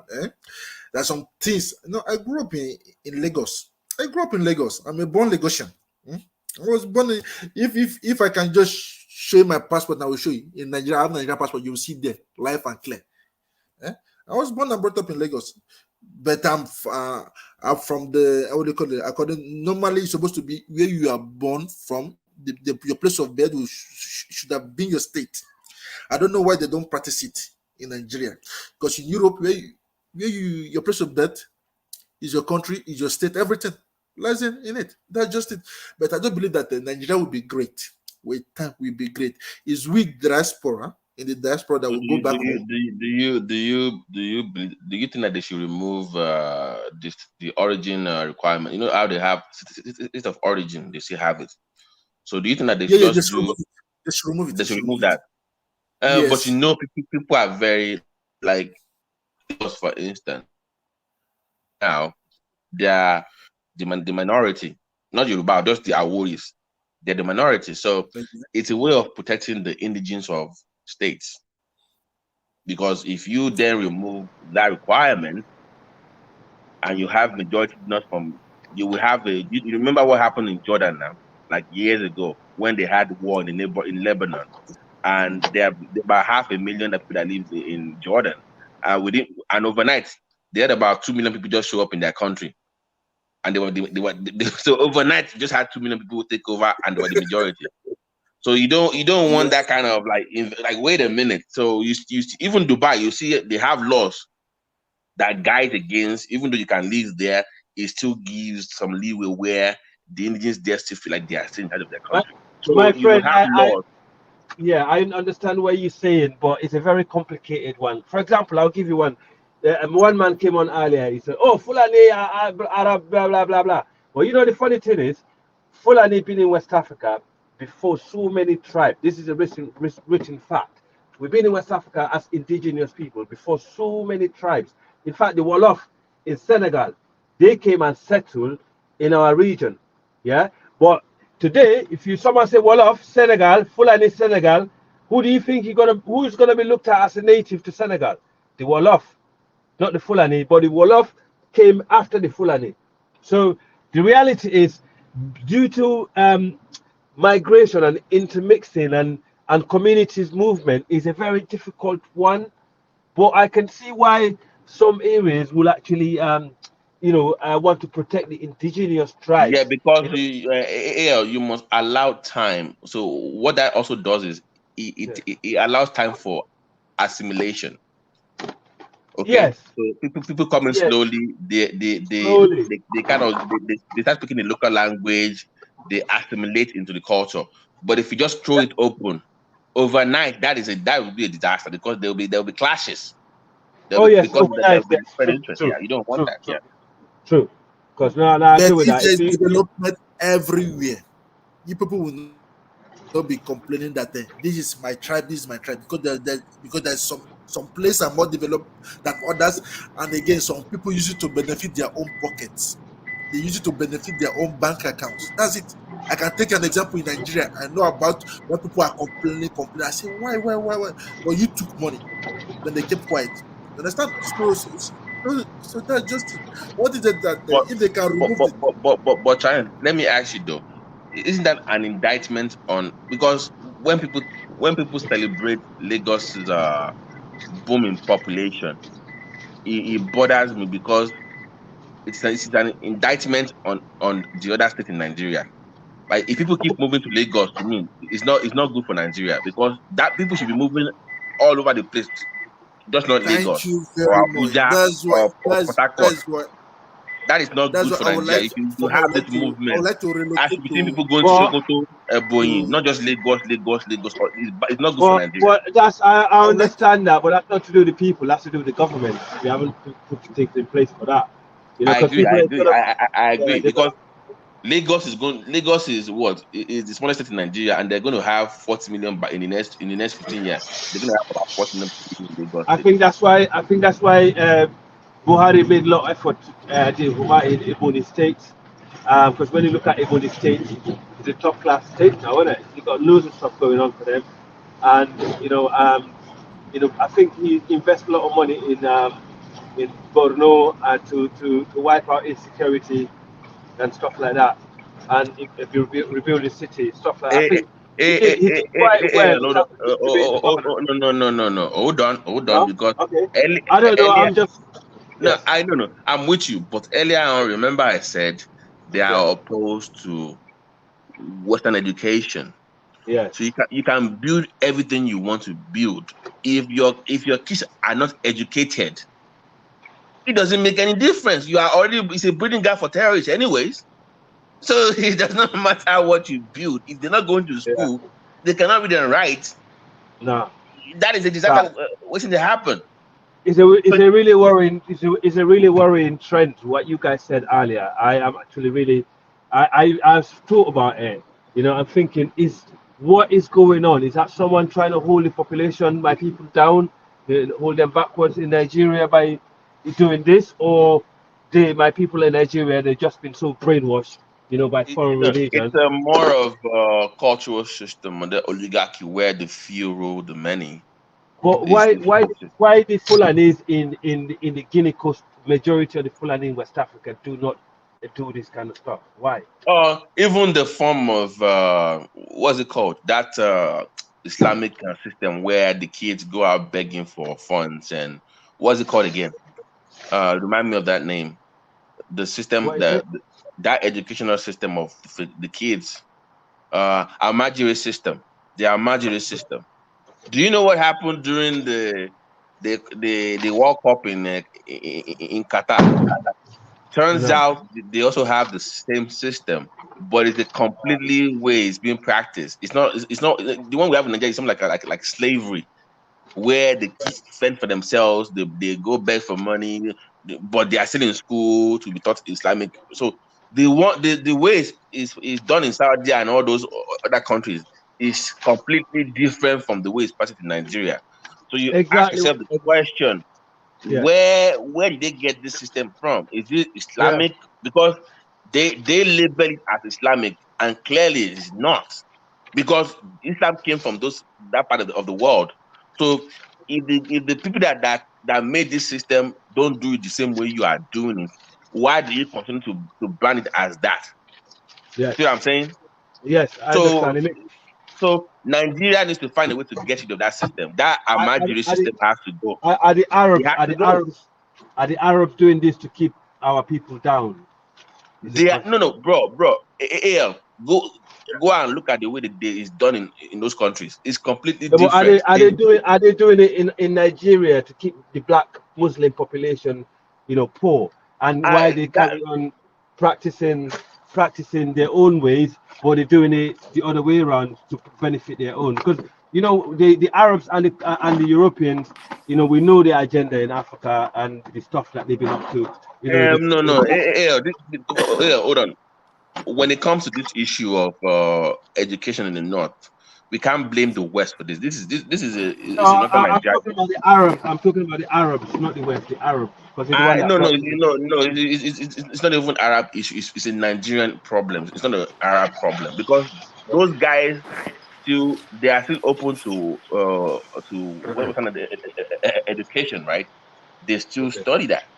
But when you have this, the one we have in Nigeria is a totally different system. So we should blame ourselves for that. Let's not blame any European or Arab country for that. Can I interject? Yeah. Go ahead. In a minute. Yeah, I'll come back in a minute. One second. Yeah, I just came in because of you, Babachi. What Allah proposed, that has been my proposal, in solving this Niger tribalism, debacle that we have. What he proposed about wherever you are born, and you have a different opinion about that, I thought as much as advanced as you are, that would have been. Oh, you You mean have your own opinion, but you would have. Oh, you mean sorry, is that my California brother talking? Your voice sounds familiar. Yeah, it is. Oh, so so you're hiding? So Peter B lost now. You changed your name now. Why are you hiding your name? What? Why did you change your name, man? What do you mean? Why I'm hiding? I've not been in a platform recently. I've been busy. Yeah, So but no. But I'm saying that I've never seen this name. Condin. What is this? Condin. Condin. Like, are you not a man of prestige? What is? How do you? I don't have a right to change my name, Babati. Well, okay. Anyways, back to the issue.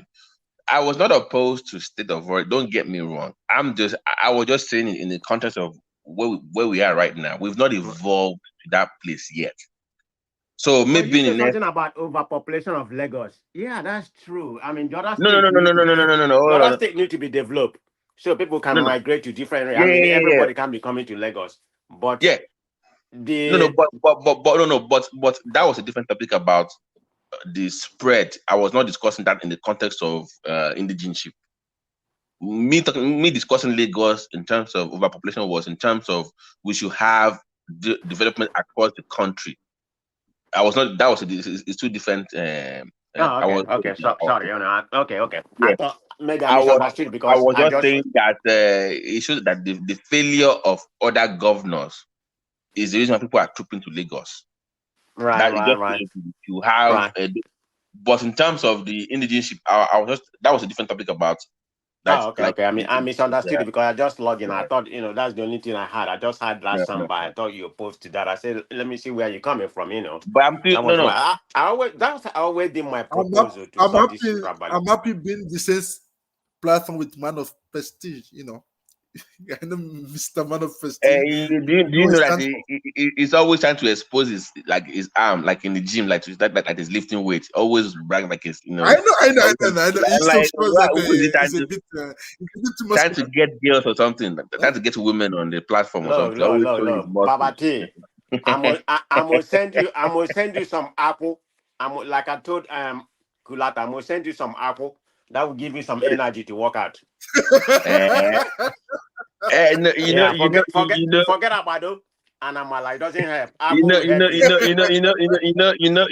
Trump. That apple is for the other room too. It's for the other room. So that is what. No, it I is.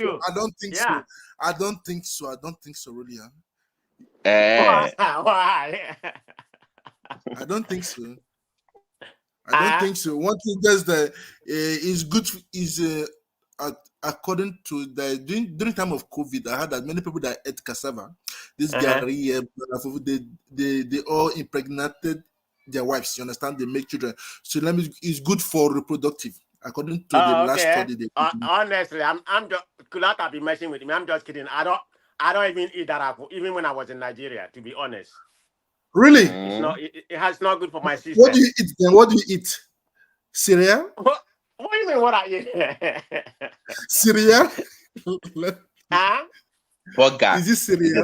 If I want to eat Nigerian, the food that I normally eat is pounded yam and samovita. That's all I eat. Pounded yam and semovita. Okay. Yeah, that's all I eat. You can see that I'm a real Nigerian. I still understand semovita now. Triumph, we don't hear. We are Nigerians. Stop trying to we know. So, why are you trying to? No, I'm just saying I don't eat I'm not in Nigeria. Because right from Nigeria, it's never good to my system. I mean, to my body. Yeah. Yeah. It's so you don't eat Nigerian food in America. You don't do that. Yes, I do. What do you mean I don't eat Nigerian food? Do you eat Nigerian food, Babaji? I'm asking now. I'm just asking the question. Do you? Of course. I mean, every now and then. I mean, not every day. Exchanging words with a man of prestige. It's a honor talking with you. Because I used to watch you. Don't mind him. Always coming on one man to cause wahala. I was seeing him. Really? Always causing. Oh no! I like to. I mean, that's the good part of it. You can't be going to the platform where everybody they sing Kumbaya. It's not good. I don't like it. I like where I can argue with people. Okay. So let me ask you this question now. What are your plans? What are your plans for Nigeria, man of prestige? Because of you always talk about politics about Nigeria. Because one day you asked me, I will not tell you who really I am. You know me. You asked me a day, or just in the comment section, you asked me, why do I say that Tinubu is good in Nigeria? I said that he's the one holding the peace today in Nigeria. Then you kept quiet. You said, thank you. That's what you want just to know. So what are your plans for Nigeria, man of prestige, please? Well, things are not going well in Nigeria right now, inflation and all that kind of things, so it doesn't really matter. I look at things, besides who you support. Of course, I didn't have any vote during the election, so I supported Obi, but that doesn't mean... Neither I too. But I support anybody that is in that position, because that represents we all. That's what I say. Well, I don't have any issue with that, but I don't like the paradigm shift that we're going, into right now, because things are not really. I don't see any kind of progress in any area. That's my problem. Are you sure? Any kind of progression. Let me tell you something. Something you have to take note. It is a good news for every Nigerian. Do you know that? Do you know that since this man Tinubu got into power, they have been issuing visa to Nigerians easily than Buhari's tenure. I have proofs. Where did you get that statistics? So no. So they are giving to the so you can run away faster now. That's a bonus. I know many. So what is the benefit of that? No. Hold on now. The progress is for us to abandon our land. No, let's assume your statistics. Let's assume your statistics is true. But what is the advantage of? I mean, why? They still help back home too now. Like last year, how many billions of US dollar that people that the diaspora sent back home? It's just like now. Like many people, they got admission through schooling and everything. That's the way. Like now, schools accept people now. So hold on. So you're saying that since he got there now, it's not easier to leave the country, and that is a good thing. Yes. Yes. Yes. Yes. So they want everybody japa from Nigeria. Brain drain. Oh man, come on, man, come on, come on. They give you more visa time. That's not a good thing. That's not a good thing. Come on, You know man. what you should be proud of? You will say since he become a president, Nigerians are returning home. Say that. Not since he became a president, that gets Nigerians in more Americans are now willing to go back home. That's what we are Triumph, expecting. just think about what I've not seen that trend. Where did you get that trend from? Triumph, hold on. Just think about what you just said. Somebody became president and it became easier to leave the country. How is that a positive thing? That is not positive now. Can I explain? Please. It's like this.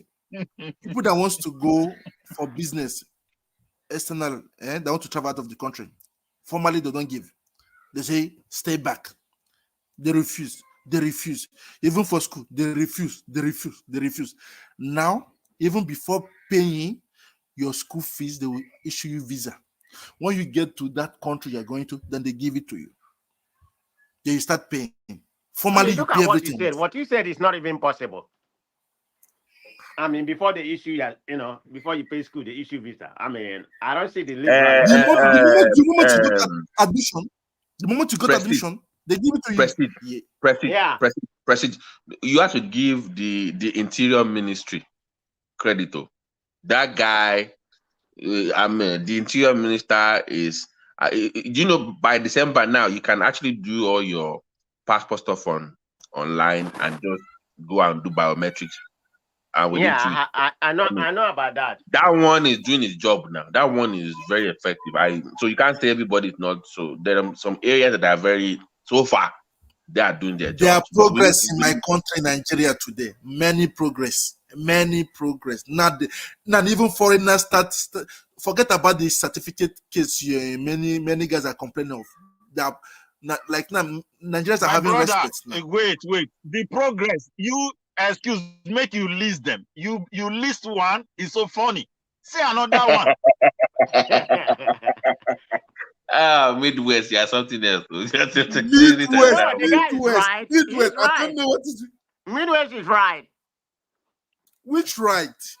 I can tell you that progress now in Nigeria because of just the communication system. I did agree with you. You list them. Okay, let's say we have listed one for you, which is the Minister of Interior. We agree. Then you list another one because it's helping us to shape the passport issue, which we have been having for years.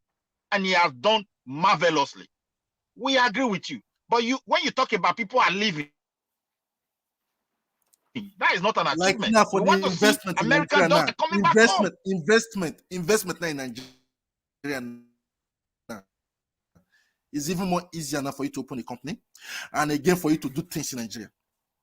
Do you know about that, Mr. Midwest? But are they coming? They may have. I don't know. There are, when you say things. Wait, my brother. When you say things, there are a lot of things. Maybe you go there now for passport, bro. It may be so easy now. It's also things. Maybe you want to buy one fancy car or what? There are a lot of things. So I don't know the thing you're talking about. Passport, bro. You can hear what he's saying.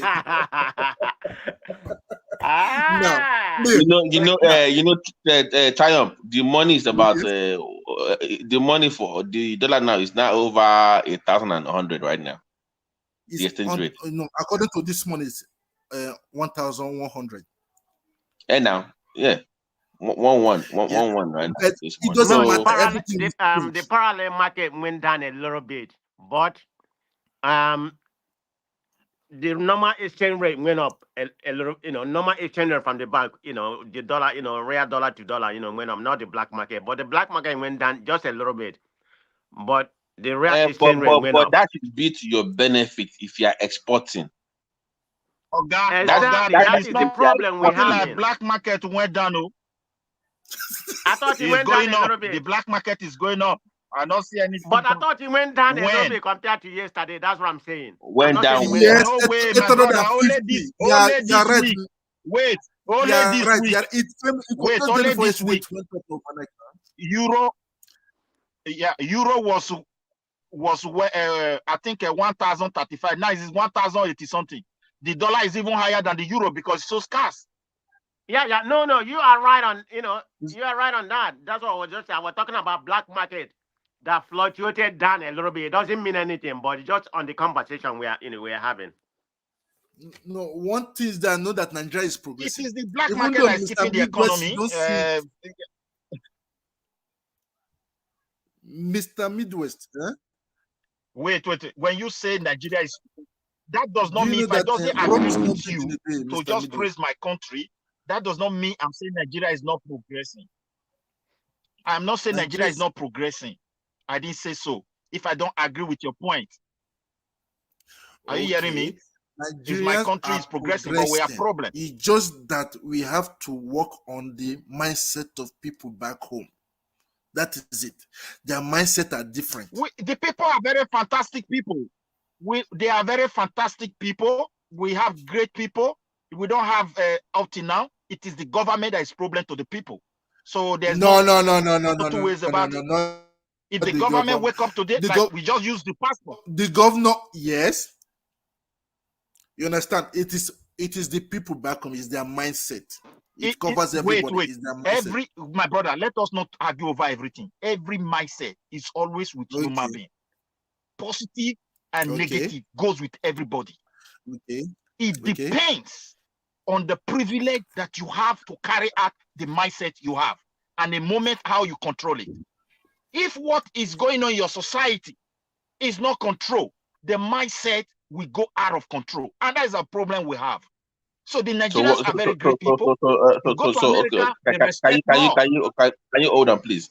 Can you tell us? America, you don't force them. You don't force them. Wait, hold on. So can you tell us? Please, my brother. No, hold on. What is Nigerian? So we know where you're coming from. What is the Nigerian right now? What is the Nigerian mindset right now? What is it? You say it's the mindset. So what is Nigerian? You want me to answer it? That is Midwest because it's a bottom mindset. I don't know if somebody else want to answer or me. Okay. No. You. See the point of the Nigerian mindset. Okay, the point of Nigeria mindset today, because of the atmosphere that the government has created, is negativity. No honesty and no truth, and it's from the top, and that is why it becomes like that. I disagree. If you serve the country with honesty, because you did not belong to one particular tribe, overnight they will rubbish you and throw you out. People serve in the army. When a new government come in, the sacrifice you make for the country is none of their business. They check whether you are from their tribe. If you are not from there, they throw you out. You expect that mindset to be positive? Come on, guy. We need to see our problem very big the way it is. No. You make sacrifice for your country. Instead of them to decorate you, they will tie you with dishonor and give you some stupid vibes. Mindset is not like that. It's not like that. Can you Midwest? Can you there's a reason why I'm asking that question. You said the Nigerian mindset is what is. That's the reason why we are. Can you please explain what it is to people? See, okay. Let me put it this way. I think the average Nigerian mindset, what I saw back home, is how to make big money, live big life, not really working for these things, how to hammer, and how to be popular. And this is what I see in my people. I don't know and the way to achieve them is always dubious. When you interact with them, they don't tell you positive way to reach that level. So it's very unfortunate because what they are saying in the society has affected their mindset. The same man, take him to America or Britain, they will now understand that he have to learn. There is a procedure to things. In our country, there's no procedures. And it has polluted the mindset. Our people are great people. If we have a serious president that said enough is enough today. Look, when Buhari came to power, you see people, they were running away from their money. Some buried it in the bush. People want to see how they were running up and down because they were fearful of something. But only for them to discover that the president is not the type they perceive him to be. So they went back and started doing whatever they like. It also depends on this one. Tinubu is not the one that spoiled Nigeria. If this guy is trying to say he wants to praise Tinubu, I never come here to say Tinubu is the problem of Nigeria. It's not. He met rubbish. I've You go there never and look at met the history of our I've country never today. met You work for our him. dear president, Mr. Midwest.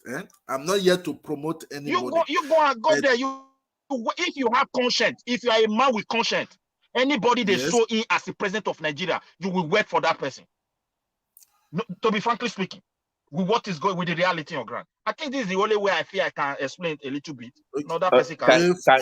can, can you let can you tell us about that Nigerian mindset yourself? Because I really want to know how it because it affects everybody here. It's all about the moral and the character. Moral and character. If we can work on those two, we can get integrity. That's what we lack. When the government allow moral decency, he allow moral decency to die in all level. Even those that are supposed to guide it, you reduce them to zero. You want to finish them like the traditional head and everywhere. If Nigeria is in a deep crisis today, there is no governor in the western part of Nigeria that will survive if Oni of Ife did not stand up to say, this is what I want. I'm just telling you, not in the north. They also have their own kings there. But today, the government don't want to empower these people to question these governors. Yeah, the emirs have a lot of power. They are out there. And instead of them to empower these people, they are even trying to pollute them, trying to, bring them to nothing. If we are in a deeper crisis, my brother, if they reduce these people, then we are gone. Just have it in your mind. Nobody trusts the governors. Nobody trusts their ministers. Nobody trusts their representatives apart from their kings. You're so right there, man. You are so 100% right. You remove all the traditional rulers and the emirs. If there's a crisis, the whole region will blow into a war. You're gonna, because you ain't gonna have any mediators. We underestimate our proper rulers, not this colonial politician that got installed in our countries. These rulers were the ones that used to control the kingdoms.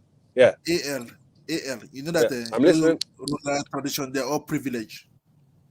Yes, they are. These guys used to. There is problem. They are out of the country. I'm telling you, with Nigerian standard. If I'm talking what I know about Nigeria, because I did my research. Even before I do anything, I do research. You understand? I don't go into somewhere that according to what I said, I lose. Understand? I like winning. If today there is problem, it's only the poor people that will suffer it. All of them will run away. Many of them, their wives, their concubines, you understand, are all in Dubai, in America, and UK. Many of them are in UK. I meet them here in UK. I used to visit UK. I go like a day and then I come back. Wait, my brother. Wait, your research, please, that your research, you have to redo it. Not major rulers. Most of our major rulers don't even have house in Europe. I'm telling you, they don't have. Their children are aware. Let me ask you this and question. influential men who they call chief. Sorry to cut you. Where is the first child? I will answer that question. Hang it a little bit. You said their children are aware. Wait. Let me not lost my real thought. Let me quickly put this one. I will answer that question. Wait, listen a little bit. Now, when you see what is going on today, you have chiefs that are being appointed, either they are play political role, they are not the main rulers. These people, they are more or less like the politicians. So they can parade themselves. But when there is a critical issue, then you now understand that super voice that the people will listen to. There are many kings. This is what I'm trying to present before you. And a lot of those powerful kings, they don't have houses in abroad. They are the victim. Who told you that, Mr. Midwest? Their children are going to school. Are they going to the same school that we are going in Nigeria? Let me ask you this question. If they are going to the same school, they will repair all Midwest, I'm not saying they are very wealthy, but there must be a bit of privilege, within the kingship, and the traditional, because anyone that's a ruler in Africa or anywhere in the world, they tend to have a lot of influence, and influence comes with money, Thank you. Can we clarify something real quick? There will always be a class in any society. We cannot legislate parity. That is not realistic. No, we can't. What you can do is be fair to all classes of people. Thank you very much. But trying to find a system where everybody's equal, it's not going to happen. There will always be the poor amongst us. It's how we treat them that matters. It's the humanity in us. So, you know, I was raised privileged. I was from a privileged family. That's open secret. But it's how you then treat others in that society, which I don't Okay. see in Okay, my ours. brother, So, let us. I will use some European country as an example, as you just said. Like in Sweden, here we have a king. Their families are royal family. They are privileged. Okay, what do we really need in this life? For example, you need money to feed. You need food. You need house. You need some basic things. First of all, to start with as a human being. right. If you lack them, there are office you go, irrespective of whom you are. You go and tell the Right. same government, I don't Basic, have food. They will look basic, at you and they basic will see needs. I it, get. No, basic need, and they will give it to I you. get you. But why do Mind you think? you, Okay, but they okay, weaponize look at that. another thing again. The king's son cannot say, because my father is a king, and come and slap me, who is of a Nigerian origin. And they will just allow the case to go. No way. So they discipline them, they help them, because this is a treasure to their cultural heritage. While they are still a democratic country, there are things they need to preserve. In our case, the government said they don't preserve anything, they don't care. So a time is coming where we will lose everything. Then if we have crisis, who is going to mediate? So Russia, China, Turkey is already there, Egypt, and you expect them to not tell you, talk for your own favor. Why some are after code, the other one is after uranium, the other one is after oil. Can I ask you a question, Midwest? My brother. Do you ever see a day in Nigeria? Yeah. Hold on. Do you ever see a day in Nigeria where the poor will revolt against the rich? Where they will literally go into your ECOIs, your VIs. Now you're talking. Now you're talking. Because if that is what you're suggesting, then let's talk about it. My brother, I am seeing it. Yeah, I am seeing it. Will come. I hope it comes one day. Getting momentum. Yeah. But the reason why it cannot catch fire, the real extinguisher to it is tribe. Because the privilege for every region to manage what they have, Nigeria sees it in the name of federal. So people don't really know exactly whom to hold accountable. So this is a first challenge for all Nigerians as a whole, irrespective of the place they are from. They don't know any longer.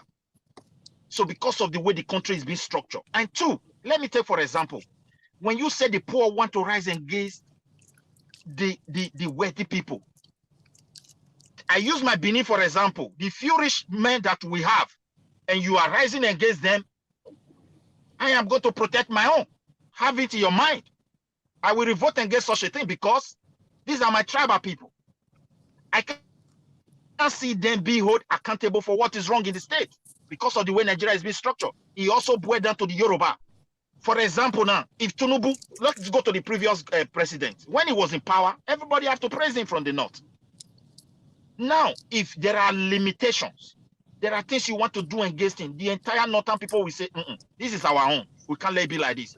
To tell you, through bad structure and bad foundation, they put Nigeria project in second position above ethnic nationality. Guys, can you give me 1 second? Let me finish. Guys, hold on. So you know where I'm coming from. So let me, because when I say the poor voting against the rich, I'm saying that they rise above the ethnic. They won't care about their own rich individual anymore. They are all the same. Let me give an example. So in Dallas, years back, they cut food stamp in some areas. And do you know what happened to the crime rate went up? So they had to bring the food stamps back and even double it. And they said, why do you think we give these people free food? They said, we are paying, no, this is from a rich person. No. So they say we are paying them for our own safety. So when you see society that are rich people, they are paying poor people just not to attack them. So they will give them food stamp, they will give them free housing. It's a way of them guiding themselves from that revolution, which your Dangote don't even care to do anyways, because they don't give a damn. So when I ask you that question, Dangote is being groomed by Hausa and Fulani. Yeah. No. Hey, let me finish. To be, No. Let me finish. I'm saying that we will ever have a point in Nigeria where the rich collectively will not care about those tribal sentiments. Yeah. And they will all see these rich people are the same and they will all go after them. That was what I was trying to ask in the West. That even you will not care about Biniman or not Biniman. Like you feel like they are all the same.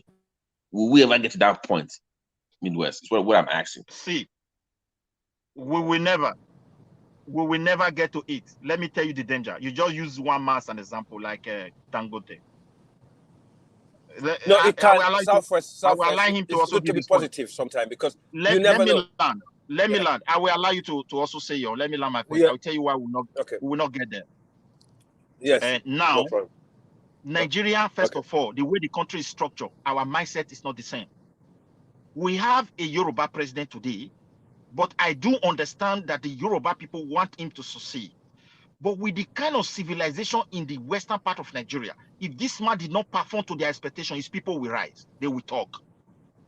But when it gets to a point, people will also let their people to understand that, look, someone was there before your brother. Their people did not rise.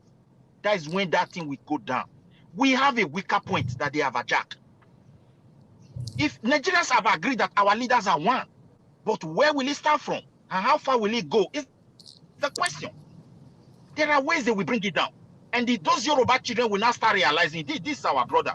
After all, we have been in this mess for years. We cannot allow them just to come and rubbish him to this point. We have to stand for our own. It is there. The reason is this. If, for example, the resources in that region is managed by the people to the capacity they can, with true accountability to the FENDRA and the FENDRA, because by the way, the money will definitely go to central bank. Everything go to central first. So, but accounting will keep it that this one is what is coming from here. This is what they run here. While you are managing it in your region, the work go to the FENDRA. We have one treasury.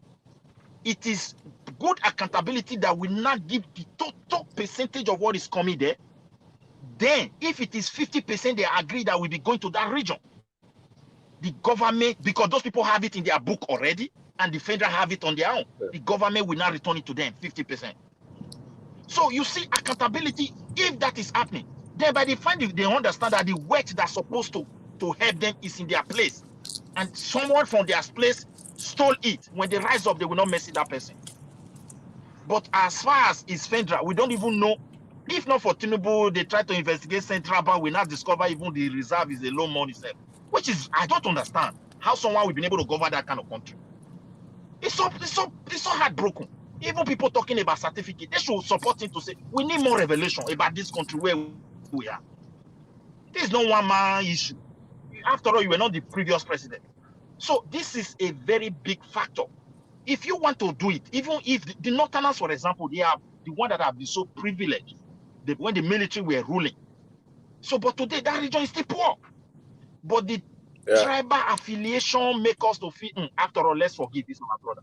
This is my own take on it, and you can also go your Yeah, I think if you have some something of the to put there, rhetoric, because this is what I believe. Yeah. No, I mean, I would not go. You see, when someone said that's my opinion and that's what I believe, I tend to try and respect that because we're having a conversation to actually, learn from one another, right? So, basically, so that's what we're here for, because we all can learn from one another.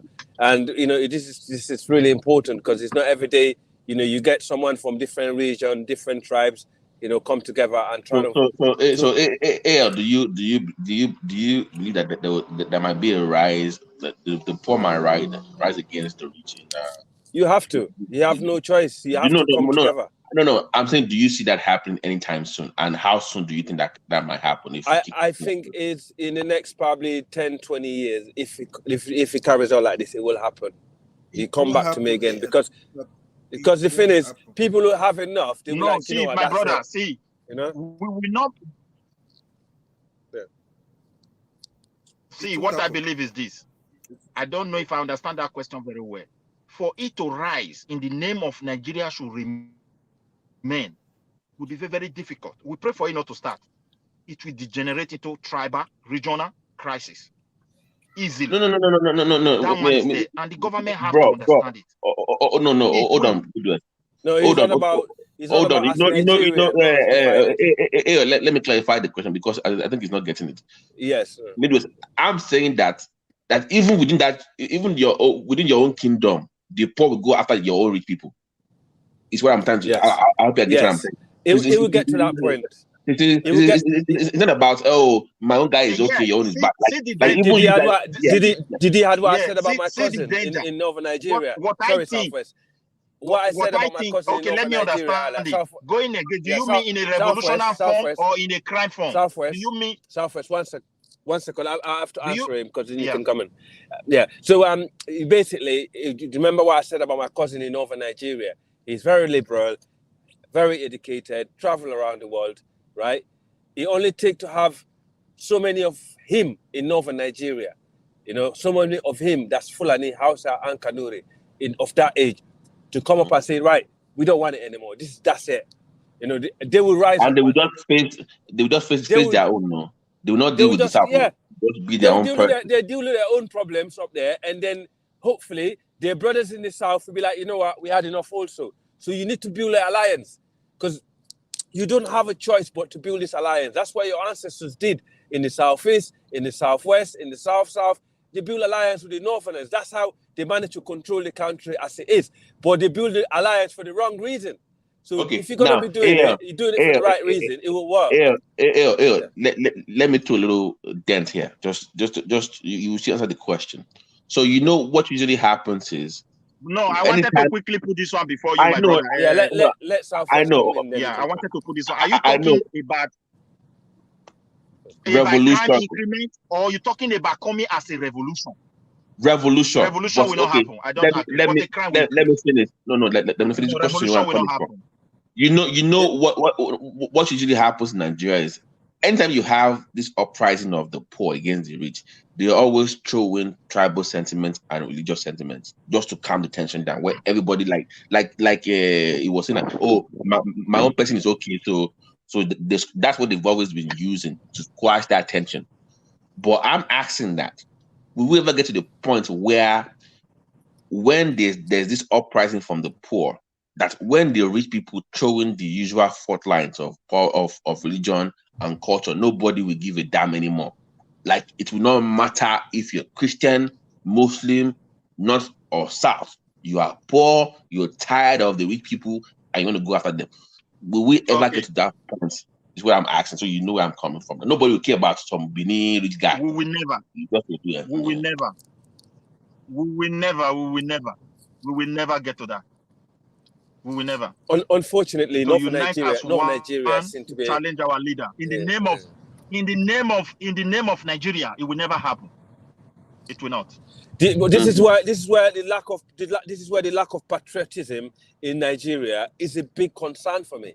Because you need. I think once you manage to get rid of this Biafra problems and the brothers in the Southeast, work with the brothers in the North, the brothers in the Southwest, work with the brothers in the North, for the sake of Nigeria, for the sake of your country and your future, it will work. And I think that's what the politician and the elite been trying to avoid. They've been investing money and time to make sure that don't happen. But it will take one thing that will unite the entire country one day, and it will just the youngins will be like, that's it. AL. So look at how Peter Obi came. Look how Peter Obi came. Hold on. Stay on course.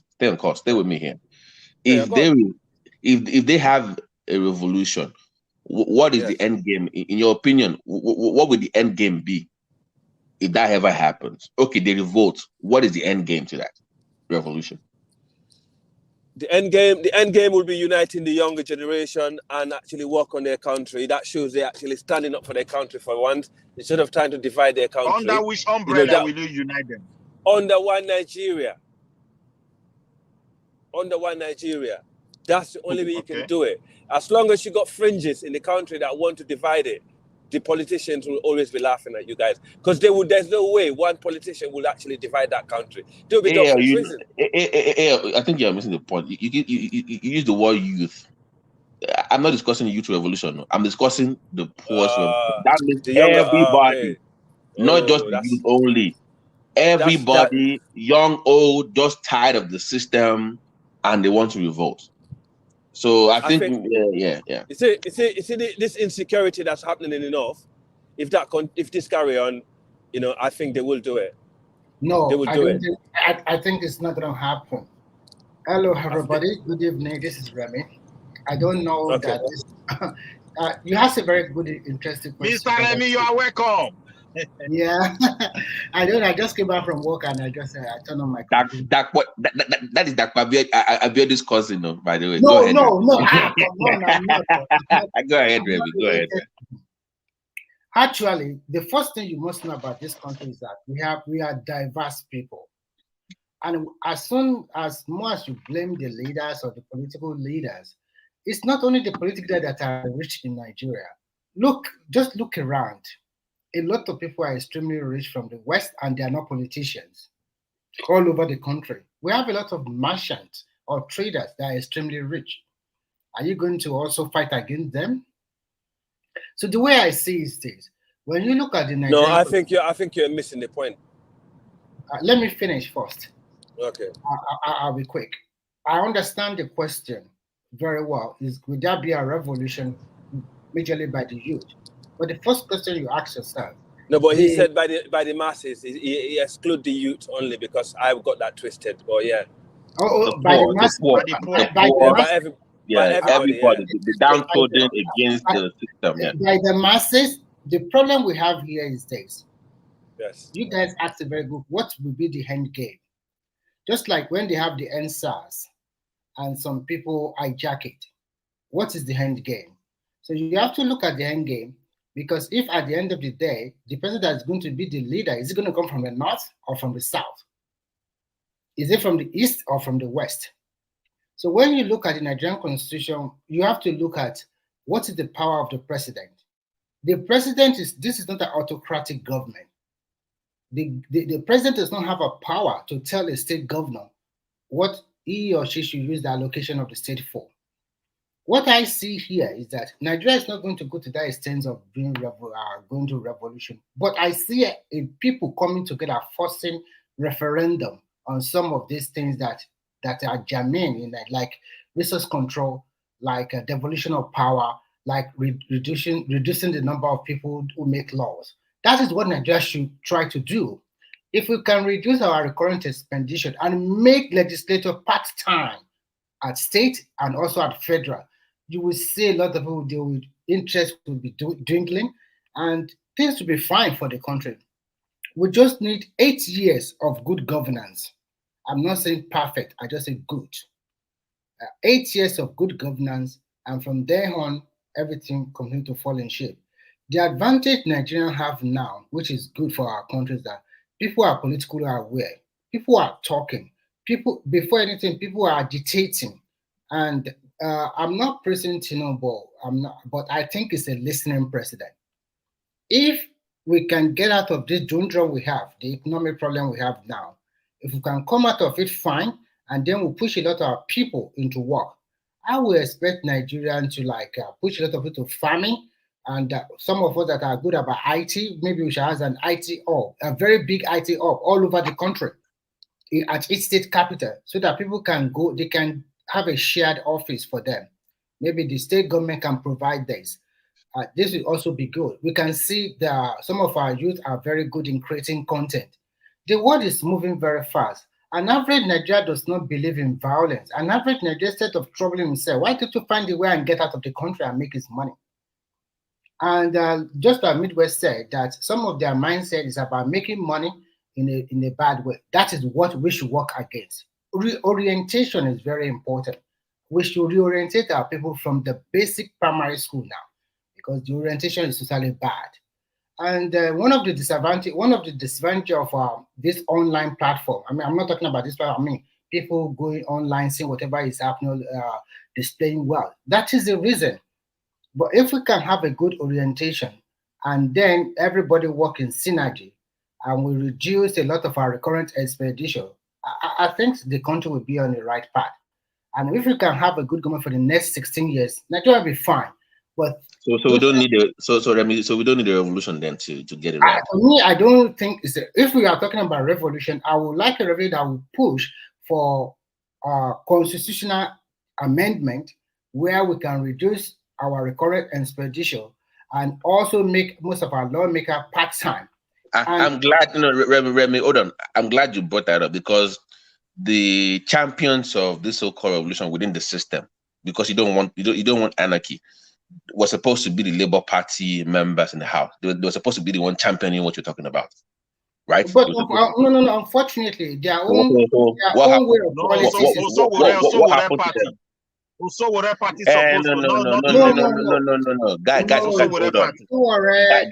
No, guys, hold on.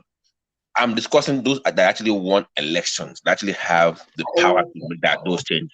Okay. So there was because where is just the campaigning, nobody's winning, but Labour actually won elections, right? Yes, so they have a yes. say because you're discussing changing the system, changing the laws. So how come Labour Party members suddenly have now gone into nobody knows where they are anymore? What happened to them? I will give you you know what? That's a good point because the thing is, when you look at the Labour Party, hang on. When you look at Labour Party and PDP, if they want to be a strong force, they could actually control a lot of the stuff that's going on in your parliament because they got enough seats and a lot of influence, to work together if they actually love the people, their people as they claim to be, right? So, you see a lot of correlation. You guys don't know nothing. Most people that contest under Labour Party, they are those ones that lost on PDP or APC primary. They are PDP because they find their way. Labour Party was part of the PDP. Was part of PDP. That's what my cousin told me. Most of them just do that opportunity to get to okay, get Remy. So let me so you can continue because you said the revolution has to come from within, right? Changing the constitution, and APC, PDP are not ready to change anything. They still want to keep it the same way. Yes. So that means you must get people into office to actually at least make a push for it. Yes. I would expect people like Showore and the co to fight for this kind of referendum, not really a revolution. Gather people together, talk about the constitution, continue to force the presidency. The presidency might also want a reduction in this recurrent expedition. You force it, you gather people together. Even you can also sacrifice your want to become president. All right, guys. I'm going to leave. Sorry, I'm going to leave you guys. Okay. It was really nice catching up with you guys. And what's his name? Baba T, you came in really boss, but you turned out to be all right. and Southwest, nice speaking to you again. Hopefully I don't get your blood. Hopefully I don't get your blood boil next time, bro. So Remy, take care, bro. Yeah, thank you. People like Obi and the rest, they are not the right people that will lead that kind of. I won't call it a revolution, but something. Okay, Remy, let's just go to it now. So, are you with the view that Nigeria needs a new referendum, like a conference where we can sit down and talk about? No. I don't want that one. That is wastage of money. At the end of the day, it's going to be the same result. What I want is that if our youth can come together with the so-called people that have the same mindset with them and ask for reduction in recurrent expenditure, make lawmaking. If you are going to be a lawmaker, then you are going to be on part-time basis. The more you sit there, the more you get money. If you don't go there often, you don't get nothing. Because if we can reduce that recurrent expenditure and then we can reduce the number of people that are lawmakers, you will see that the right people will become our lawmakers. I'm not saying no. Just to clarify. So people, that means they have to go on the street. So how would that work? Are they going to be on the street? How are they going to put the pressure? So you have a good point. I would have loved the opposing party, the opposition, to do this. Because they are there, right? They are in the house. They are not serious too. Look at what they are fighting for. They are fighting for frivolities, irrelevancy. They are not doing the right thing. I would have expected them to continue to say antagonize them on policy formation, telling them what we are going to do better. Yeah. Okay. Okay, Mr. Remy, let me just quickly throw this one in. Just call me Remy. Our problem is a foundational. Okay, it's a foundational one. How come? Because of the foundation they laid for. Yeah, because of the foundation they laid for us, there is no way revolution will happen again. It can never. I keep on telling people, Nigerians don't see themselves as one. They see whom they are. based on tribe and religion first before the country. So therefore, the politician knew it. They have this weapon, and to defeat that weapon is going to be a big problem, except we manage to have a president who have the people in the heart. And when he sponsor a meeting, the money will not be wasted because he has something in his heart that he want to change. Apart from that, how is it going to happen? Which president? Look, for example, now, somebody, there is a revolution. Wait, a Yoruba man is ruling now. Wait, my brother, let us see. Let me ask you a question. Let me ask you a question. No matter what you do in Nigeria, it has to pass through the constitution. They have to make law or to amend it. If you are making a law to reduce the number of lawmakers and is also going to pass through them, do you think they will pass that kind of law? Unless there is a sieg on the National Assembly that we must do referendum about it. Let's say yes the or way no. we have to see the only opportunity, Mr. Remy, look at where we have to go.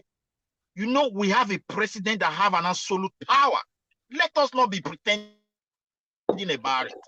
He have the power to appoint who will be EFCC, the power who will control the military for him, who will control the police. Even the judiciary, there's a way they can interfere and influence who will go to that big position. Even the electoral committee or whatever you call the he have access to appoint whoever he want to put there. There are Of course he has, but some of this position. Why is it possible? The No, reason listen. why it's possible is this. Let Let me tell you, Mr. Remy. When we quickly put this point, let me quickly put this point. Please, wait, Mr. Remy, just give me a few minutes. Why it is possible is this. When Obasanjo came in, he handled a constitution and he said, we Nigeria and Nigerians were not there. That is why it will be easy for any president who mean well for this country.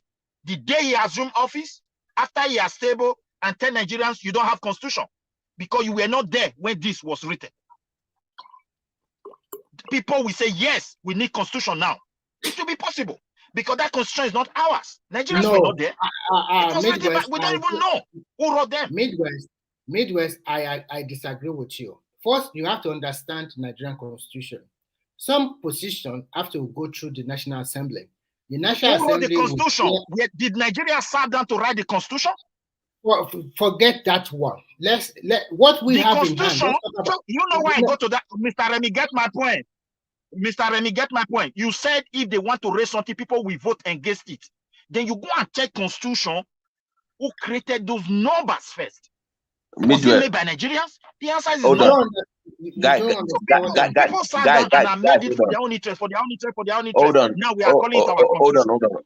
Hold on. Remember, I asked Remy that question. That do we need to sit down? That's why I asked that question, Midwest. Yes, do we need to sit down? And he's saying no. But why do you oppose what he's saying that we need to sit down? Why don't you agree? Because revolution is not possible in Nigeria. Revolution is not possible in Nigeria. But hold on, Mr. Midwest. Okay, Remy, I wanted to answer that question. Why I oppose him? Okay. Yeah. Okay. Why I oppose him? Revolution is not possible, but a bigger crisis.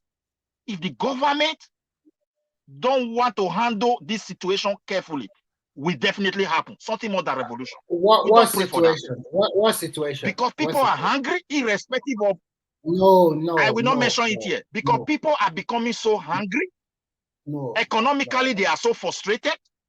And when they look at left and right, Nigeria is moving forward, Mr.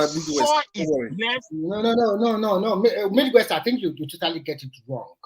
Let me tell you something. An average Nigeria, most time they want to hustle and make a living for themselves.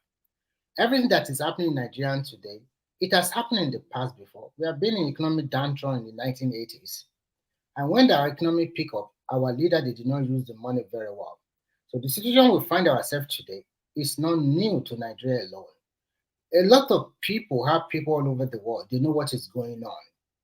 And if you are here today, you can see that immediately the guy removed subsidy on petrol, there is more money free to the state. Most of the state get at least more than $1 trillion to their allocation every month. Most of them. So there are more money. And this guy is also working now for some palliative and also like that. It reached some people. It might reach the total population because it's not meant for everyone. Nigerian as a whole, or Nigerian themselves, Nigerian people, they don't want to go to unnecessary war. They don't want to create problem in their country. Nigerians just want a leader that, okay, let's solve this problem one by one. Look at what is happening in Lagos State. When they commissioned the Blue Rail line, look at what the people do. The people are happy. Some of them are even saying they are ready to donate money so that they can start another new rail line. New light rail line. So they interviewed them. They were extremely happy. That is what the world has changed. We cannot be looking back and be talking about, okay, let's pour on the street, let's go and do revolution. Look what happened to Egypt. Okay. They did not do revolution there. The You leader allow me that to also became their clarify. president is still the head of state now, over 20-something years after. Mr. Remy. Just call me okay, Remy. Let us not deviate from that question to development. Yeah, let us not deviate that question to development. We are saying, is there possibility for revolution? I said no, because there are two things: religion and tribal affiliation, and that is true. Yeah. And there is no way we can solve it. So, but the main danger is this.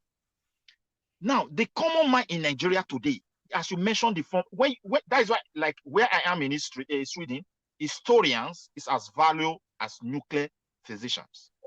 Because you just mentioned economic depression of the past. People have to study it, how it happened, the error they made, and how they were able to come out of it. Now, the economic depression I witnessed in Nigeria those days, what saved my people was that they all rushed back to their villages. Even bank manager have to have his own farm, and they started farming because the land was so fertile. So enough food. And there was also cash crop. Rubber was booming, and they were having it abundantly. And I think in the West, cocoa was one of the cash crop there, and it was really booming. It created a lot of capital for the government. Today, when I go back home, the rubber is no longer there. And I also asked my friend from the West, he told me, my brother, not be that scale again, self. People cut it away, they don't even know the value. So I don't know, you are here to correct me, you are from that region, maybe it's still booming, but I doubt. I know people are trying to go into agriculture. So history matters a lot. But currently, the rubber is not there, and I think that cocoa is not there. And the farming, most of this generation have never been to farm. They don't even have the skill. I have to tell you the truth. They don't even have the skill any longer locally. So that's another challenge. But the good news is that we also have a lot of diaspora, and when they send, I think this will also go a long way to, make the economy to survive. There are opportunities. But we have to pray. You see the top, the federal level, as far as they continue to go together, they don't think of, okay, let me grab this advantage for only my people, and Nigeria will keep going. Will nobody think of war? I want to give you an example. When Igbo rise, when those problem was really at its peak, look at people like Tinubu. This man loves his country, because we have influential people like this who are above the border, international. They mingle with BB people that you don't even know. You pray for these people, not this kind of people is who you pray not to turn against their country for any reason. That is where I'm going, not those noise makers. I'm not talking about those ones. So thank God we have our leaders still love their country. But the youth are fed up. Revolution will not happen. Only when they can no longer control the youth completely. Anybody can hijack it. That's the danger. And when you talk about Nigerian youth, I will tell you categorically that the youth from the south are totally different from the youth from the north. They are totally different set of people. And the youth from the south, their mindset. Yeah, in some aspect of life, yeah. The youth from the south, their mindset is also different from each region.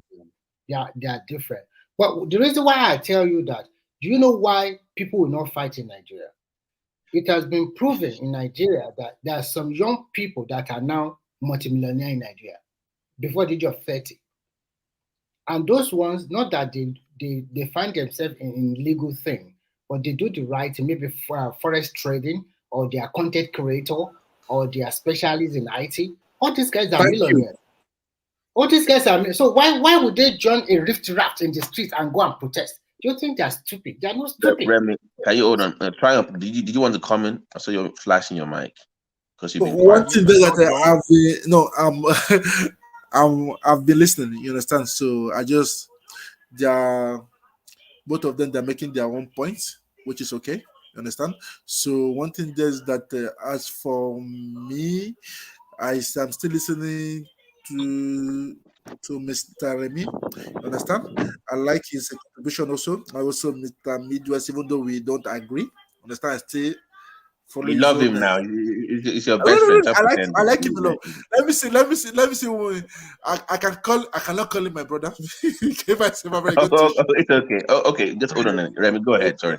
So when you look at the totality of everything, we've seen a lot of young people. If you put them into percentage, like 100% young people in Nigeria, I can tell categorically about 20 to 30% of them are doing well. And when 20 or 30% of these people are doing well, and some of them are giving back to the society, and some of them also find themselves to work for international corporations all around the world. They can work remotely from Nigeria and be working for Google or whatever. This kind of set of people, they will never think about.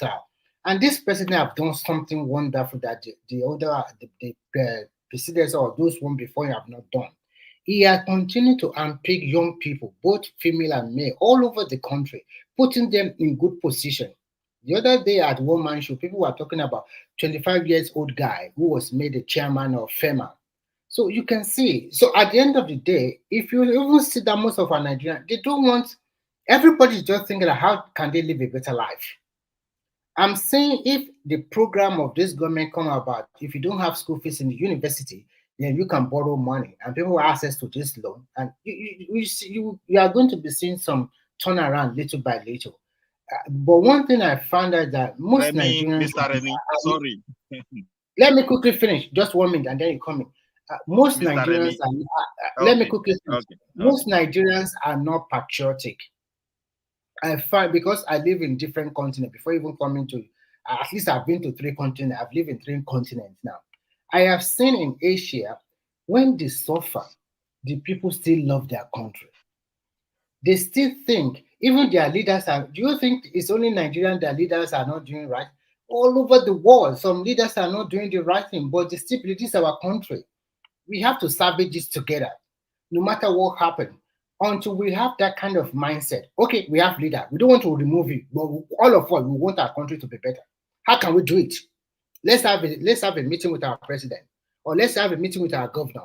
We're not removing you, but we want to see how can we improve our lot in this country, or in this our state, or in this our community.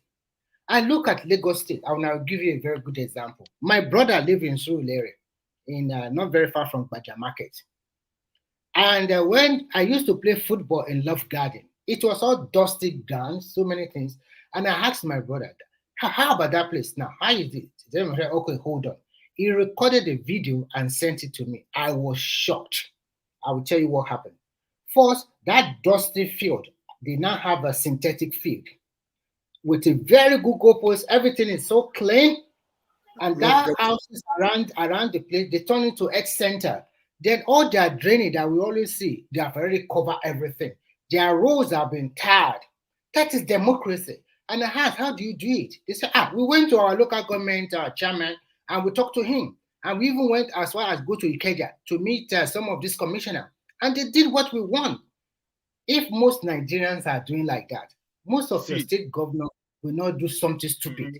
But in most states in Nigeria, Mr. Remy, see, please, Mr. Remy, can I come in here? Can I come in? Yes, please? Let me yes, say yes. something. Go ahead. The problem is this: since the history of this country, our leaders have been solving problems. People, our current president is not the one that has ever gave out student loan. He's not the man that has run free education, the only person that have initiated that think of even free education. Other previous government did it. We were not able to get the actual result. Our problem is this, my brother. When you appoint people to solve problems, you can't do it alone as a president. You put them into office, and there's no platform on ground to control them. Are you listening? Do you listen to me at all? Do you listen to me? Sorry. Do you listen to I me at listen. all? I listen to you. I make it Do you that think free I talk about education. the You president? I see it never like talk a about good president. initiative. I never talk about president. I'm talking No, about look people at what I'm saying. holding their No, governor, their local government. currently. No, look at where I come in. Try to get me clear. Currently, I think Tinubu tried to introduce some student loan. That is to say, he want to help people. He want to try to do something positive. Tinubu can never be the minister of education. He's not going to bring the principals of the school. He's not going to bring our lecturers. He's not going to be everywhere. Oh, now I And know at where the you are end, he will coming pump from. money You to it. never believe the system can And work. That is the problem. okay, you get what I'm going now. But you are wrong. So it become a serious issue. We have been through all these things. What I want as a person from Mr. President is that, look, my dear, we have been trying our best as a country. It is our time we do it differently. Let's start holding people accountable. You cannot just be there, you eat our money, you go away. They don't jail people. They pamper them. Go and look at Niger Delta. They will be arresting people. Pipeline. Nobody go to jail. When are Midwest, they going to start to be jailing those people? We are practicing constitutional democracy. If you say somebody steals money, you have to take them to the court of law. And that person have a right to a lawyer. It not depends on the judiciary. The people proving the case, EFCC and ICPC, they must prove the case beyond doubt. And that is what the President Attorney General is trying to say. So Remy, hold on. So do you have any hopes? I'm glad you brought that up, because now you now have a pastor as the head of the EFCC. So what hopes do you have for the EFCC? Do you think they will be effective under this administration? Since it's a pastor now. If what I'm thinking about is if the Attorney General can match his word by action. Yeah, but I'm saying no. Let me hold on, because I listened to the EFCC chairman during his appointment, during his the interview with the Senate, and he talked about prevention as opposed to waiting until you steal the money. So they want to prevent you from stealing the money before. So I'm asking once again, what do you think the EFCC would like? Do you have any hopes for this new chairman? Is a pastor, by the way. Is a redeemed pastor. So no, forget about pastor or imam or would I don't first and foremost, forget about that one. That one won't work. They just use that one to becloud a lot of people. They use religion. I don't know too much about him, but what I can say is that anybody now is in this position, and he knows that all those cases that have been taken to court, they always lose. Now, if they follow the real thing, do your investigation very well. In China, when they are doing investigation, they will carry camera along. They will record you. They will catch you like you cannot escape it. We have to have a lot of financial unit that is very strong, that can detect anything. So if we have that, and then if you are caught, then you'll be sent to jail. But the way they do it is prosecution before investigation. That is rubbish. Do your investigation diligently on time, and so that you can catch them. If you can do that, and if the Attorney General is also serious with what he said, I think we can start to see a lot of people sent to jail. Because it also depends on the body language of that, like Midwest, if the body language of the presidency. You don't need to protect anybody. If you are caught stealing government money, then you should, because that's the problem of Nigeria for the last 20 years. They have not been sending people to jail. They have not been doing the right thing for a long time. So we have a multifaceted problem. There is a problem of economy, there's a problem of security, there is a problem of Nigerian people too. Nigerian people is like, my people are there. This is my time to make money. So we have to change that mindset. We should supposed to say, this thing belongs to all of us. How can we make our country grow? I've never seen a country that was so blessed like Nigeria. Every state have natural resources. What do they have in Europe? Most of them don't have natural resources. As small as they plan and they tax you to death. It's from this tax, they spread it and they make their country grow. Talk less of a country that have a lot of natural resources like that. No state in Nigeria, all of the state, they have something special about their state. It's because of this devolution of power and resource control, that if we are gradual resource control should be put in place. I'm not saying total resource control, gradual. Because if you wanted total resource control, there are some poor states, they will say, no, we are poor, we cannot go that way. But make it gradual, and then you develop power more. I think Nigerian people, as we are politically aware now, we should also handle our governor very well. The major problem of Nigeria is the state governors. And do you want to discuss your governor, Remy, or you want to move on? I don't want to discuss my governor today. I don't want. But if our people, he's right. He's right. But he's right. Mr. Remy is right. He's right. The problem we have today if is our people can handle every state governor very well, instead of shouting, I don't have a job, oh, it's Buhari, oh, it's Tinubu, it's Jonathan, you are rubbish. Go and gather yourself, go and handle your governor. That governor is collecting trillions of dollars every month. What is he using for? I had a question 3 days ago. They collected huge allocation nowadays for the last 3 months. Borno is employing 7,000 teachers. Katsina, 7,000 teachers. Anambra, 10,000 new teachers. What is my state doing now? See, that boy is it. You mean that boy? Yes, yes, of course. It's not my governor. That I came from Ogun now. So what are they doing in the Southwest? Is it only Lagos? He was in a barrier today, Mr. Remy. He was in a barrier today. So he donated 50 million naira. To what? To do what? For which barrier? You know, he was in Williams. You know him now that just died. They did his barrier in Lagos. Yes, he was there in Lagos. That's your governor. He even gave out 50 million from his own money. Because when you look at Nigeria, some governors are doing wonderfully well. Why some? I don't understand. I can't say. I don't get it. I love Ogun State, Mr. Remy. I love Ogun State very well. You like it, but our governor now is not doing very well. Because Ogun State is the most industrialized state in Nigeria, apart from Lagos. Everywhere you go, you see a lot of industry, a lot of factory. That's creating employment for people. But these people is not making the leverage. Ogun State is supposed to be like, as Lagos is improving 100%, Ogun State is supposed to improve like 80%. Okay, your state, we know we are practicing Amala policies 50%, but they're not doing nothing. But an average Nigeria, small thing, president, is president. Come on. They have already delegated the power to the state. Handle your state governor very well. The reason why Lagos State will continue to prosper is that people there talk and they gather themselves together to ask for whatever they want and they will give it to them. But you other states, any small thing, it is Buhari, it's like Buhari have to come to Edo to help you. Look at the way that stupid Obaseki is doing it. I'm sorry for my language. Midwest will be angry with you now, Mr. Remy. Be careful, huh? No, we'll not be angry with you. He just decided he is a semi-god.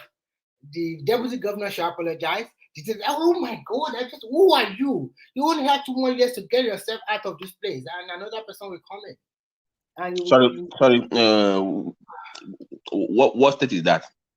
Edo now. Oh, the one that the Shuaibu thing. Yes, and that Shuaibu is also doing that. I don't understand. Is it a much to become a governor? Edo is precious in the eyes of Mr. Midwestern. So because the news coming from that state is terrible. We know. Actually, when he speaks, I look at it's not the Edo I know about. You understand that even my in-laws are complaining. They are complaining to me. They are complaining. This is what is going on. No? That they are not free. They don't have peace, no security. But it's served them right. It's served them right. Remy, hold on. You discuss the governors, but why are you leaving out the civil service? Why are you not discussing about the civil service? At least if you first cut the head away first. Yeah, we can think about how we can manage the body. If the governors are performing, at least Lagos State also have civil servants. Borno have civil servants. Nambra also have civil servants. Some of these they have civil servants. But why are they still progressing? Are we going to say because civil servants in Ogun that does not do you know that red line in Lagos, the one that they are almost done with, right? The only station that has not been built yet is the one in Ogun State. Of course, they won't build it because the no single building in that area. They already have the railroad over there. Just build. Just all they ask you to do is just build a station. Simple. Don't even do track. Just build one. We already have the track for you. Just build one. Now, voila. I don't get this guy, man.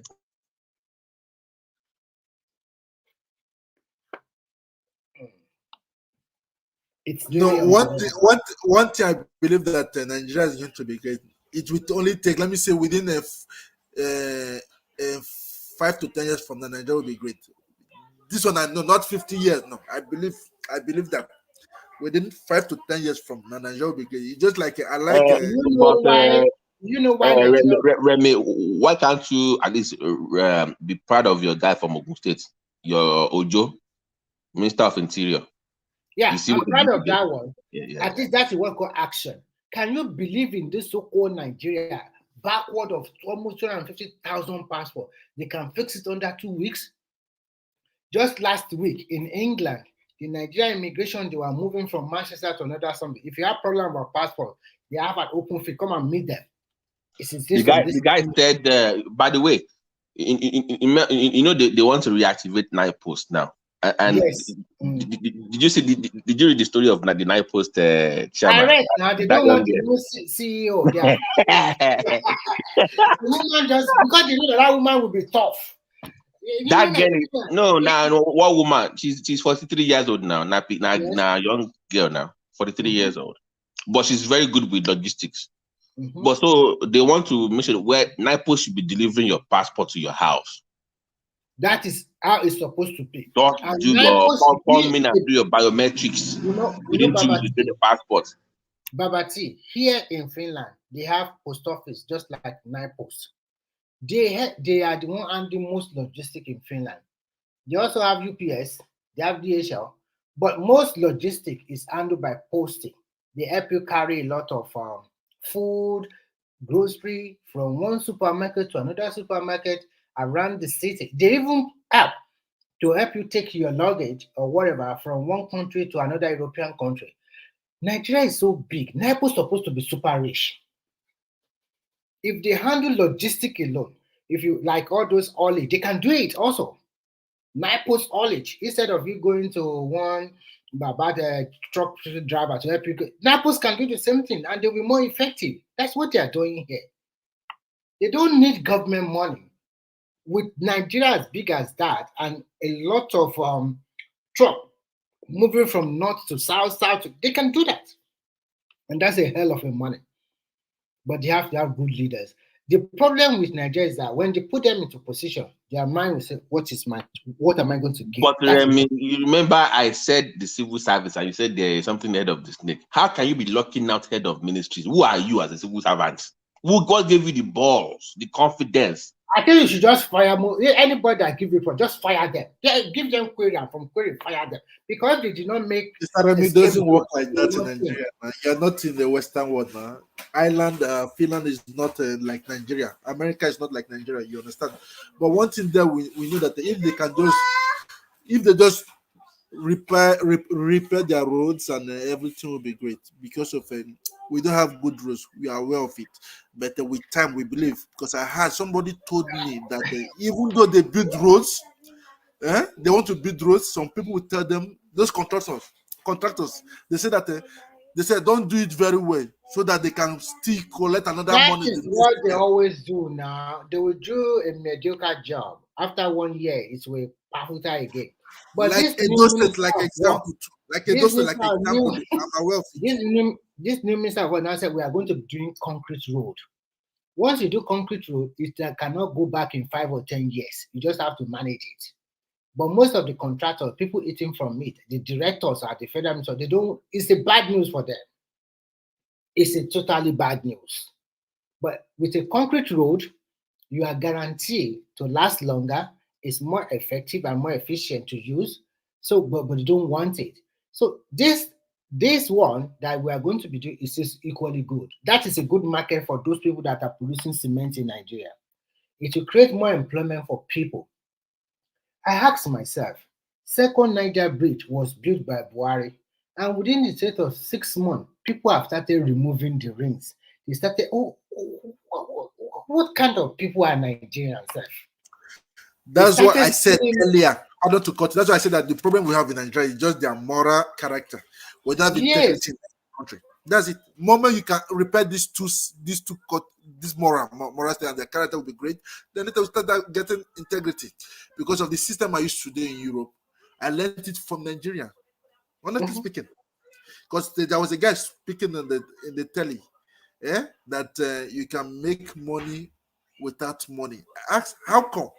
So the guy explained it, and it worked. If it can work in Europe, it can work in Nigeria. He's a Nigerian guy that told me this from Lagos. You understand? On the telly. So that's what I use, and it works for me. I don't even go to banks. You understand? That's it. At least I was even shocked.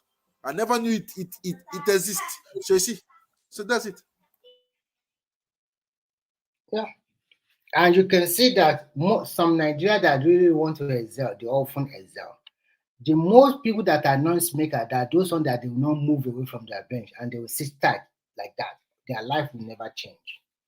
Everybody that crave for improvement, you have to work hard for it and be focused, and then you get it.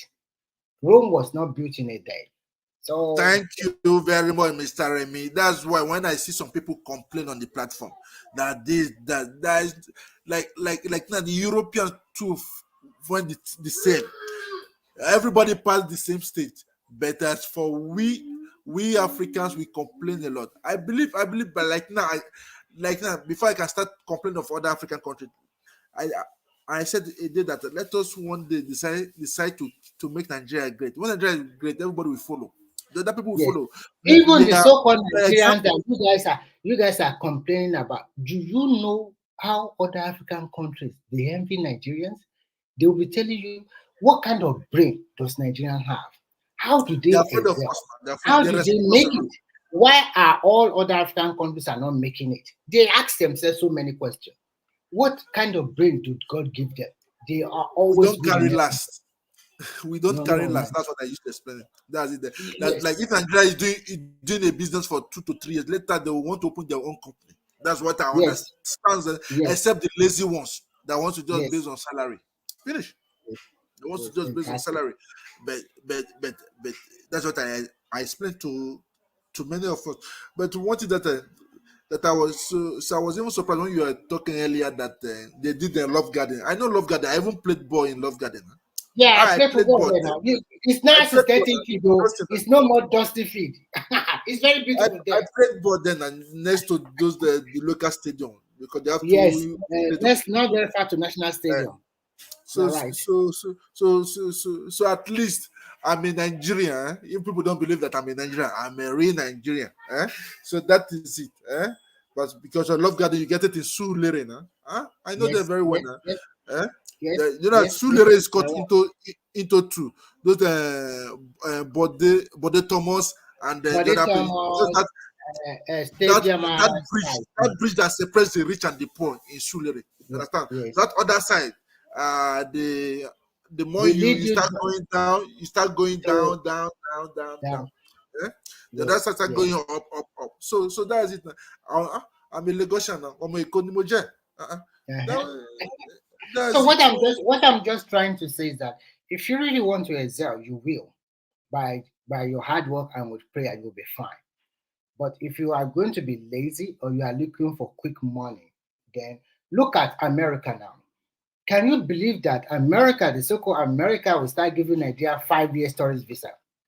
It's unbelievable, right?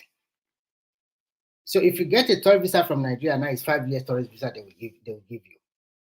And they have seen the effect of Nigeria. See Nigerian professionals all over the world. We talk about Saudi Arabia, America, UK, even here in this Finland, I've seen a Nigerian professor teaching in the university here, in Yoruba. I can't believe my eyes. Yeah. I saw you this morning. I was here listening to you guys this morning. Okay. They're making fun of me that I will explain that I'm a Nigerian. But this morning I love your topic this morning concerning economies when you were talking about the personality, the character, that the problem of Nigeria. are Nigerians, not Nigeria. That the structure is okay, the system is great. So I was just happy to. You understand? I was just happy to. Yeah. So I wanted to join you guys, but I said that let me just behind because it was so interesting. I was just keeping notes. You understand? Keeping notes. That's what I did. No, But I said, keep it up, Nigeria is so Mr. lucky to Remy. have a lot Are of you from the good. Coca family? Lagos. Yes. No. Are you from the Ogun Coca State. family in Lagos? No, the one of Ogun Ogun State. State. Okay. But we are spread Okay. around now. You should know. But the one from Lagos, they are actually from Abeokuta now. All of us are from Ogun now. I can't know all of them because we are so many. Okay. Okay. Because I know Coca now.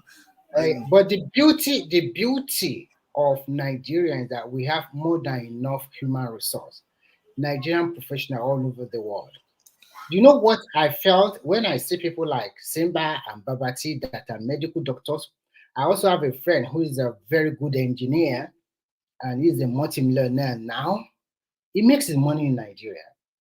And I also have a lot of people in Australia that are top professionals. I'm so happy to from this same country again. You don't know how the world respects you, Nigerians. If you know, but Remy, you have to then leverage on that perception. Because 20 years ago it was negative overall. Yeah. But unfortunately, some people are demarketing us. No. But we're still better off than what we were before 20 years ago. Yeah, we are, of course. In education, in medicine, in engineering, in music. Every facet of human. So how do you then just the same way the Jewish community have leveraged that in business, the same way the Indians have done that in tech, in IT. Same way. Yeah. So how do you leverage that perception? So that is why that is the problem we have in Nigeria. Instead of us coming together, the envy and jealous will set in. If it's not from my tribe, or if it's not from my ethnicity, that's the problem we have in Nigeria. We need somebody that can really work on our orientation and see that. I'm glad it's here because Oriade asked me a question that was I thought about it. It was speaking to what you're talking about, Remy.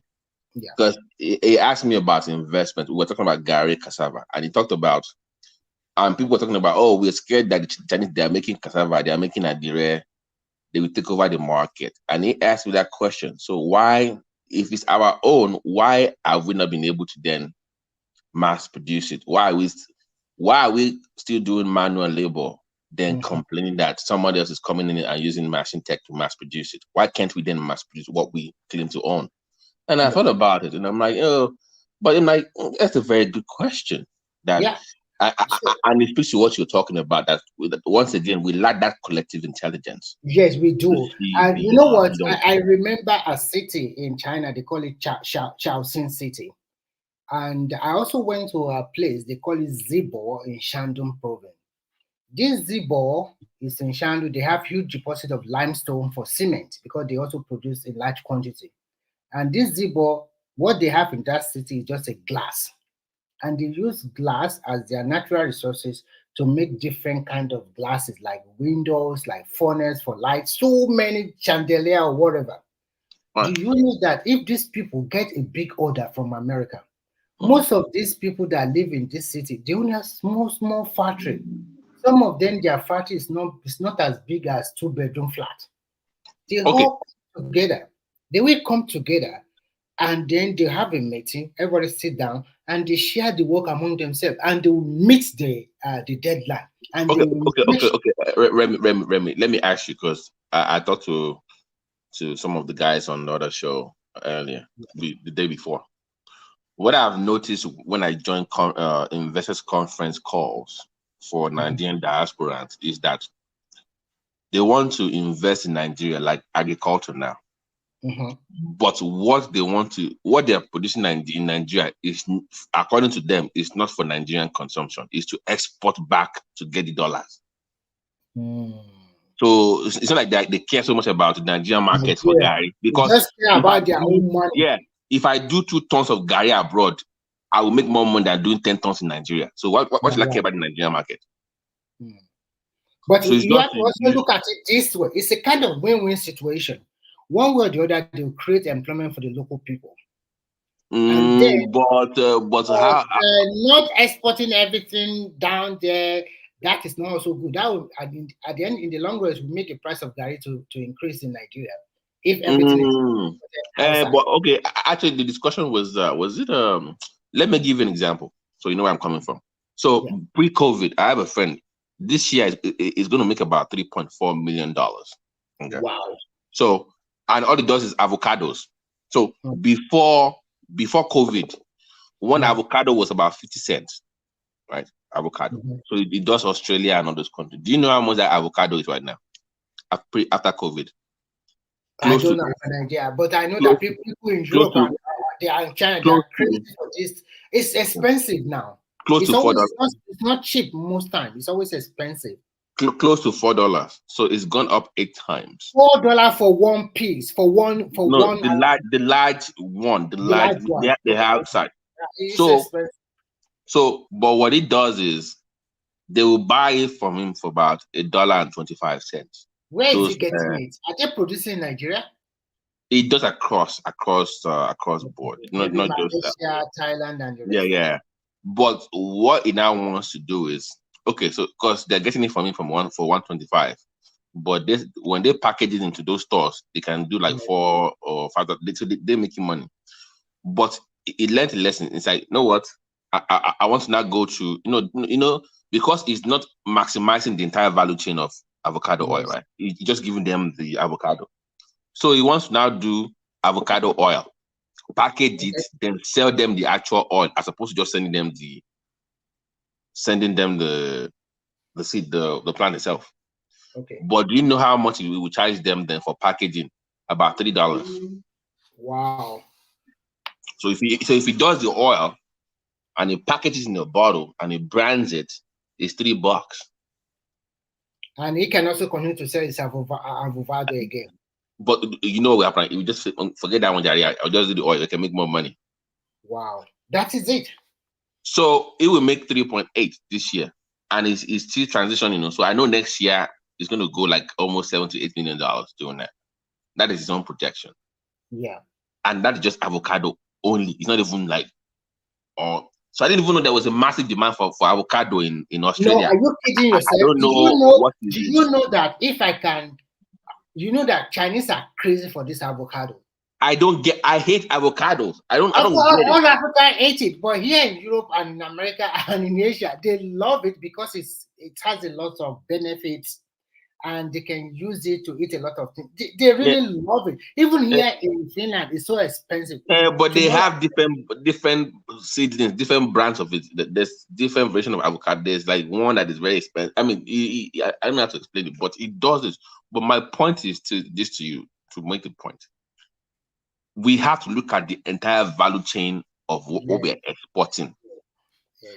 See how somebody went from 50 cents per one to almost 3 something for just exploiting the same value chain that ordinarily it would have lost if you just kept selling the seeds or plants.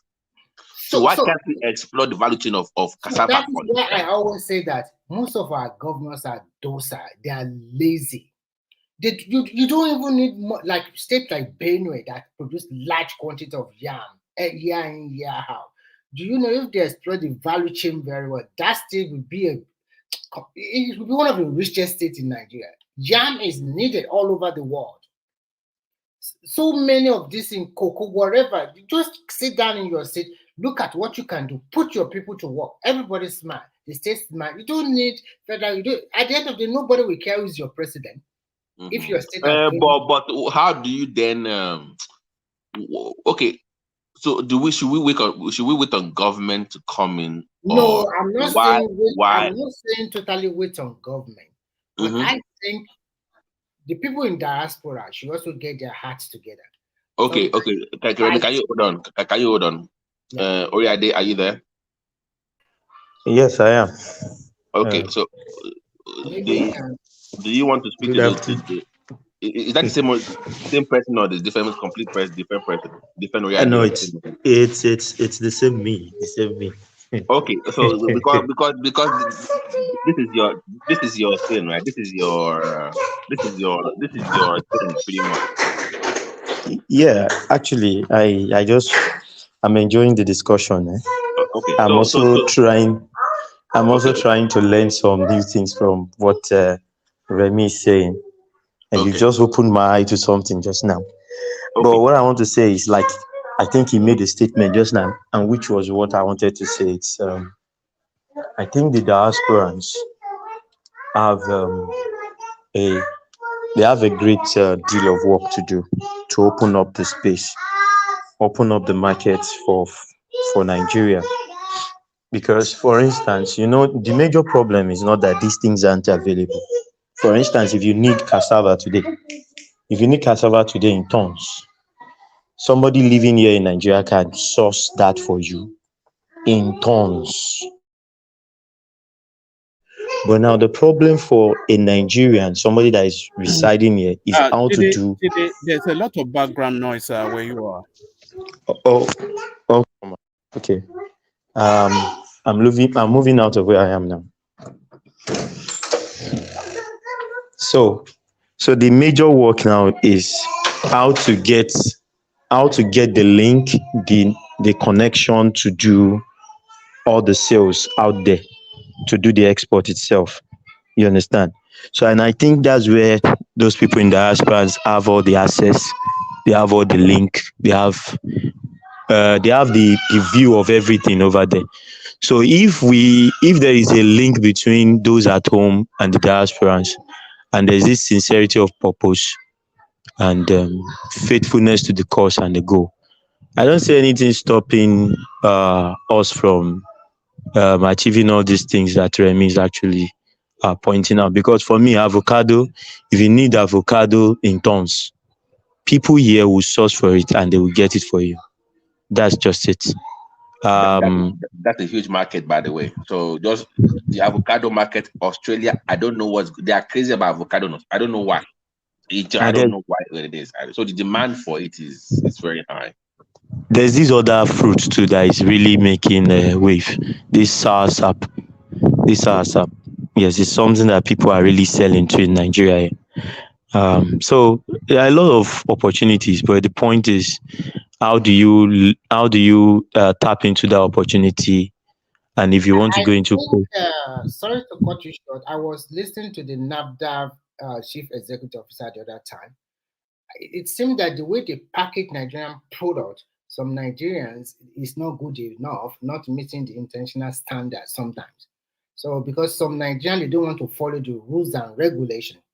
So when you look around Europe, you see a lot of African market. And you know what amazed me most? Some of these products are being sourced by people from Nepal, Bangladesh, and the rest. They are the ones supplying. I asked myself, how did they get the Gary? How did they get the palm No, oil? Remy. Do you know why? Because unlike other, let me give you an example. If you see an Asian store in America selling women's hair products or stuff, if you drive 2 minutes down the road and you see the different stores selling the same thing, trust me, they are working together to bulk purchase from the same source, so it's cheaper for them. But the Nigerian markets in America, they don't talk to each other. Everybody does their own thing by Yes, they themselves. don't talk. They never talk to one another. They And don't I have was saying, peace. They don't trust each other. That's the problem. They don't cooperate. yeah, No cooperation. it's like So, fighting. so like now when you just spoke about the avocado now.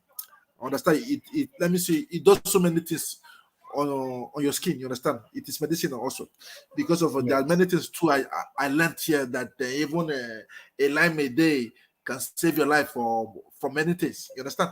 So one thing that when I see many things back home that they all throw away, they throw them away. I see this is money. And let me say one thing that I can tell you the secret behind everything is just that there's a one word we use in business: finished goods, finished products. Like a mango now. If I can give you, I just want you on air. I won't say it. You understand? There's so many things you can do. You can make money. You understand? So many things. So many things. We know them very. Even your pancake, there's oil in it also. They see them inside it. They know the here for the skin also. So one thing that I believe that with time, Nigeria will be great. Nigeria will be great. So that's it. I just believe that it's really the diaspora that's going to come back home to make it great for them, with enough connections and other things. Also, thank you. So it's quite interesting. So how can we explore the value chain of this product? Because everybody has a role to play. Remy might say, you know what, I don't care about processing. I will just make the cassava avocado for you. You go and do whatever you want with it. I'm okay. Yeah. You can say, the packaging is where I am. Integrity passes a lot, it plays a lot, because like now you cannot give your money to somebody you don't trust. You understand? Because we don't have that social security number. They will take your money and run away. I tried so many things formally. You understand? So now I've got experience. So that's it. Let me give you another business idea, because I love sharing, but it depends on how deep people want to go. But I've shared with some people on this platform before. There are about 50 items, right? That your top 50 companies in Nigeria, there are about 50 to 100 items that come from agriculture, right? That you don't have enough of it in Nigeria, that they are forced to import for production. Even sugar, as much as Dangote is making, it's not enough for the Nigerian market. So there are 50 things that you can have substitutes as well in Nigeria. Like sorghum, for instance, is in demand in large supplies by the manufacturing in your country. So the idea is, if the diaspora can just come back to Nigeria, find a way to make those things, you already have a guaranteed market for those things. Because now you're not selling to regular folks in the market. You are dealing with companies that need that supply in large quantities. So if you can invest in those 50 things, there are areas I wish I can bring up those items. They've done enough research on those things, because it will save them money from importing, right? They will buy from you. It might be more expensive, maybe a little bit expensive, but they rather buy from you because it saves them time for logistics. They will buy from you. So you have a guaranteed market, about 50 items. I will find a way to bring it down on the show. But you can go back on one man show. We had a live show about it. Me and Lotan, we had like a breakdown of these things. You can go back and look for the video. What do you think about cashew nuts? About what? Cashew nut. Cashew nuts. What? No, so I don't care about the nut itself, but it's what can I make from it? I think people can also get kind of oil from it if they but no, but those that extract, what is the demand for that?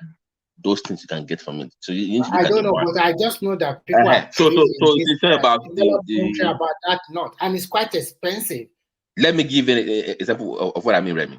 Nigeria produces the most cassava in the world. Yes. But we are the 18th in terms of revenue from the same thing. So ask yourself, how do you make the most of a product?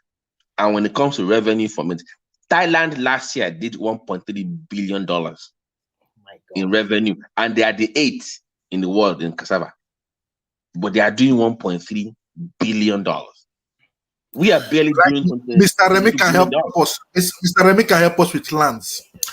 With his connection. No. It's not land. You're missing my point. It's not the land. I know. You must no. Listen. You must stop exporting just cassava. You must. Yes, you must stop exporting the real cash crop. I keep discussing the value chain of this thing. That is where the money is. It's not about the crop itself. But what I can do is that the processing machines and machinery, I know where to source them in China. Now we are talking. So you see, do you see those? Remy. Time. Do you see those Chinese machines? Within 5 minutes, they will peel the cassava. I'm going to go for a machine that we need that. We need those kind of machines in Nigeria. We can't be doing sun drying. This is sun drying in Nigeria. Sun drying of cassava. You will cut it. You will blend it. You will save it. You will all this. That has to stop. because you are losing money. Yeah, because there's so many opportunities outside there.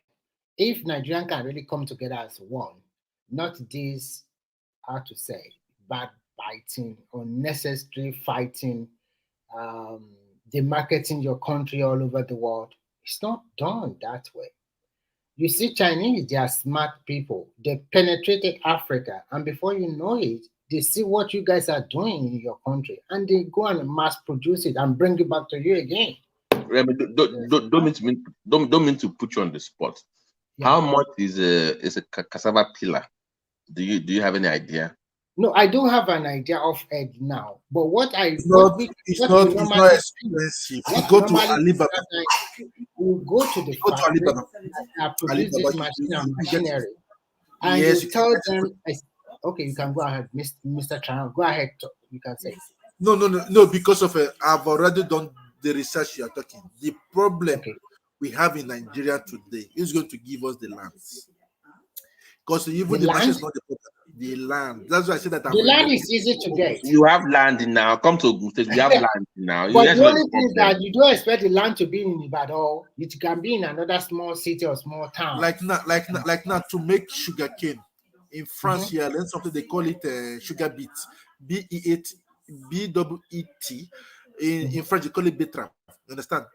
That's what they used to do sugar. We don't have it in Nigeria. I spoke with them. I said that if they can give me a piece, then to me to bring it home in the next 10 years, I'm not using it. Every of my seed, I still replant them. Within 10 years, I can supply the whole Nigerian sugar. Can this grow in Nigeria? Can this, what you say, can it grow in our land? Yes, if it can grow in the north of France. The north of France is very cold. Yes. in Nigeria, we have the best lands. I'm not like going to Jos, they do the best tea in Africa. Their tea is the best. The Jos tea. That belt, their tea. Sorry to cut you short there. Go ahead, sorry. I just wanted to say that sourcing for land is not the issue. It's not hard now. Yeah. That's not hard at all. You can buy land in acres from very, very remote environment. And in fact, it's even better to look for the remote environment, because one, you'll be close to the raw material itself, and you can also go into farming it while you're also sourcing from local farmers. Whatever they produce, they also but they think about it. Even if you're not even farming, just having that machine around will attract the farmers to come and process with you. So forget even farming, just having it in that area, you attract them. They know that you're the one that have the machine. So you can even be charging money, just doing that for them only. That should make you enough money. Well, for me, those people that have done this kind of business that I know in Nigeria, processing of cassava and some things, there's this sweetener that is gotten from cassava that these breweries use now. Now, I know of a Chinese company that does that, and what they do is they just they have agents that go out to source for cassava, and they source in trucks, and there's already a weighing bridge. Once it comes in, they know how much their cassava is worth while bringing it in. So these guys are not even into the planting of it, but they have these agents that go as far as everywhere in the southwest, southeast, where cassava is being planted, to source for cassava, and they will bring it in trucks, and they will offload, and this guy will do the processing. And are they exporting, or is it for local manufacturers? They are selling to all these Nigerian breweries and co. These guys are stopped. They are already looking for alternatives to sugar. So see, I have it on my list. I think I need to bring those lists up. So those companies, they used to import those things. So that company saw an opportunity, put a camp in Nigeria, and cornered that market.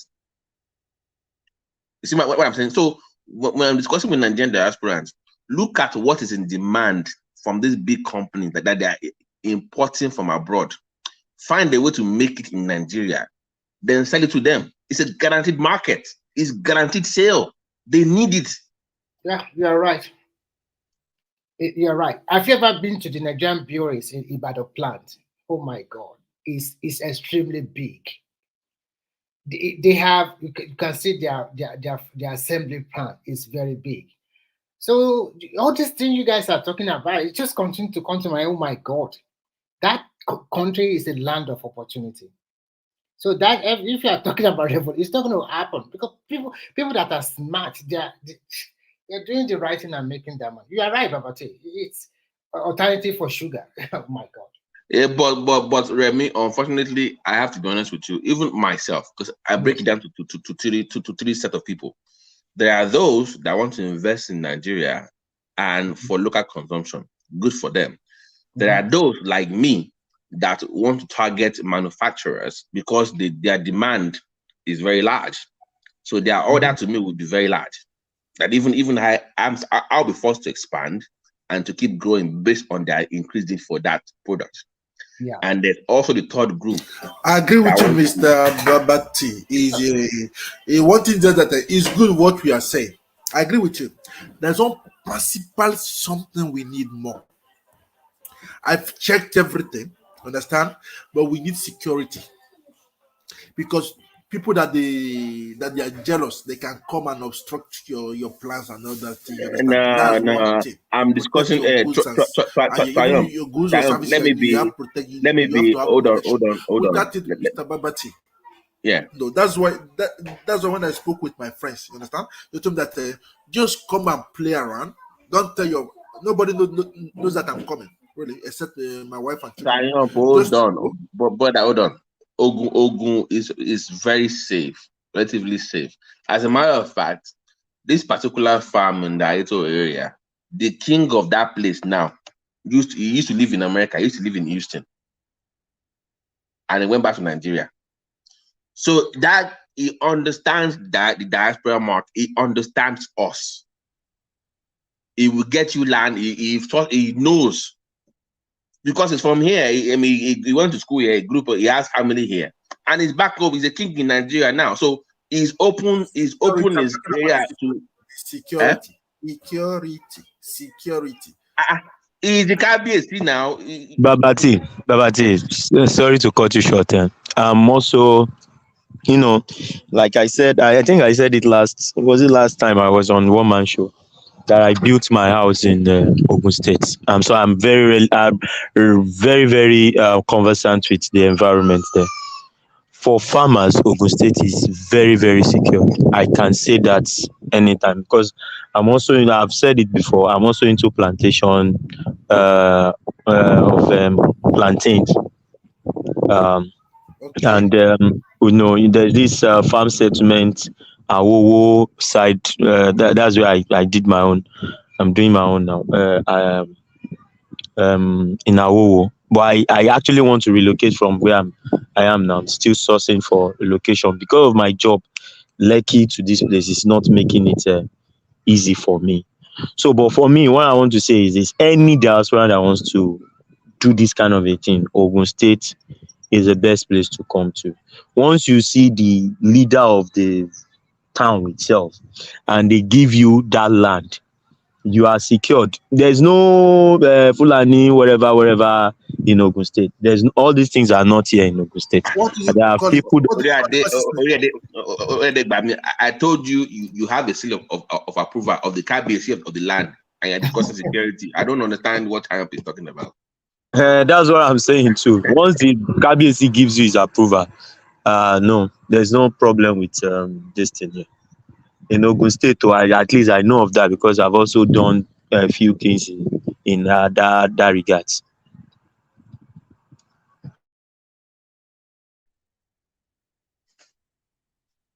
Remy? Okay, thank you, Mr. Olajide, for this here. information I just got. It's very interesting. At least Yeah, I just want to also give a very good, sorry, Mr. Triumph, a very good example. There was this guy in Nigeria who is into this kind of farming. He started with just 2 plots of land planting tomatoes. He used, I don't know what they call it in Greek. You just use the kind of plastic bag to cover it at the top so that nobody can touch your product. So what he did was that he didn't sell to the local community. He just went to ShopRite in Ibadan and he started selling to them. After about 3 months, they told him that what you are selling to is just too small. Is there any way you can expand your business? And I went to him this year, sorry. This guy have expanded his farm to about 4 acres of land now. And now his brother and everybody in the diaspora, they contribute money for him. He's now supplying ShopRite in Ibadan, part of Lagos, in Ogun State, and probably in Ondo too. So you can, and I'm sure that by the time I will go back home, he will continue to expand. And still, it cannot meet the demand of all this, especially in the peak period, it cannot meet the demand. So there's a lot of opportunity there. We are over 200 million people in Nigeria. It's a lot of people, and Nigeria can consume. And we are good at consuming. That's why I laugh. I say that Nigeria, yeah, I come. Nothing like separation. Anybody want to say separating should go to the grave. Tom, can I ask something? Tom, can I ask something? I know yes. you. Let me ask you. You know, do you remember back in the days, Awolowo used to bring in these bulls from South America? They used to breed with this local. They used to have this. Yeah. Do you know how much a bull costs? Those big, heavy buffalo-looking things. Imagine having a farm and having those in Nigeria. Do you know how much you will make every weekend? The demand for meat is insane. I just my head sometimes will just because I prefer to have a ranch. I prefer to have a ranch because I saw the way that I used to visit them here. I used to visit their farms here. The way they say their poultries, their ranch also is different. They don't move around. You understand? Everything is secured. You bring the food to them now. So you bring the food. You understand? They leave it to start moving around. But look, no. But look at the size of the cow. They are thin. So you can't even make money that much money on it now. That's why I wanted that we have to bring something. We diaspora, we have to show them examples. By the examples, everybody will change. You understand? That's it. No, what is your government doing? A serious governor will just say, so look at all these skinny cows. Man, Ogun State, let's find a way to look at local whatever. When your own cow show up in Mena in Lagos for sale and you see the big orobo, I mean, nobody will teach you now. You will get blamed by force now, Abi. When you see the Ogun cow with the meat all over, even if it's a little bit more expensive, that everybody will go for that one now. Because you are getting quality for what the demand now. You see Orobo. You ever see those big, well-fed cows? Man, yeah. Even Igbin has a market. Igbin I get Igbin. I met one Yoruba guy. What he does is very simple. He will go to the northern part of Nigeria. He will buy the sickly cow that if a cow is very sick, what they do is that they just kill them and they just sell to people who want to make suya, all those. So he will buy all those sickly ones, and then it's a very difficult task, but he will bring them back to Ibadan. He went to UI to learn about some tricks I have to take care about animal. You always go to UI to learn 6 months, 3 months, someone. So he keep them in a simple space. He has like about 5. And in a space of 3 months, he showed me the video from the sick one. Now it's very big, very, very big with all the horns coming out, very big. And he told me that he will sell that one. He said he will sell it around August. And he bought it for nearly how much? 10,000 naira. And he's going to sell for 250,000 naira. So when he talk about his profit margin is more than 200%, because the money is spent in feeding them and it's not up to 50,000 for 3 months. So it's making money that how way. much?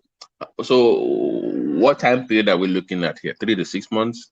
Yes, 3 to 6 months. You buy the sick one. 3 to 6 months, they already become one because he kept them in one place, give them good food. And what is he giving them? He's just giving them all those, cassava. When you peel it, you give them those ones and give all those simple Yoruba food. You just be giving them and then give them good medicine, and they will be healthy. So how big are they, like compared to they are big, but I cannot compare it to your American bull. But compared to the one they are selling at Bujima, some of them are bigger. The bigger one. Remy, it's like Nigerians like size. So imagine if I show. Okay. I know. Remy, stay with me. You see, I want you to picture something. Imagine me showing up in Mina with an American bull. Do you know how much I would charge? Of course, you might sell one for more than 2 million. And people buy it. Babati. Yeah. Sorry, because I'm also into that space. You see, one of the major challenge about this thing is that, like you were talking about mirror now, you entering into mirror is one of the major challenge. And I think if the government their politics, yeah. So if the government was serious about these things, I think they should try to remove all these bottlenecks so that people can get their sales done. But with the advent of social media and all these social media platforms, people are now making a lot of sales even without leaving their farms. So yeah, exactly, Jide. That's what they are doing. People come to that's what people are doing now. That's what people are doing. Mirrors to hold themselves. So nobody wants to go and enter into that same puzzle with those guys. They stay with me. You see my point. It's like it's a marketing tool. Is what I'm saying. It's a marketing tool. So I have a farm now, and I have all these huge beasts there. If I show up in Mena just to display, they'll be asking where they get this thing from, where the farm did. It's a marketing tool. I hope you get my point. Yeah. Okay, so where the thing is from? Why are you guys? So the demand for you will be higher because that guy will get that big hair. It's a way of getting that market now. Yeah. Yes, of course. Yeah, you're correct. Right. Even fish, that fish pond thing. I heard people make money from that thing as well. The fish, what's it called? Fish pond and I know poultry. I've always known people make money from poultry. So Babati, that's why I said that Nigeria will never go to revolution. A friend of mine, he never left Nigeria. What does he do? It's simple as ABC. He started with a small pond at the back of his house. He's raising this catfish and he's selling them. He started with 4 pigs. His pigs are now over 40. He has 2 cows. His cows are over 10 cows now. That's where he's making his money. He's even living more better and finer than people living abroad because he doesn't need to stack in one apartment or stack in one bedroom. And I asked him, how much is 1 kilo of pig meat? 1 kilo is 2,700 as of 2 years ago. I don't know how much they will be selling it now. I don't have an idea. And he killed 270 kilograms. Is it 270? Yeah, 270 kilograms of pig. He killed it, and before he even finished, people are already calling on phone. We come and pick it up. He sell it off under an hour. So you can see an average people. So Remy, so he's unable to keep up with the demand. Yes, apart from he cannot keep up with the demand. He cannot. It is impossible. It's a lot of work to do. He also employ people to help me look after this, feed that. But what I'm just trying to say is that people that have brain, they can diversify easily. It's not saying, okay, I must do for white collar job is a must, or I must go and look for work in an office. It doesn't do that. It just starts little, and little by little it progresses, and it's doing fine. That's what I'm just trying to say. So people that know what they are doing, with a little farm, you will eat more than enough, and you will be fine. Sometimes I even ask myself, why I stay in abroad too long? Remy, even egg, delivering. I have because I think I told you my late cousin before in this show. Yeah. All it was doing back in the, it delivers egg to all this burger. What's it called? This what's the name of this burger place in Nigeria? This this popular thing in Nigeria. It delivers egg to them. Next thing you know, he called somebody from the village. He bought a car, expand delivery of eggs. So it's guaranteed sales every week. He knows how much they need, how much they want, and he's making his money. He was making his money before he passed. So I'm like, so there are many opportunities that you can, But one thing is this: if you are doing something in Nigeria, you have to be on ground also, one way or the other. Yeah. That's you can't rely on people. People will fuck you up. Sorry. There was this nurse that in America that actually went back home. She makes a kill in Abeokuta. She makes a kill. Man, she's doing even before Uber or this Uber Eats or DoorDash, whatever. She was doing delivery. She has a drive-through for Jollof. She has a drive-through like Mickey Dish now. She has drive-through for Nigerian stuff, where you could just drive through and you get your jollof fries and everything, just order it and you pick it up at the window. She's by the government office right there. And you know how government office been now. That 2:00, everybody must go lunch now. So she knows things that people don't even have an idea about. You can see chefs now, people that make food for party, drinks, like events. They are making a killing. There was just particular woman just arranged something for one wealthy woman, a birthday bash. Do you know how much they gave for that? Just a single Saturday event, 5 million naira. I was like, what is going on? Just for one single day, he's going to provide different assorted meat. How much is she going to spend? She cannot spend 3 million for all the food. Remy, let me give you one idea that I've been thinking about. This is crazy. The biggest conference hall in Nigeria, the whole of Nigeria, the maximum we have only seats about 14,000. I don't know, 12,000. The one in Anambra, that's it. No, that's the biggest. The second one is in that Eco Hotel. They are the two biggest in the whole Nigeria. So you cannot even host a concert of 40K or 30K. There's no O2 Arena in Nigeria. We don't have that. Unless they have to use the national stadium. But the indoor arena is where the money is at now, because every weekend there's one church doing a revival. You are guaranteed sale. There's concert, there's shows, there's conferences, there's political rally. The rally, is indoor, it's cover. Man, shit. Find Lagos to put it that does, man. I hope that the National Assembly will speed up the amendment about state police, because all the 36 states of Nigeria already agreed that they should have a state police. I think it's high time we have state police. But no, Remy. But they need to. It has to be well defined. That way, you don't turn them into political talks of the governors. They have to be. Initially, they will use them. They will reform. But initially, they will use. Even in the so-called America or wherever you are you sure that the state police does not protect or? But it's not obvious. It's not like like obviously like but it's not like there will be. But in the long run, it will be better. At least it will be secured. Of course, that's what we want. Mr. Remy. Yeah. You see, that's the police. We need to be very careful. I don't think we are really that mature to have this thing. I need to say the fact. One of the major reasons why that thing has not even gotten the right the traction it requires and the right attention it requires in Nigeria is this secession theory. And that if you have state police, it's just like you're giving an army to those people that want to secede. We might have a state police without them carrying gun for initially. That already. No. How can you have police not gun? What are you talking about? The number is just about getting the weapons, and that can be funded by anybody. You understand? So I think this is one of the reasons why this thing has not really gotten the right. Because but for me, let me prefer a solution that you can do. It's very tricky. What you would do is you will just introduce it to some few states. You will and pick one. You will, it will not be southeast. You know that's what you're talking about. You will not do southeast.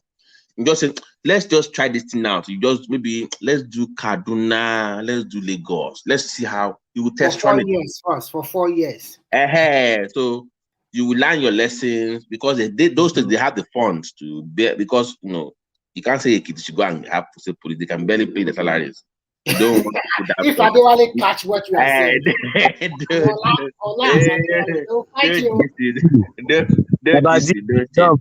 you're abusing me. But to give a point though, it's like you want to first test run it with people that have the resources to cater for these things. Then you can perfect the kinks around it, learn your mistakes, your lessons from it. Then you then start to move it around. But you don't do southeast first. I don't think it's a very like. I agree with you. That area is not ideal. Like to me, northeast. I think for now, you don't want to. So because you don't want to be seen as being tribalist, you don't want to give us to pick some few states first. Don't exclude them entirely and say everybody. Let's just pick Lagos and Kaduna first. Yeah, you just try that first. See how that goes. Then okay, you can move it around. But I want to say something. So in terms of a business owner, there are so many security outfits here in Nigeria that you can use. There are vigilante, there is Amotekun, there is all these private, professional, whatever, and they carry arms. You can even get from the police. You can get from if you are a business owner, as in like you want to own something like as big as that O2 Arena. Security is not the problem. Getting them is not the problem.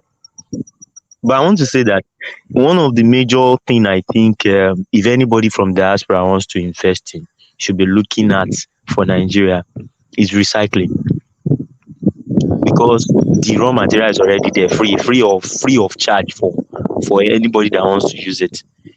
Plastic recycling, plastic. If anybody goes into that person is going to be wealthy in a short while, because obviously all you need is Hausa guys that will go around the whole city picking plastic trash, plastic bottles, plastic nylon, plastic everything. They pick it, they come, they weigh it in at your this thing. They have their guys that will collect it in trucks and they will come and dump it at your yard. Then you can convert it to anything, even if you are converting it back to nylon bags.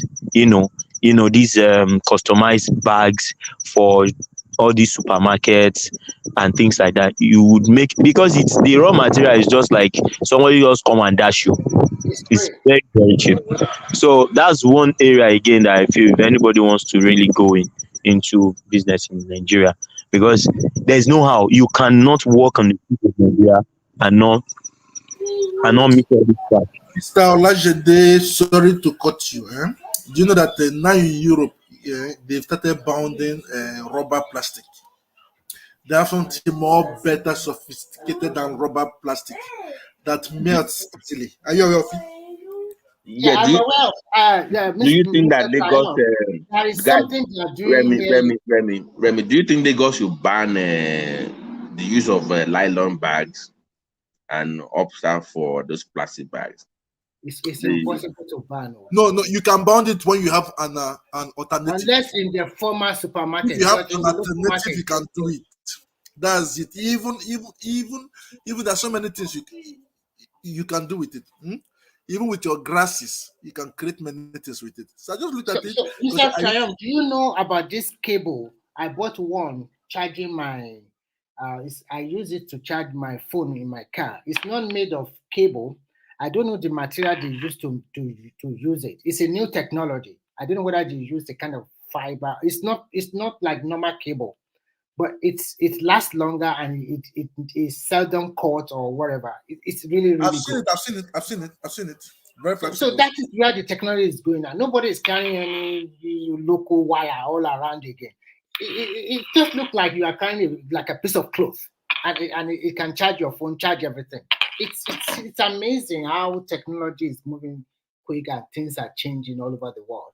and where we are So still. for me, to invest in Nigeria, I would say that to cope with the standard here, you have to do the same thing, not go backwards, not go Yeah, Yes. backwards. can we one man? Where are you investing in Nigeria? No, well, What you know, are that you was looking going to at? be my question to you guys. They are theorizing all these highfalutin, whatever it is. You Oh, okay? that, You where is your no money? no no Where's your money in no Nigeria? no no no no no no no no no. Eh? One man. You Academic theory. Academic no. theory, Some Abby. of us actually invest. I'm talking from an investor's perspective. Now I can do more, but I need some guarantees. But on a more serious, as an actual investor in some things that I also want to grow as well. I'm learning as well. We have the big boys investing lots of money that I know that do. You see, But what I'm looking for is a niche that doesn't really require, mass input. oh,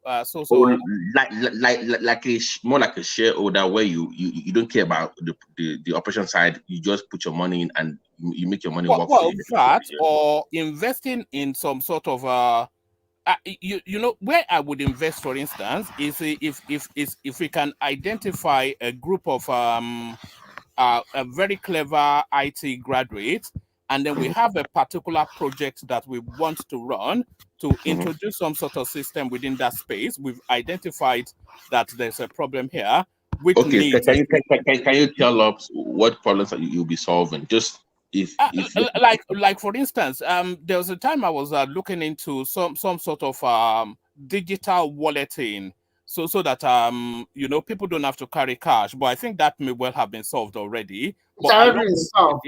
That one is but along those lines, without having to carry a hoe on your shoulder to the farm and start to So you are I was taken aback when I got to Europe that Europe is still a little bit outdated compared to Asia. I talk about what there's one wallet, they call it WeChat in China. This kind of app, just like it looked like WhatsApp, but their own is totally different. With this wallet, you can buy your train ticket, you can buy your plane ticket, you can order food, you can do virtually everything.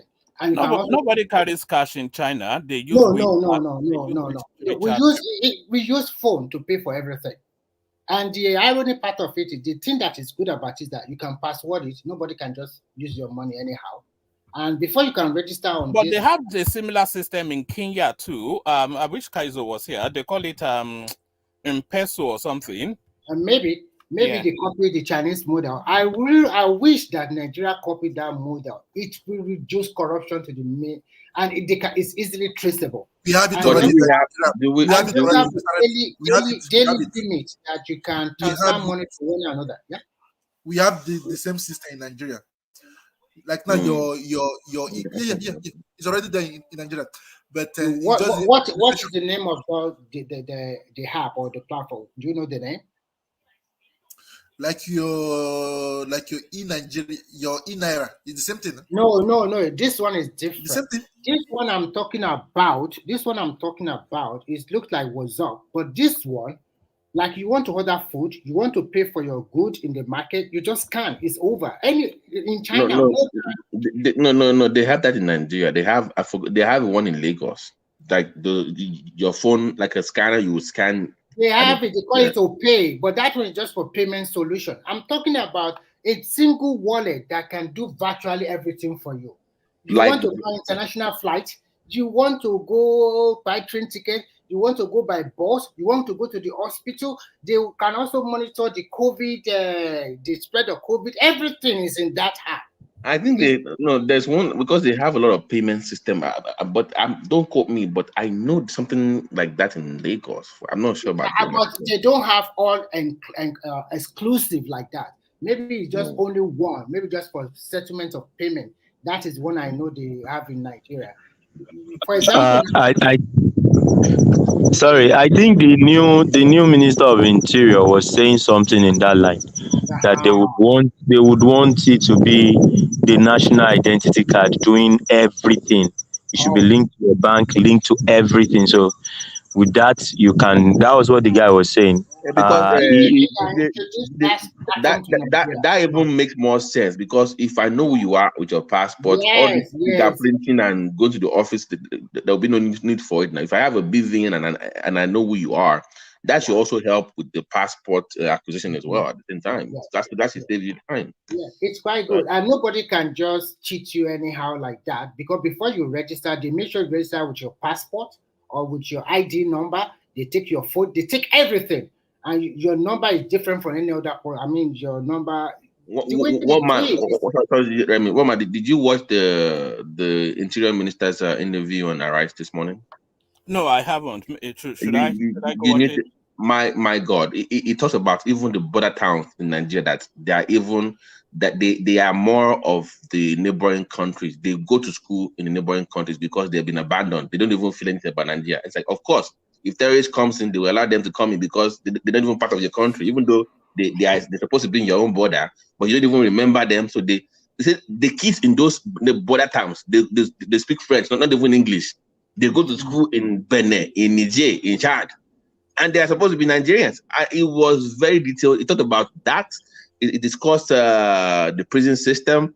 You need to look into it. That was a very extensive, detailed interview about the diasporans expanding the passport offices into Manchester, all those places where you don't need to come to London every time. They need to have imagine having to travel all the way from Manchester to London. You have to book a hotel, though, because it's not as though they give you an appointment, you turn up, and then they attend to you. No, they just treat. Oh God! One man.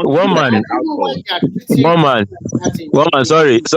I think in one of his interviews he said they are looking at having four locations for each country for a start, because they said it will be cost implicative. So let me explain to Wama. Basically, he wants to have outposts in the UK where you just do everything online, right? You submit all your documents online. Exactly. And you just show up in like a very close to you in Manchester or wherever you are just for your biometrics only, and that's it.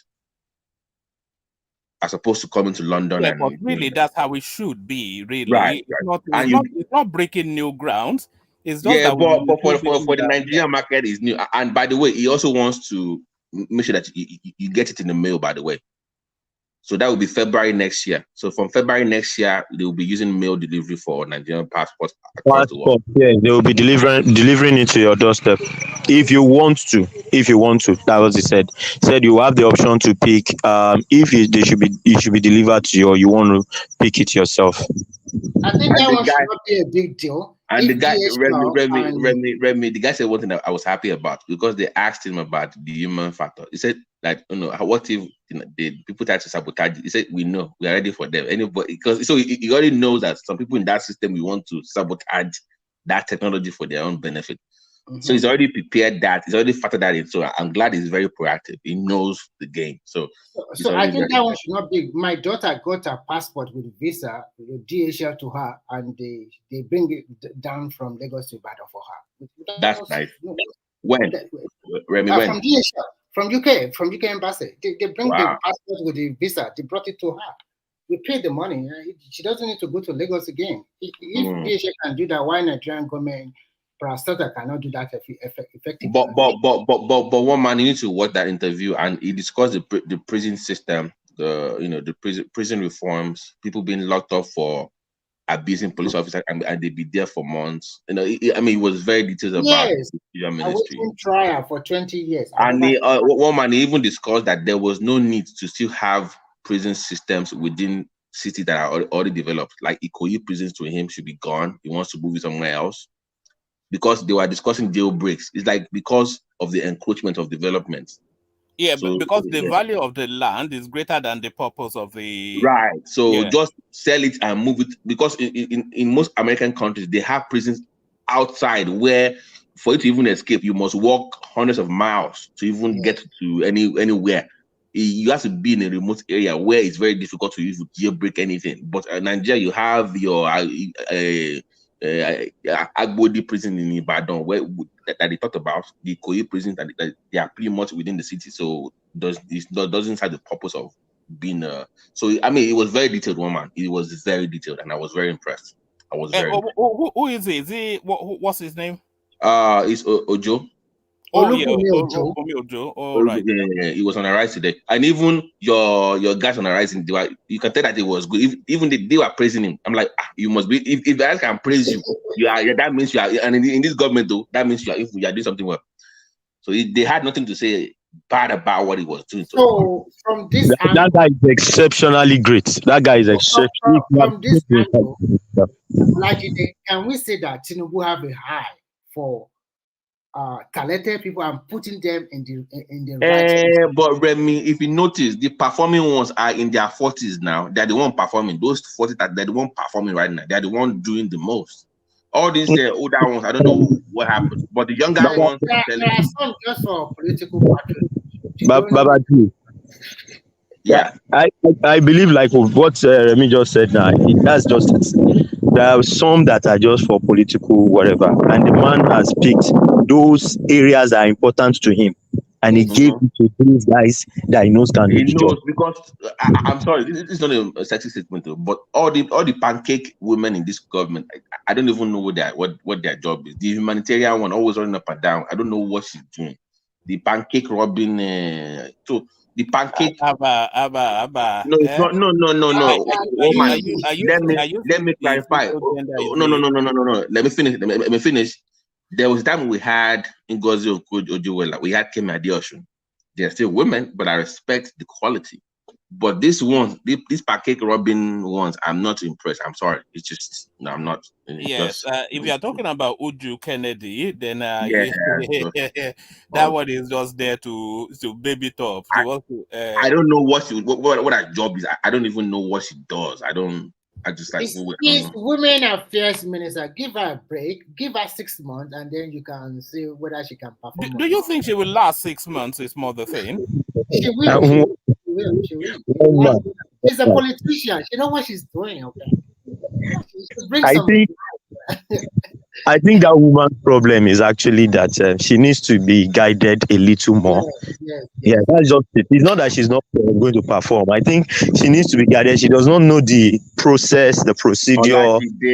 Sorry, excuse me, with all due respect. If a minister, it's not about, then find people around you that will guide you. You're the minister. Find people that know what they're doing around you to tell you what to do, how to move, how to operate. You must then appoint people. That is your job. All right? You are the boss.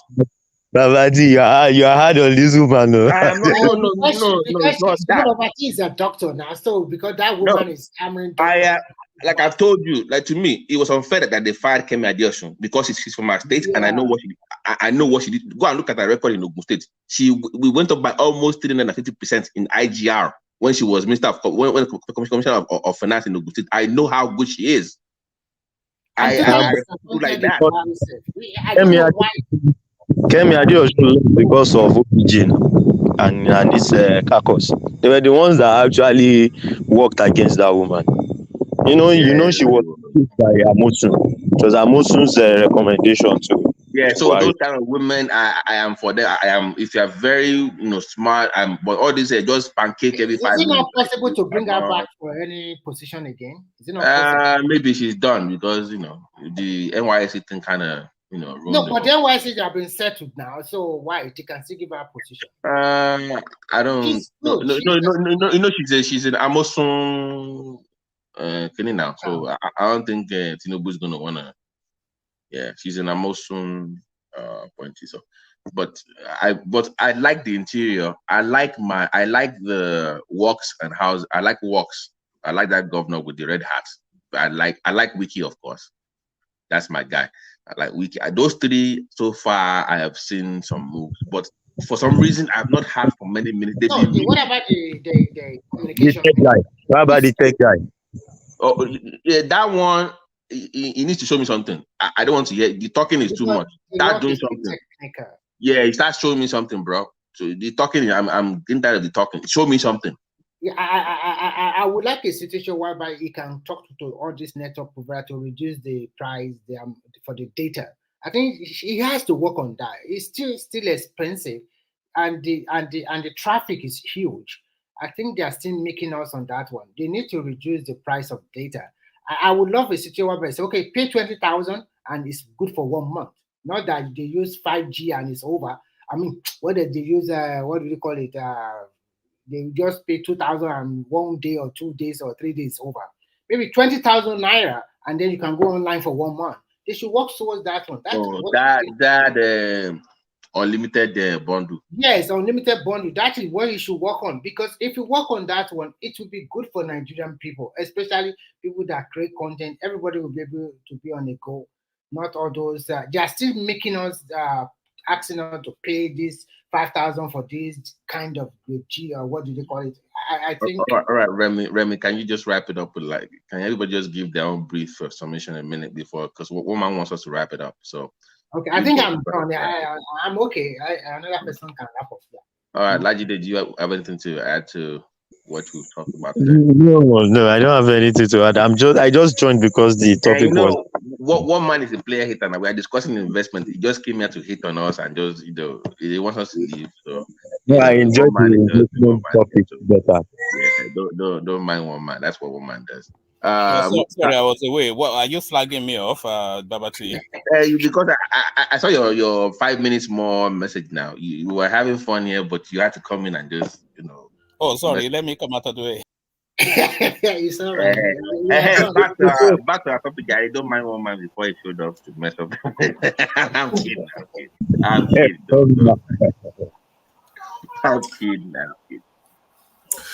But I was really impressed. I'm like, my God, what can we get more of this kind of? And the guy said, how old is he? 45 years old or 44? I think he's 45 years old. I think he is quite good because he meant business. The way he talked to them, if you don't chip in, you will get fired. I will fire you and nothing will happen. That's the kind of people we want, not people playing around or something like that. I can't believe, I'm still asking myself, how come 250,000 passport? I remember we want to get passport for one person. They collected huge amount of money from us and they said it will be out in 3 weeks. 3 months, we didn't get it.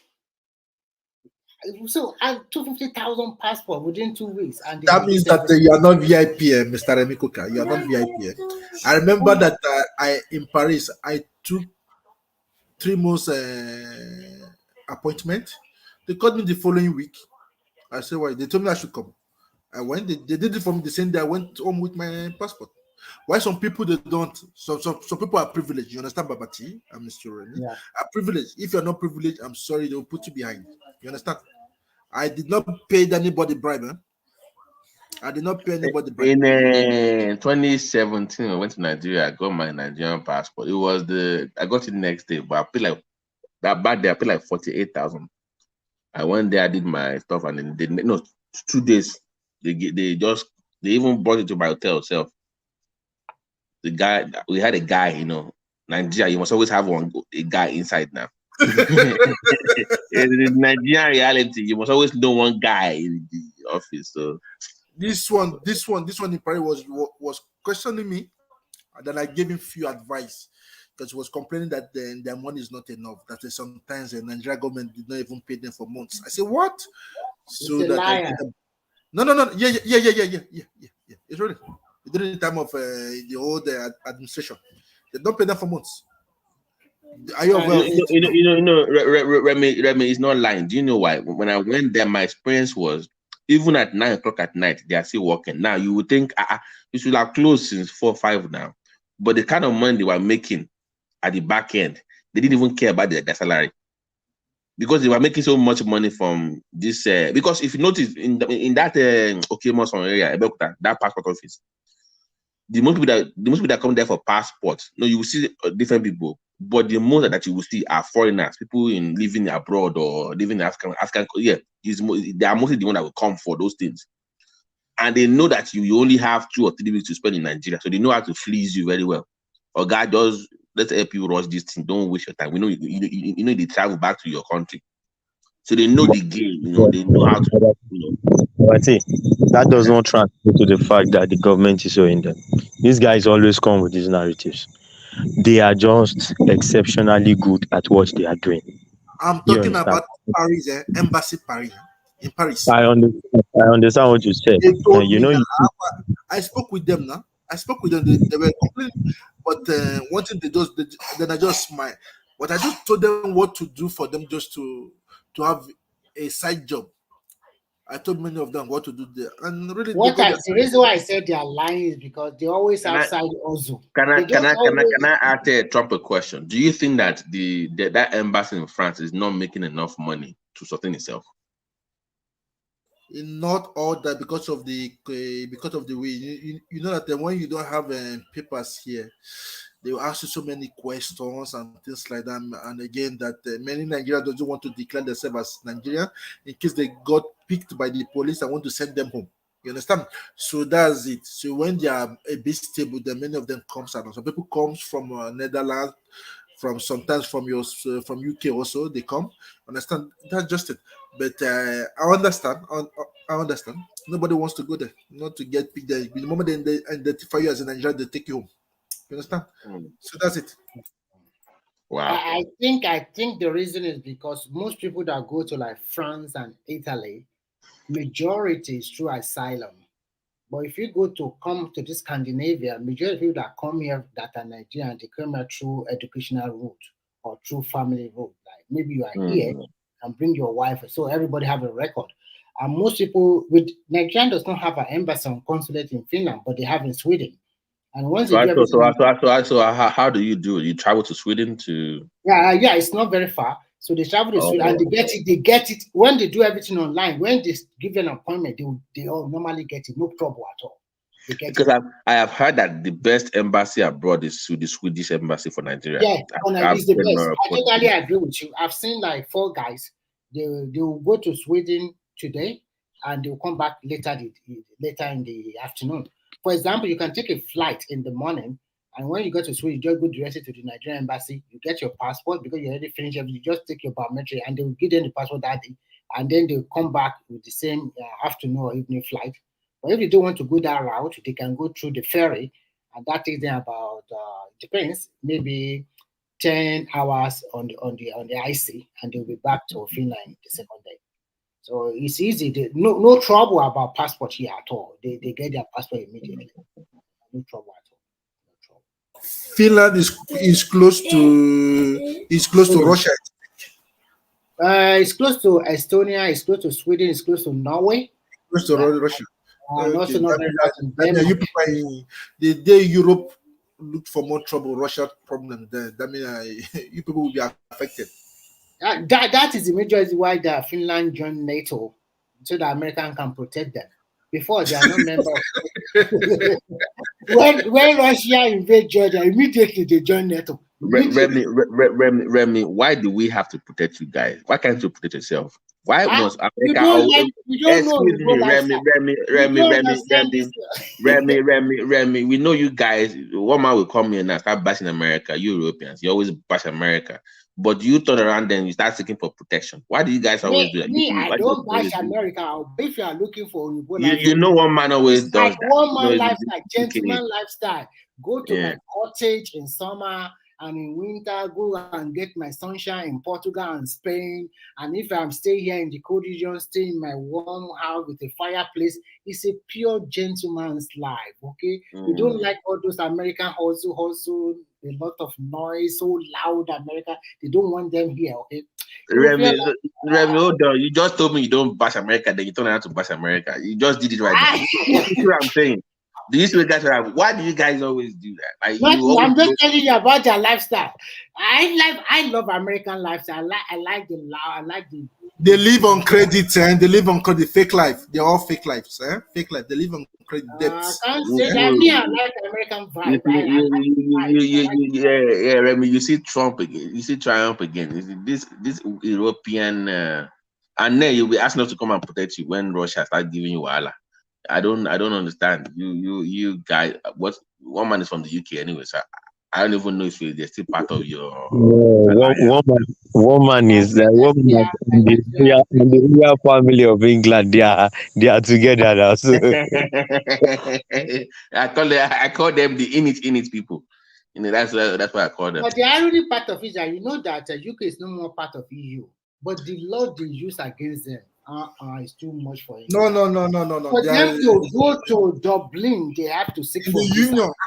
Dublin, this is London, and you have to ask to seek for visa,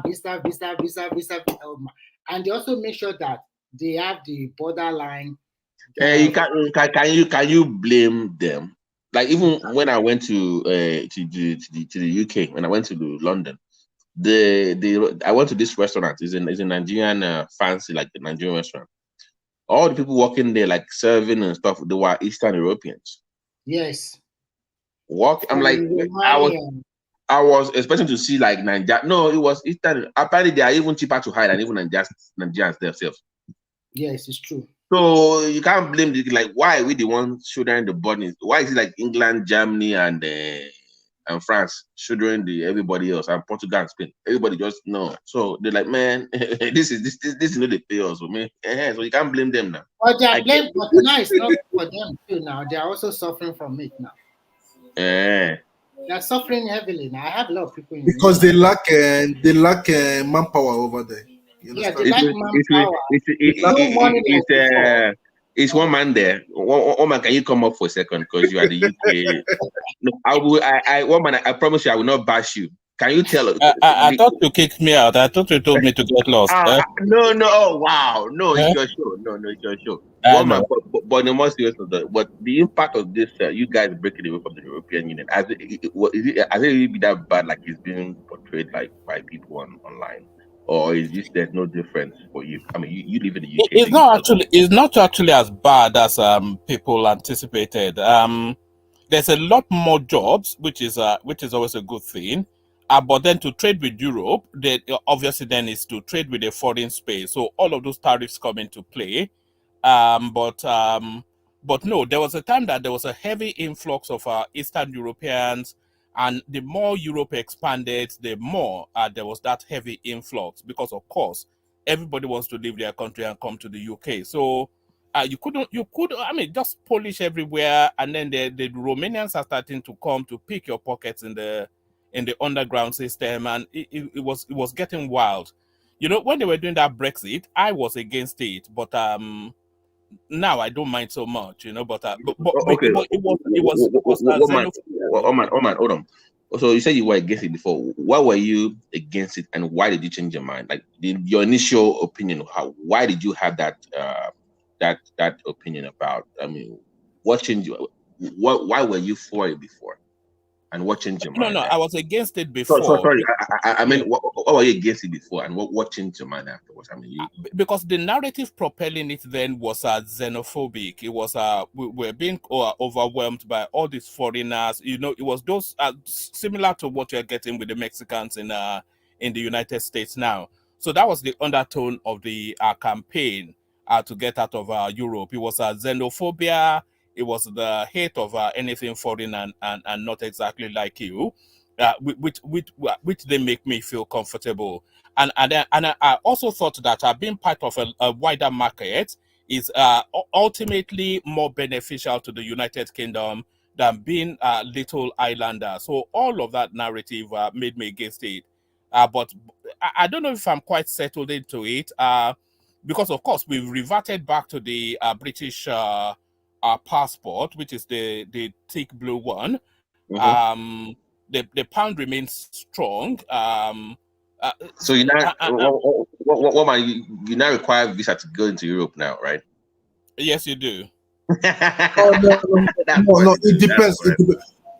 Are you a British citizen, woman? Yes. Well, correct me though. Do we require a visa to go into Europe? No. I'm asking you. I don't. You don't have the right to work. You don't have the right to work. Even if you want to have a work, you must get a kind of. In fact, they make it a little bit. No. With the British passport, I'm not sure. No, that you can move around like Schengen.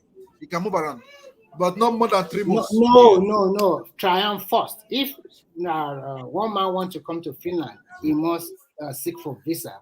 So once you get a visa, are you kidding me? I have a lot of them here. They will seek. He has to get a visa to come here, and once he come here, does he have to get a visa or just get his passport stamped when he gets there? No, One man said it's not visa on visa. arrival for you. You have to seek for that visa. You have to get that visa.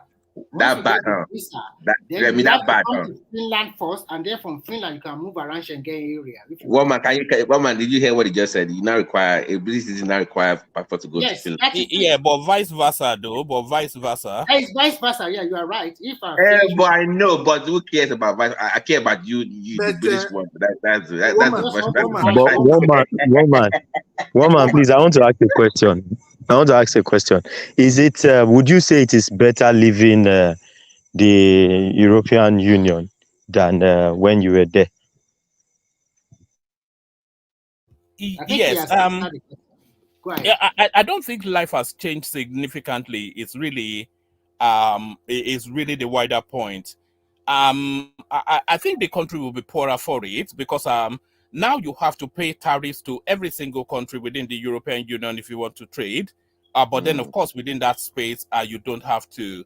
And you know I guess, one man, I guess the next question would ever be: do you think that they will ever revert back and join the European Union again? Yes, I don't, yes, I don't, yes. I Cannot don't think they will. I don't think they will. No, The they British won't. are Pride would not very let them. peculiar They have people. pride. They won't. They won't. like Suffering and they smiling, and will. suffering and Like smiling. now, woman. Like now, for a British to come down to where I am, in France. France is European. Yes. You don't need a visa. You It don't need a needs. visa. I used to It go needs and come because I'm a French citizen too. I go to UK every time. I travel around for my businesses. I don't even need a visa, not even a stamp, because I'm a citizen. I'm an European citizen. I don't want tomorrow now, Mr. West, we start bashing me that I'm so that. Okay, so if you don't need a visa to travel into Europe, then what has changed? What's No, changed? Woman, just the club. You don't guys, have hold the on. right. Let me clarify something. One man, is it that you the British citizen now you are dealing with each country now as opposed to the European Yes. Union when you apply? Yes. So is it that, let's say you want to go to Romania now, is it that you're dealing with the European Union or you're just dealing with Romania? Just to clarify, I'm not sure. You get my question, one man? Like in terms of like visa No, it's requirements and under stuff. I get It's your under question, Europe. but from the It's example under that Europe. Remy just gave, if you come into a Schengen country and you get stamped in, that should cover all those Schengen The whole of countries. Europe. Okay, wow. Okay. I didn't. Okay. Yes. But Oh, first, it must seek visa to any, and except they have a different bilateral agreement with that country, because sometimes they are flexible. But if he's coming to like Finland or Sweden, I think one man will have to get a visa first, and he must fly to Sweden or Finland first. But And from Finland, he can go around. nowhere He is can close go to around. visa, Mr. Remina. Because when I moved there because sometimes I buy cars, you understand? No. You are France. You are a member of EU, so you don't need any visa to any EU country. The same time, I still have because of France has a relation with the UK. I used to go and come. It's even more cheaper for me. Yeah, I used to because go you and are. come. It's about Triumph. 2 I have hours. a childhood friend who is a British citizen. He told me he often drive from England to France, but now he cannot do that. He has to ask for visa to go to France. He's a liar. Sorry to No, say. it's not a liar. He has a British passport. Can I come in, please? Yeah, go ahead, please. Yeah, sorry, I actually joined you guys because of this topic. I'm going to be very short. I think, Remy, your position is not correct. British Really? citizens, yeah, British citizens under the new agreement still have right to travel to all EU and Schengen's country visa free. Cannot work. No, it is agree only. with you. Hold on. It is only for settlement purpose. When they want to settle there, they will not have to apply for a settlement visa. And it's the same way when EU citizens are traveling to the UK. That is the current arrangement. Progressive. Hold on. Yeah. Is it like the ECOWAS thing where you have like 90 days to go in there, but you have to leave? That is it. 3 months. Is it more like that? No. It's not more like that. ECOWAS, with the ECOWAS one, you have the right to work. You have the right to establish business. I didn't know that though. Can you do that? Yes. I thought it was 90 of days. course. No. ECOWAS, you have the right to settle and work. That is Are you sure about that though? Yes, that is how it is. Oh, I didn't know. So when it's just like Nigerians going to Ghana now, they don't go and apply for a work permit. They just go there and they are settled there. They work. They do whatever they want to do. That's all. And that is what the ECOWAS system is all about. That is what the European Union system is all about as well. So under the current withdrawal agreement, British citizens, when they are visiting these EU countries, Schengen countries, they don't require visas. It's only when they want to work or when they want to settle there, they will not have to apply for settlement status. That's all. The idea that somebody want to drive from UK to France and they have to require for a visa, that is not true. That is false. That's right. That's false. That's false.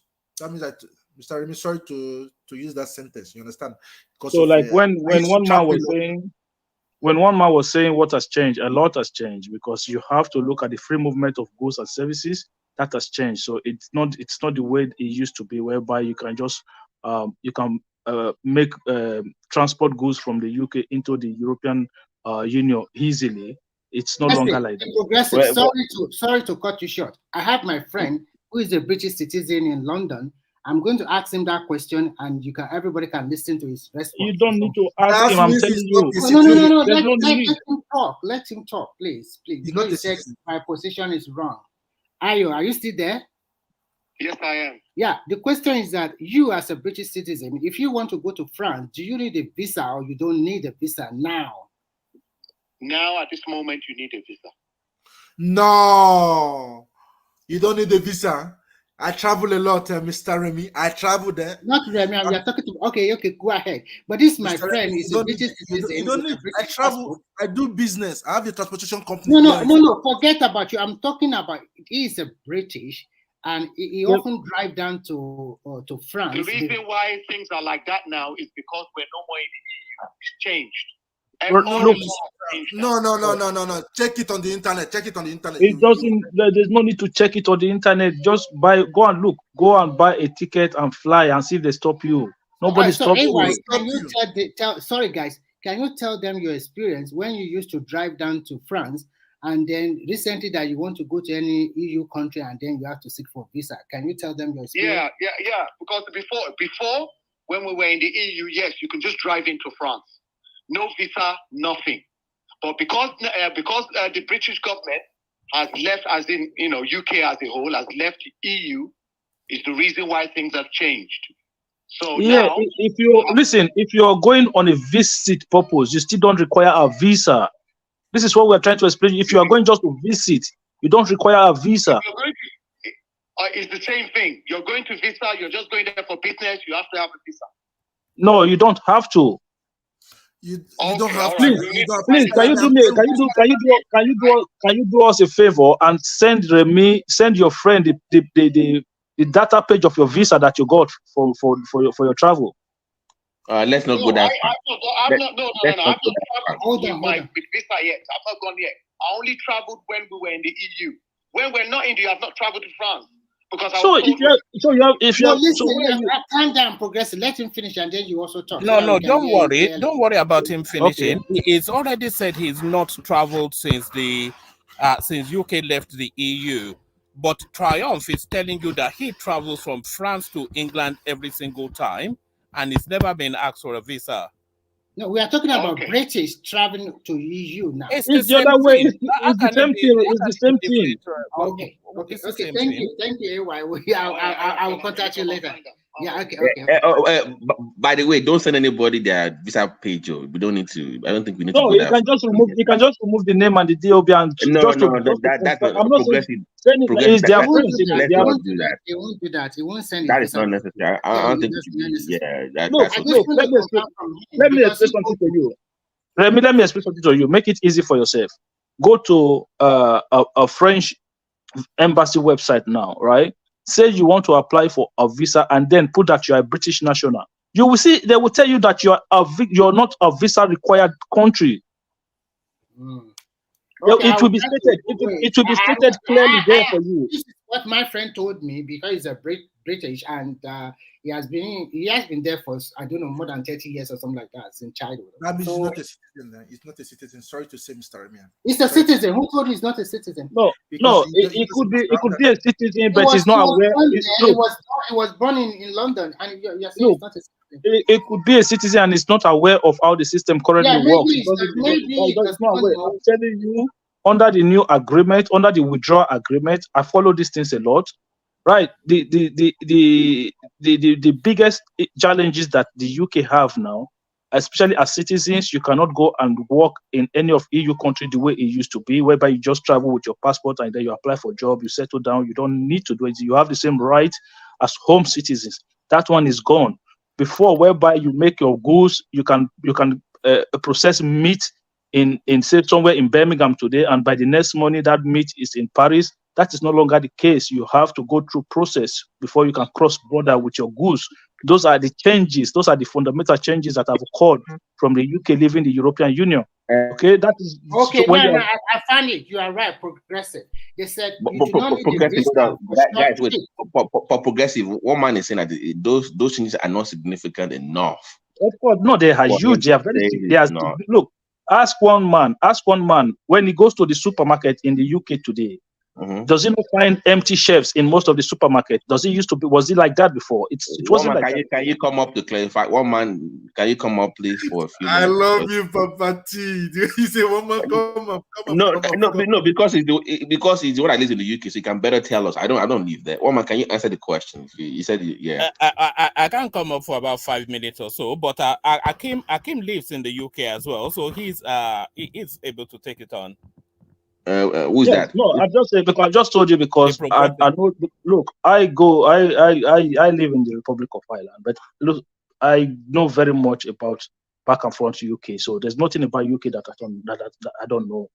Okay, so I know that in if you go there in most of their supermarket, the shelves the more reduced in terms of items compared to what it used to be. So you are unlike one man. You think that it was more beneficial for you to be part of the union as opposed to be myself. That's what you think. No, 100%. Okay, if you look at it now, look at Ireland today. Look at the Ireland is one of the fastest growing country in the whole of EU, right? Because that movement, that UK leaving the EU, means that companies that are looking for access into the European market, who want to settle in an English-speaking country, a lot of them have moved to Ireland. In this country today, you don't look for work look for you. You understand? The pay is good, and just that the inflation rate has gone up. But since the UK left, Ireland have benefited significantly in terms of economic wise. So you are seeing a government that is now having surplus year in year out. That is what you used to get in the UK in the 2004-5 3-4-5 economy. Before the financial crisis. You're right, Kim. Somebody told me about that there's a lot of job and the economy is really growing very fast over there. Yeah, so of course. So you are trying to say one man is being economical with the truth, right? No, it's not that it's being economical with the truth. It's just that maybe it doesn't follow the numbers. So sometimes you're in there, but you're not following the numbers. One man is very. When you're rich like one man, you don't even look at your account. You don't. So it doesn't follow the numbers. So, but at the end of the day, if you look at it, economically, they've lost a lot. So it's not beneficial to them. Even the main issue that was center circle of that debate at the time, which was immigration, they didn't want to say, but that was their biggest challenge. But today they've left the EU. The numbers haven't come down. The numbers are going up because what they're doing, it's an economic that needs workforce, that needs you to continue that needs constant supply of workforce. So what they've done. Progressive, do you ever think that they will go back? They will go back. Do you think that there will be a scenario? For political purpose, they will not go back because it is not politically conducive for any political party. Akim, you can see the trend in all over Europe. Even Germany have started opening their door. And here, even in Finland, they are just recruiting everybody from everywhere. They need but that is work. It's like a competition now in Europe. Everybody is opening their door. So that it is that bad that even here in Ireland, they are giving asylum seeker work permit. Yeah. That is how bad it is. They give them work permit. They need people. Sorry, can you let Dewale come in for a second? Dewale, go ahead, Dewale. Sorry, I want to shout. That's all of you Europeans. Yeah, but don't you feel some type of funny the way these Europeans sound? You know, they dominated this topic as if their continent is like a one big deal. What is the difference between the one what that can is I do? separated from UK and the European country that they are, this one get visa, this one doesn't get visa? If you like, shut the door against each other. There's no difference. Even the UK that are regretting it, let them shut door against each other. We in America, we live in a Gulf, free society. We don't care about whether Diwali, somebody's shutting doors. let me come after you. So why don't you guys open the border to Mexico then? Why are you guys why are you fighting against that?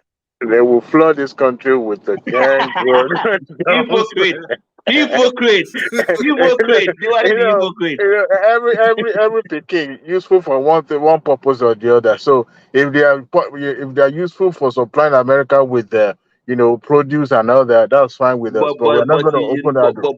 Diwali, you have been an hypocrite now. You can't tell them to shut It's not down. been hypocritical. I just find it funny when I hear all these European on this show talking about how great they are. One country is, this one is requiring visa or no visa.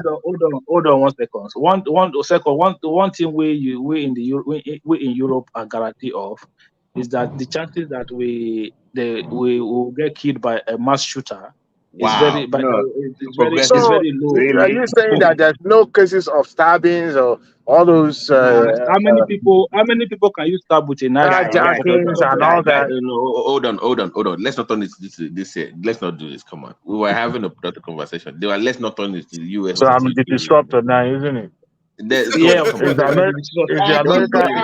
American way. So because we can challenge you on facts and figures as well. So that is how it goes. See, because we don't have to go bankrupt. We don't 1 second. We don't have to go bankrupt to access medical care. Okay, you told us a story here how you refuse to use the ambulance for financial purposes. So we don't. We don't have to make this. We don't have to make those choices here. Okay. Isn't that funny how Europeans are saying America is one way of life? Diwali, wait to you refuse. You guys live backward. Diwali, you refuse ambulance because you didn't want to pay. Is that true? Look, even if they are doing that, that is a form of advancement in any society, now, isn't it? But these people in Europe are living backward. See, by the time they catch up with what is happening in America or in Northern America, they are always catching up. They've never pioneered something ever. They depend on American economy. Even despite of their pound sterlings and all the other CFAs and all those currency that they are spending. Whatever it is that you guys spend, even the euro.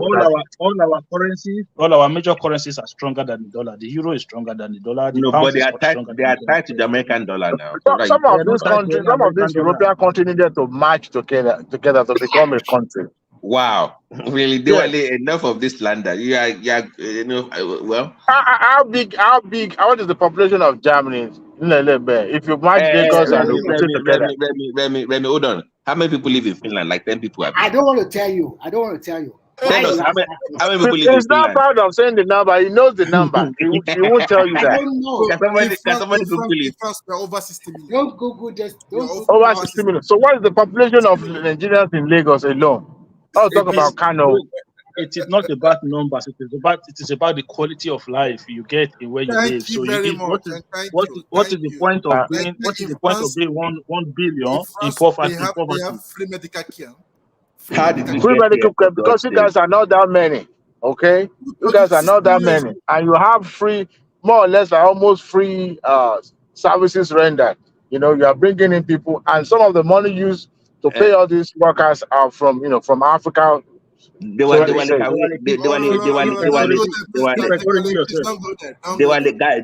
hold on. Just to move away from this because this is getting out of control. I heard you'll be getting an outpost for Nigerian embassy in Houston very soon, courtesy your Minister of Interior. So, as a matter of fact, that guy, if he make it happen, I will have his name tattooed on my forearm. Hey, you don't know what that means to some of us that live in the southern, state. Not people in Georgia. That will cover San Antonio, Austin, Dallas, and that will cover. And you fly to Atlanta. Guess what? These people will treat you as if you are not even a Nigerian. that place reek corruption. Okay, and I pray. Honestly, Nigeria deserve. Let me update you. You said by December. Okay, by Oh, December. oh, No. That outpost will be available in February next year. Okay, okay. They but will set it up in December. by December, all you need to do is just put all your information online globally now. Put your information online, so you only show up at the embassy for your biometrics. Ah. That is all you have to do. So that's the new thing across Where the in world particular now. are they intend to site the consular office? No. It's an office. So it's like an outpost to come for your biometrics only. So Oh, you for would do. biometric. So you would do. So Okay, okay, basically, in Houston, you would do everything online, and okay. you will now go to that Uh, outpost for your okay. fingerprint Oh, only, and that's it. And they will just mail you your passport. They will just send it to the mail to you. well, I believe they've been doing something similar to that before. It's just that they never But have a they want to permanent make one. it they want to make it permanent now. That place will just be for biometrics only. So you just go online, do everything online, come to Houston, do your biometrics, and get your passport in the mail. You know, my prayer is that they won't recycle that same old witches that are in Atlanta and New York. You know, that's my hope and my prayer.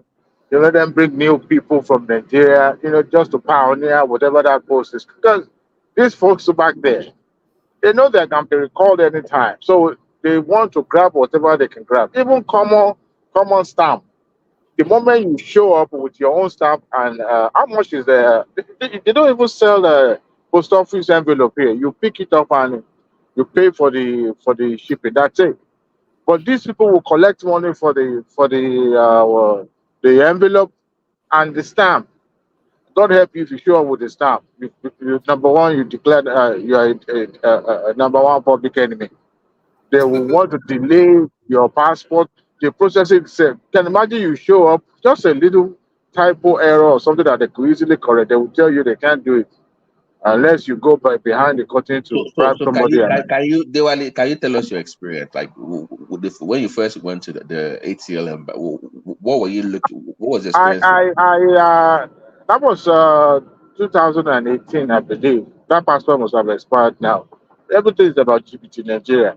Anyway, you can imagine 5 years or 4 or 5 years passport. I went to Atlanta with my wife to renew our passport because we wanted to come to Nigeria for a week or two. So on getting there, we've already done our own work. We've filled all the necessary forms. But what shocked me was the fact that we as Nigerians, we were treated as if, I don't know, if American is going to American embassy in Nigeria, first and foremost, they will let you in, you book an appointment there and they will let you in straight up and you'll be able to have your seat and sit down. We were left outside, even to even enter the gate. It was as if you are going to Nigerian office, any of the Nigerian office in Nigeria or any of the civil service Was it office. during the cold months? Yeah, it was a little bit chilly there. Mm. But they made, at the end of the day, we were outside for a very long time. By the time they let us in, you know, when you go somewhere there's no customer service, they just talk to you as if they are doing you a favor. We're trying to stomach everything. After all, we are all from Nigeria, so we understand how things roll, right? Since that started, time to call in people to take picture and do the fingerprinting and all that. My brother, he now started rationing it. It was only one person that was doing all that morning. And guess what? It doesn't even matter whether you come early or you come late. As long as you brought palm with somebody, they will just call you to one room. I was started seeing people coming, after I was being called in. That was when I said, you know what, if I need to go and talk to someone. I wasn't prepared to bribe in the first place anyway. But I had my wife went to talk to them. That was when the issue of stamp and envelope came up. So the moment they saw my wife bringing those things out of her bag, forget it. Every courtesy went out of the window. We shall wait to something that we should have done so early in the morning and get out of that place. We did not finish until maybe past 2 or so. By the time we got out, we were so famished, we were so tired and hungry. I was like, thank God we're able to at least do this and complete today, but it was time consuming. Ordinarily, we should have, you know, something that could have done within 2 hours and catch our flight back to our base. But they ended up delaying it to the point that I had to spend another 1 day in the hotel. And to even top it off, only three and Labak Great National Career Gori. The hotel that we booked, only to find out that the room itself was a smoker's room. And in the middle of the night, the alarm rang. Guess what? Everybody in their pajamas or everybody they could just ran out because of fire. It was like, what kind of experience is this? And I But they promise. were that even the ones that they have done in Houston. I know that there was a time they came to Houston and they made Oh people yeah. line in the parking lot of Target I think it was Walmart. They were still So doing man no man then. No, the people that brought them were uh, actually bringing in people from behind. I could mm, remember a woman made a statement then and said, "Oh, these people won't even travel home. Oh, look at them now; they are just disturbing we that we travel often." Man, they floored that woman. Man, they refused her. They refused her service because they're like, "Are you the only one here?" But mm. despite that, they were still doing that. I just So hope that. they were this minister so far has been meeting deadline. So we will wait till February next year. Hopefully, they can solve that problem, and you have a place to at least go to in Houston I, for your I, biometric. yeah, I hope so. As a matter of fact, it's a good news that you even said, even mentioning it. Yeah. Even my NIM number, I don't have it yet. I haven't done the process, but they You say can we do it. have to pay. Eh? You can do it online. You say what? You can demand from it online. Yeah, but you still Really? have to go and do the fingerprint capturings and all that. You So, will. so can you do that at the embassy or with the outpost? Man, I think that means I have to fly to embassy then. No. The outpost that they're going to have now, would that also Okay, be they'll be able doing to I that? think That provide is such service. yeah. Okay, that's cool. So that means patience is really pay off. I mean, I just when Don't they move said at I have the to pay, I think $50 or something. I said, oh hell no, I'm not paying nothing. When it is free in Nigeria. I no. mean, I was actually waiting to come home, then I'll do the whole process and all that. Even perhaps come home with my expired passport because hey, I'm not even so eager to go to Nigeria anyway. So Yeah, but you see, this is the issue I was bringing up for diaspora investors. Let's say you've been in America for so long. I know what I went through trying to open a bank account in Nigeria. Even though my own uncle was a bank manager at EcoBank, because I've been gone for so long, and when I got there to open a account, I was told at the bank, "Oh, guy, you can't open a account in Nigeria with a foreign passport. You must get either Nigeria because driver's really, license. yeah, you I can't wasn't open." that it wasn't that No, hard to open an account. no. They told me that that was 2017. No, you cannot open an account in Nigeria with a foreign passport. I didn't have a Nigerian passport because it was expired. Oh, okay. So I had to go to the national ID card office. But those ones they didn't have server, was not Yeah, working. but They you could didn't have as well like use your own expired passport. Why can't they take they, they, that? they said they couldn't. It was the I left Nigeria before it became ECOWAS. It was the old format now. That 050. Oh, Ilé ti pẹ́ Baba know you, oh. Sorry, oh. That was the wọlé before rárá. ECOWAS system. Yeah, that But was you have been the long, huh? It's have been long. that was like almost 21 years before that I turned. So they were like, Baba, see, if you the, work the out guy, for the that guy, road, they the go no guy, say the, you know. the guy said, "When did you leave this country? What is this?" I said, "Nigeria passport." He said it's not Nigeria passport. That it's fake. I said, "What do you mean fake?" He said, "What?" He said, "Where's your ECOWAS logo?" I said, "What is the ECOWAS logo?" I had the old, those old ones now. So I had to go get a Nigerian passport. I had to go do photocopy of, the stress to even, it took me the whole day. Yes. The whole day to even Oh. open up I opened in Zenith and in EcoBank. It took me a whole day. We're almost And the the guys, same thing. I also have that old Nigerian passport. they even asked me that, do I have BVN? I'm like, what is BVN? I don't know how. I don't know. You cannot have. for bank biometric verification We number. need PBN now. And but the national ID office, those ones we got there. They said they didn't have light. We bought them petrol for their generator to turn the computer on. It was on. They say Oga. I said no. We bought them that big one. Oh, that's pipe. Yeah, big one. So the guy said, okay, now we have light now. Oga, we are sorry. The server is down. Oh my God.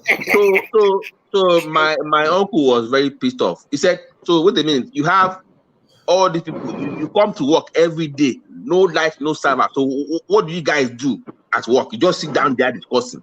Nothing. No, they're just using that way to make you guys. That's what they're doing. So we got angry. As an ex-banker, the bank, the operation people have the opportunity to, you are bringing in your money, right? So they can identify you by whatever you presented. However, if it is not enough, they will ask you to bring something more. But at that moment, they will still want your money first.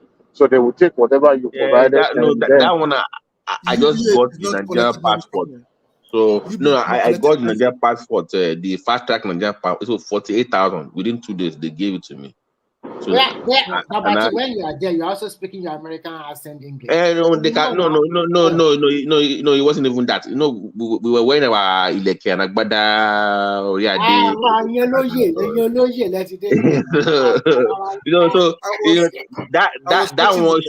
That one shocked me because at the bank, at Zenith Bank, if you see the line that was there.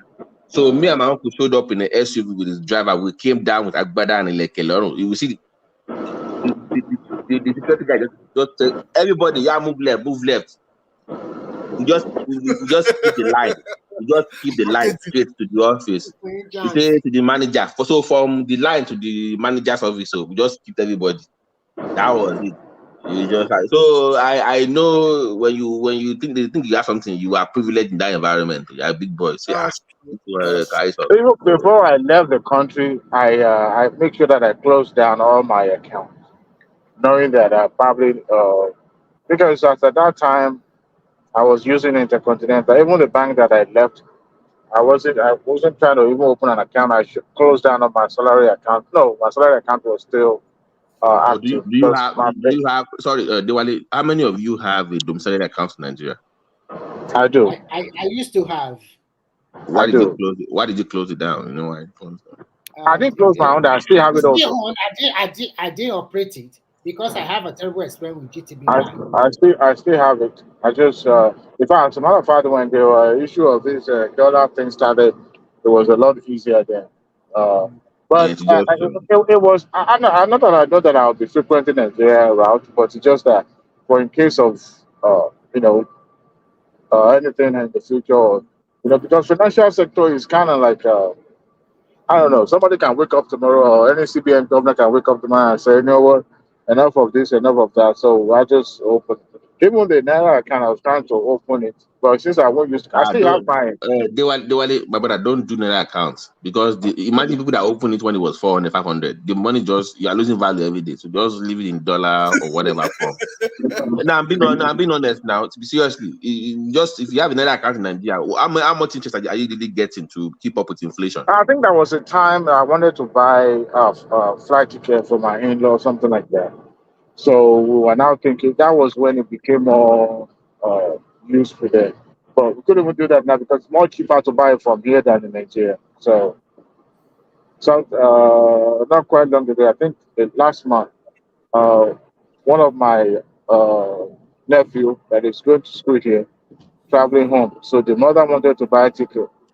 We tried to do that here, but I guess they couldn't wait, or the way they gave them, so they quickly bought the ticket.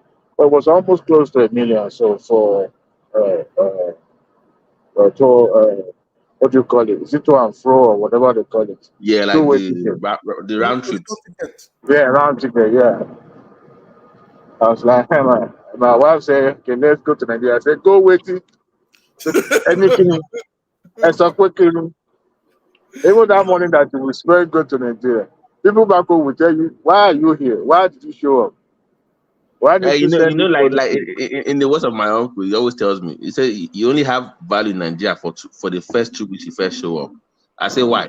It's because they only have that time to milk you now. He says once you start hearing so when are you going back? That means they have taken everything they want to take from you. They don't have anything else. When are you going back now? That means they nothing there anymore to collect now. You don't empty you already. So you only have 2 weeks. So I mean, to be honest, I've never, well, maybe in 2014, that was when I stayed a month in Nigeria. Since that time, I haven't stayed more than beyond 3 weeks. As a matter of fact, I was the You next guys are time how come I you guys spent can 5 days. how 5 come you guys days. can one more than a week? I can't. The Uh, last years I've stayed is I mean, if you have other things that you needed to do that would take you more than a week, we have no choice. And for my some of us my that they are were, not, my last 2 visits in Nigeria were like 3 days and 4 days. That was it. let me gist you, Babati. it's for I 3 went to days. Nigeria, spent 5 days, right? So when I left with $250, right? So when you are going, they will ask you what where you going, all those border questions. On my way coming, I came with $150. So the immigration officer now asked me that, how much did you come with? I said 150. I said, how long did you stay? I said 5 days. I said, did you eat? Didn't you? I said, God provided the manna from heaven. The guy busted laughing. He said, we're going to send you to secondary inspection. I said, but Nigeria is not a drug peddling country. How come I'm going for secondary inspection? Both him and the other lady that was taking me to the second inspection, they were both laughing. I said, this guy must be a jester. I said, I don't know, is it because I'm bringing back 150? To be honest, Airbnb did all the magic. I just stayed in Ireland. Nobody even knew that I was in Nigeria. I do what I needed to do, and Those you see those Aja area, you can just go there. They will. Some of those guys even provide cars that you can rent and you yeah, can move around. it was If you a referral from a friend, so I didn't really. right. So It was, if you have your American passport or British passport, they'll just make a copy and they can rent you a car to move around into that area. You don't even need to go to your family house. Lesson learned. If you go back to Nigeria, please don't go and stay in your family house. It's a bad idea, man. I was Don't do actually that. looking out for somebody who would know me. I said, I've seen this guy somewhere. I said, well, I Nah. didn't really. I did what I had to do. They were that area is very good to stay in because those areas in most cases there are people that have mostly travel abroad You anyways. didn't even ask me So how they don't. my feelings and all that. You didn't even ask about it. With my 250 there. You didn't even, I thought you were going to ask me that if you have gone to Nigeria with 250, how come you spent $100 and it came with 150? You didn't ask that, Babati. But they were to be honest with you in today's Nigeria. I don't think you can spend that little money anymore if you Who travel back. says? Lagos Island is the most expensive part of Lagos, right? Everything is times 10, right? Yeah, so how you gonna Egba is cheap anyway because You used to Egba go when I to No, went last mainland. you that's can where do Nigeria account comes handy. You I can do have they were my okay. Because back then I was doing like I would go to a restaurant, I would do a buffet amala, pelu, everything for like I didn't 700 come to. naira. It's only in mainland that you find something good like that. You can't find it in Lagos and Lekki for where. No, they have places though. Yeah, man. All those. Oh, you want the real one, I mean the not the tush one. You want No, not too the one, buka. but the one that are already known, they already have standard. Those are the ones that I patronize. Besides, Makas. I would just. Eh? They have some of those people that cook from home, and you order and they will deliver it to your house. So that was what I was doing. So Okay, that's great. as a matter of fact, they even come and put it in the refrigerator while you're home and all that. It's more. Everything was about referral. Somebody referred me. Guys, we had a very good topic going on. Dewale had come to hijack our topic now. Now Hey, see. he's talking about a goofy and a amala and everything.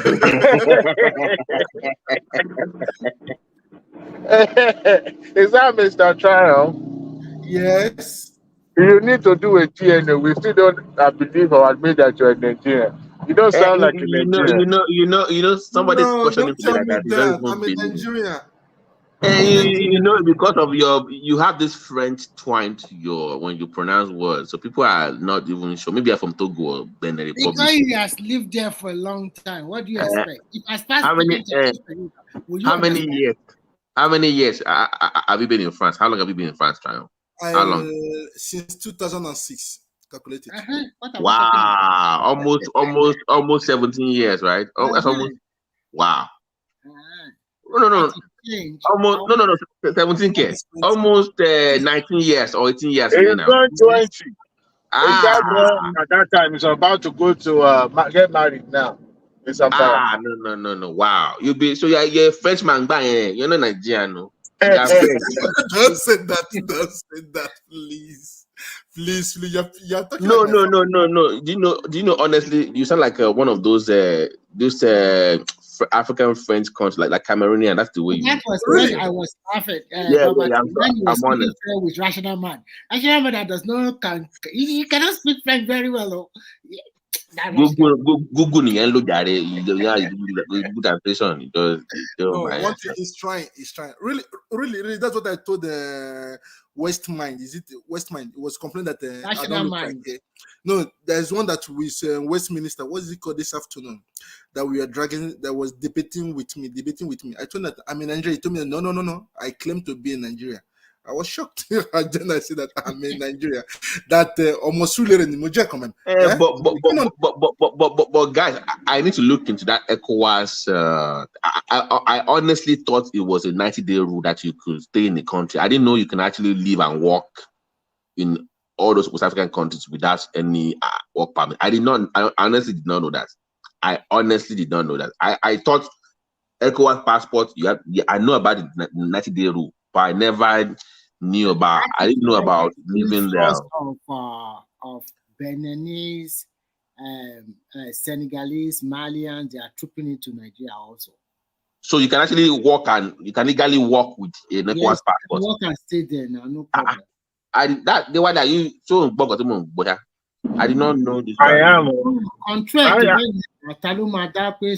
people are always eager to go to other African countries? Who is always? But Nigeria, we don't because once we hear West Africa, we always think everybody's speaking French. We don't even know. That there is influence of Uganda girls to Nigeria now. The what now? Ugandans, Tanzanians, Uganda, especially they are female, they are women, they are flocking Nigeria, especially Lagos. They want to come and marry Nigeria then? They want to marry Nigeria and live and work in Nigeria. They are leaving their country. If they cannot go to Europe, they can go to Nigeria. They go to Lagos. I have noticed something that to Africa, we're like they are London or UK or something. That's the way they see Nigeria. Like that Lagos is. They are very. I don't know. Maybe it's the movies or something. No, I think they like Nigerian vibe. You know, Nigerians. They like Nigerian men. They like. They respect us a lot. Nigerian men can take care of their guests, and apart from that, Nigerian like to throw parties. It's like Nigeria is every day is happy. Nigeria, if you see Nigeria, you will notice it's in Nigeria. It will be loud. It will show off. It will dress very well. It will smell nice. Everything he knows, and he will argue with you to death. Okay. So all other African like Kenya. But to be honest with you, if we have that in Lagos, that is actually good for our economy because you know. If you wake up and you're a Ghanaian, that's actually good for the country. I mean, if they're that's why Lagos is thriving now. It's going up now. That's why when I remember when I went to Nigerian embassy in France the first time, I spoke English. They were all laughing at me. I said, why? They said, no, you are not Nigerian. Then I started laughing. I said, ask me questions. They said that everything that I've already learned it from Google. I said, which one again? So later I have to call my mom in Nigeria, please communicate with them here before they accept me. You understand? Then later we became friends. Enter my corner, they serve me tea, they serve me. Then you want coffee or tea? I say tea. I don't drink. I don't like coffee. You understand? Because of my teeth. So that's it. So we became friends. But how come? So I have this French accent. No, c'est pas vrai. No, I remember when I was in Nigeria the last time. The hotel I lodged, I remember that there were Francophone countries citizens that came in there. They cannot speak their French to them. So I said that explaining to them easily. Also, then I started speaking French. Say, how come I can speak French? I say, because I live here. That's the difference. Understand? When you live in a country, you integrate easily. So that's it. Because I remember the first day they told me to learn ABC, I was crying. I remember my first day. Are you from Edo? Are you Edo State? No, I'm not from Edo. I'm from Delta State. Oh, Delta. Okay, Delta. Because I know. I was going to poke you. Progressive and Midwest. Yeah, their governor and their deputy governor. They are into funny back and forth.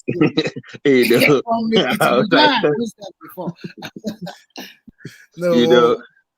One thing is that I just believe the problem in Nigeria is just if the governors can be easily gentle with the masses, understand, then the country will be great. Understand? Trump, let me explain something to you about Nigerian politics. Okay.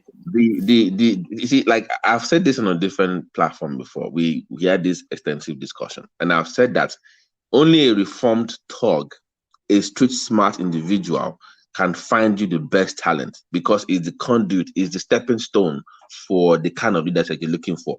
And I gave an example of Tinubu. Tinubu is a street guy. He just happens to be educated, but he's a street dude. There's no way a Fashola will campaign that you will vote for him. No, without Tinubu giving them that street cred. Tinubu, Ambode, Sanwo-Olu, Fashola, they are nerds. No way, Fashola with his bow tie will go to Shodi to go and campaign. Nobody's going to vote for him. It's not Tinubu. So you need more of those educated thugs to get the smart guys in. That is like fire. Yes, they are thugs though, but they can find you the best hands to do the job. But you need that street credibility. Like you need even your show Monday. Don't mention fire. Yeah. Stop, Go ahead. Stop this your propaganda machine, No. Edo State governor is one of the best governors in Nigeria right now, I did not say no. How can it be? So what's up with the deputy now? Sorry, where's his deputy? Across the street, I'll be. You are tying performance to politics. Is that what you're doing? No. I'm just asking the question. Like, why don't you like your deputy? His deputy instigate a case against him in court, so that is why they had issues. So when the deputy was going to court asking the court to stop governor for not impeaching him, whereas there was no impeachment going on in the house, so the governor was shocked. Said, "Look, if I felt betrayed, why are you going to court? What is going on?" So, what do you want him to do? So, do you think he's going to run for office, tribal? Do you think he's going to run under? Yeah, the governor have always said anybody who wants to run can run, but let's focus on governance while we are in office. That's what he said. Not true. The governor really wanted to block that guy completely. That's not true. No, there's no evidence to that he wants to block him. It doesn't have to be apparent. It doesn't have to be no evidence brought forward. But so if there's no evidence, how do you come up with such issues? My brother, this is Nigerian politics. See, when something smells like they were hold on. So why do you think that Nigerian governors oftentimes don't want their deputy succeeding? Why do you think that is? Oftentimes, why do you think? Because you would think that they would be like, my guy, we've been together for 8 years to continue my work. Why do you think they always oppose their deputy for? Yeah, some governors within the government over time they will have their own favorite people. It doesn't mean that because he's a deputy, it will necessarily be the favorite of the governor. So the governor will have his own favorite within his cabinet, and then he might pick one of them. No. Progressive. I'm saying that when they aspire to take over from them, it's like okay, automatic bomb. Like if that person has an ambition to say, okay, guy, I want to. It can never be automatic. Just because you are a deputy doesn't mean you are the next governor. It doesn't work like that. Sorry, guys. I just want to quickly give this information. So, Babati, do you know that 24-year-old guy that Tinubu appointed? Yeah, they've withdrawn his appointment. Nigerian. How did you even get that in the first place? I know we advocate for youth to empowerment, but no work experience, and you want to manage. This is the handiwork of Frederick Amila too now. At least that thing have to pass through his table, right? Right, people start. What is it when he's also doing something stupid? Did you know what they said? No, I don't think that is. I think that is Akume's. That is Akume's side, though, because it's the secretary to the government. So I think that is true Akume's side. But I think what happened was they probably realized that the job is too much for the guy, so they withdrew him from that place. Look, I don't have a problem appointing a young person, but he has to come with some level of experience. So he's 24 years old. He has no experience. As a experience done anything in Nigeria, Mr. Progressive. As a experience done anything, experience done anything in Nigeria today? No. If experience hasn't done anything, then you have to go in experience. What kind of logic is that? Triumph, it's called highway safety of lights on that. No, that is a critical sector you can't afford to. You can't do on job training on that one now. This is life involved in. You can't be spending. Babati, the idea that if previous experienced guys hasn't worked, then we have to look for inexperienced people. What kind of logic is this? I don't understand what kind of logic is that? Just like Shoren, people say that he has not done anything. If people give him a chance, maybe he can do the job more than people that are experienced today. Yeah, but that is different. Showore has run a business. A lot of even people like Peter Obi before Peter Obi became a governor. Before Peter Obi became a governor, he never ran any office. He was only a businessman. But today everybody is saying he's the best candidate. That's what they're all saying. He never had any position before he became governor. So Showore as a person is highly capable, qualified to run for presidency. One, based on his age, his activities, he has set up businesses. So he has set up businesses. He has controlled an organization. He has managed people. But this guy is just 24 years old. No, hold on. This young man finished his NYSC in August this year. Okay. So are you serious? He can still do it. What? Do what? Yeah, but I can give him my own experience. It is not a Rolex. Look, this is not a Rolex. You're not trying to guess work. You are looking for somebody who that okay, this person will be capable. You're not trying to gamble here. It's not a red or black. You're trying to be sure of what you are doing. To go and put somebody like that there, it's not just gambling, it is stupidity. So it doesn't make sense. I'm not against giving youth the chance. I'm just saying the youth at least must have some level of experience. Okay, let him go in that. Let him walk in that. Let him walk in that environment for the next 1 year. If you think he's a very smart guy, let him walk there within the next 1 year, and then you can promote him and then make him do whatever you want to make him. Then, but for this guy, we're saying somebody just finished. Look, what were you doing at 24 years old? I was already taking care of my family properties. Very at young age, at the age of 17. Okay, a lot of people were not fortunate to have that access as yourself. So there were a lot of 24 years old. They have people around. They said progressive. Hold on. They said I think he studied abroad or something. It's okay. So he came back to Nigeria for NYSC. No. It's too much, man. You're talking about an institution whereby you have civil servants of level 14, of level 13, people they'll just run the cycle over him like as if he doesn't exist, So for me, it's good. Progressive. Sorry to cut you off. You understand? Like people that works for me, they're over age, the same age of my parents. When I give them orders, when I tell them to do things, they ask me, how come do you know that? We need fresh minds, fresh brains, fresh activity to put the country forward. It's not age. Yeah, before you took over from your parents, you learned from your parents, right? No.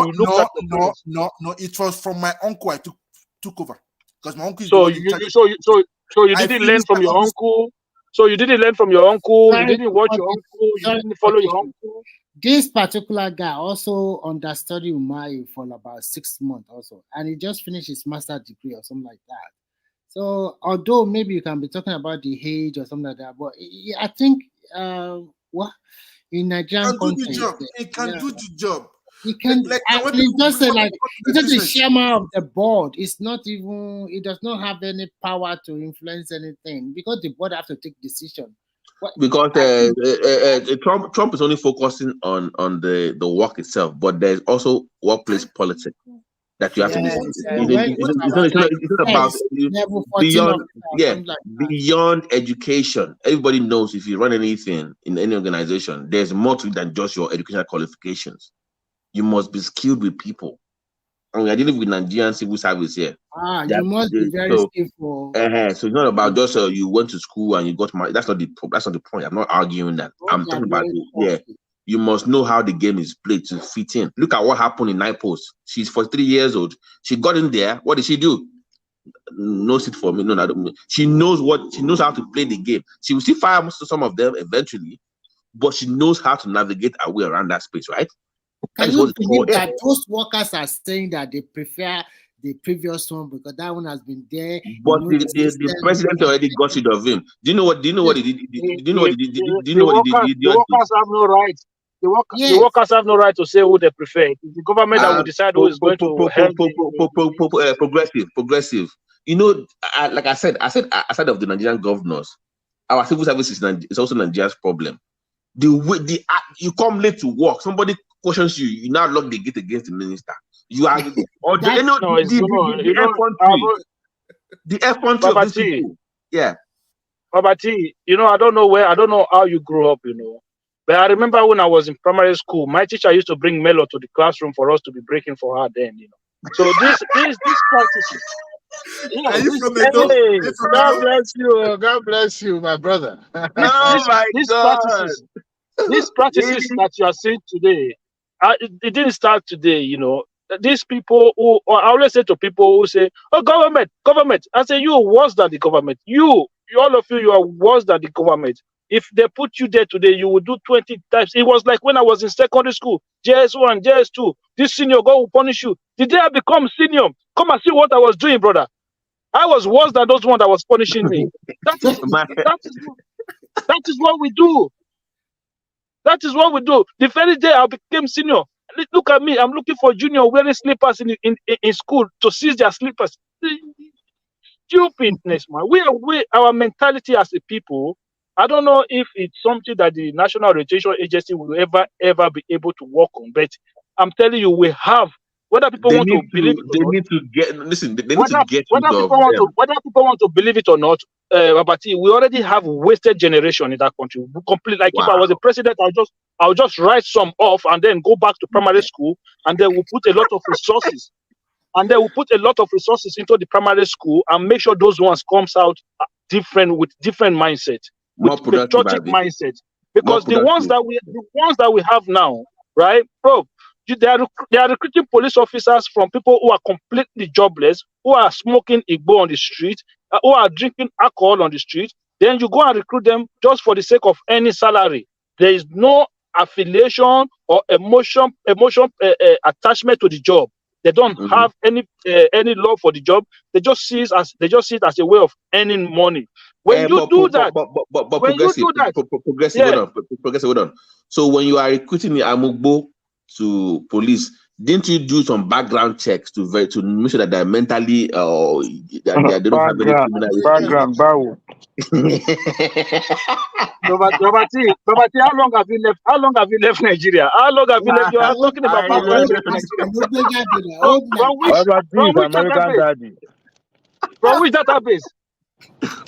Well, why would you put a drug smoker in the police and then you're surprised when they kill somebody? Because, like I said, for me, I think we have a wasted generation already. We should just write it off and say, you know what, this generation is all completely write off. Let's go back and make sure the ones that are coming behind them don't end up like these ones. That is what, for me, that is the only way out. Just take all the resources that the country have now, pump it into primary school, and make sure that this set comes out with a different mindset. And if you are going to recruit a police officer, for goodness sake, create police academy, like an institution, like a university, whereby if I am in secondary school I want to finish secondary school, I can decide to go to that police institution. When I finish, I still get my BSc, I still get my BSc, I still get my BA, I still get all my degree. Then I can decide to say, okay, I want to go on field as a police officer or as a prosecutor lawyer or as an investigator. These are the things that this country needs to do. These dead brains with these dead brains in their head. These people, Please, when they don't sleep insult like my dead. country, Nigeria. Please, When Mr. they sleep like dead bodies. Okay, when you are sleeping, sometimes your head's supposed to be functioning better. One, when they sleep like dead bodies. Be You're talking positive about with the staff Nigeria, coming Mr. to work at Progressive. 11 o'clock.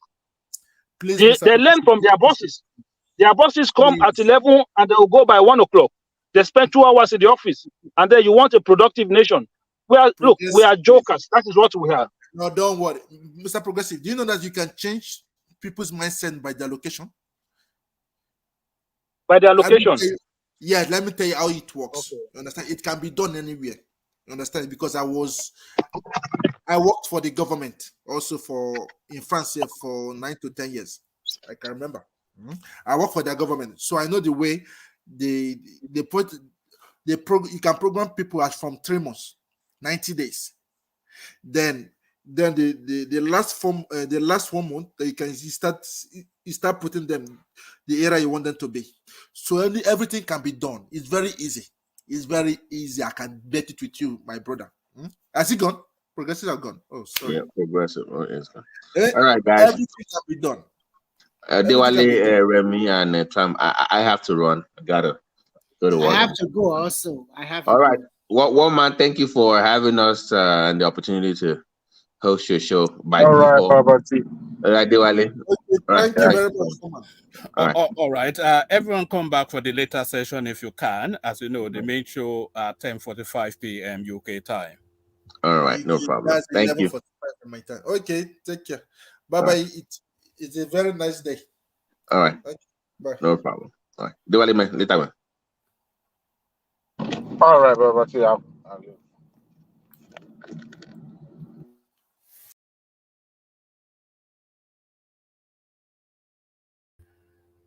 All right, Diwali, shake it, shut it down. You shut it down. Though. I can't be the only person in the studio.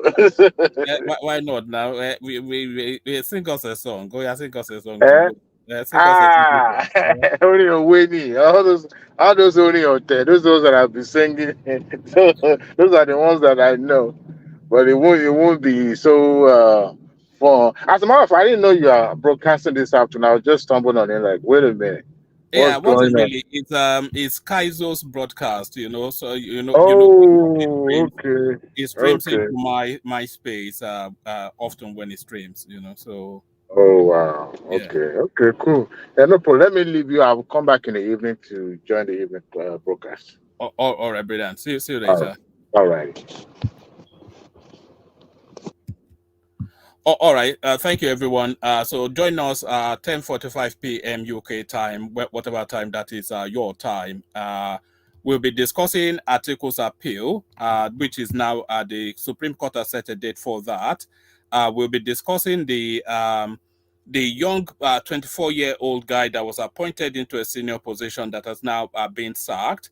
And we'll be discussing Sheikh Gumi telling us that a Christian cannot be trusted with Nigeria's security. And we'll be discussing a whole raft of other topics. So be there or be squared.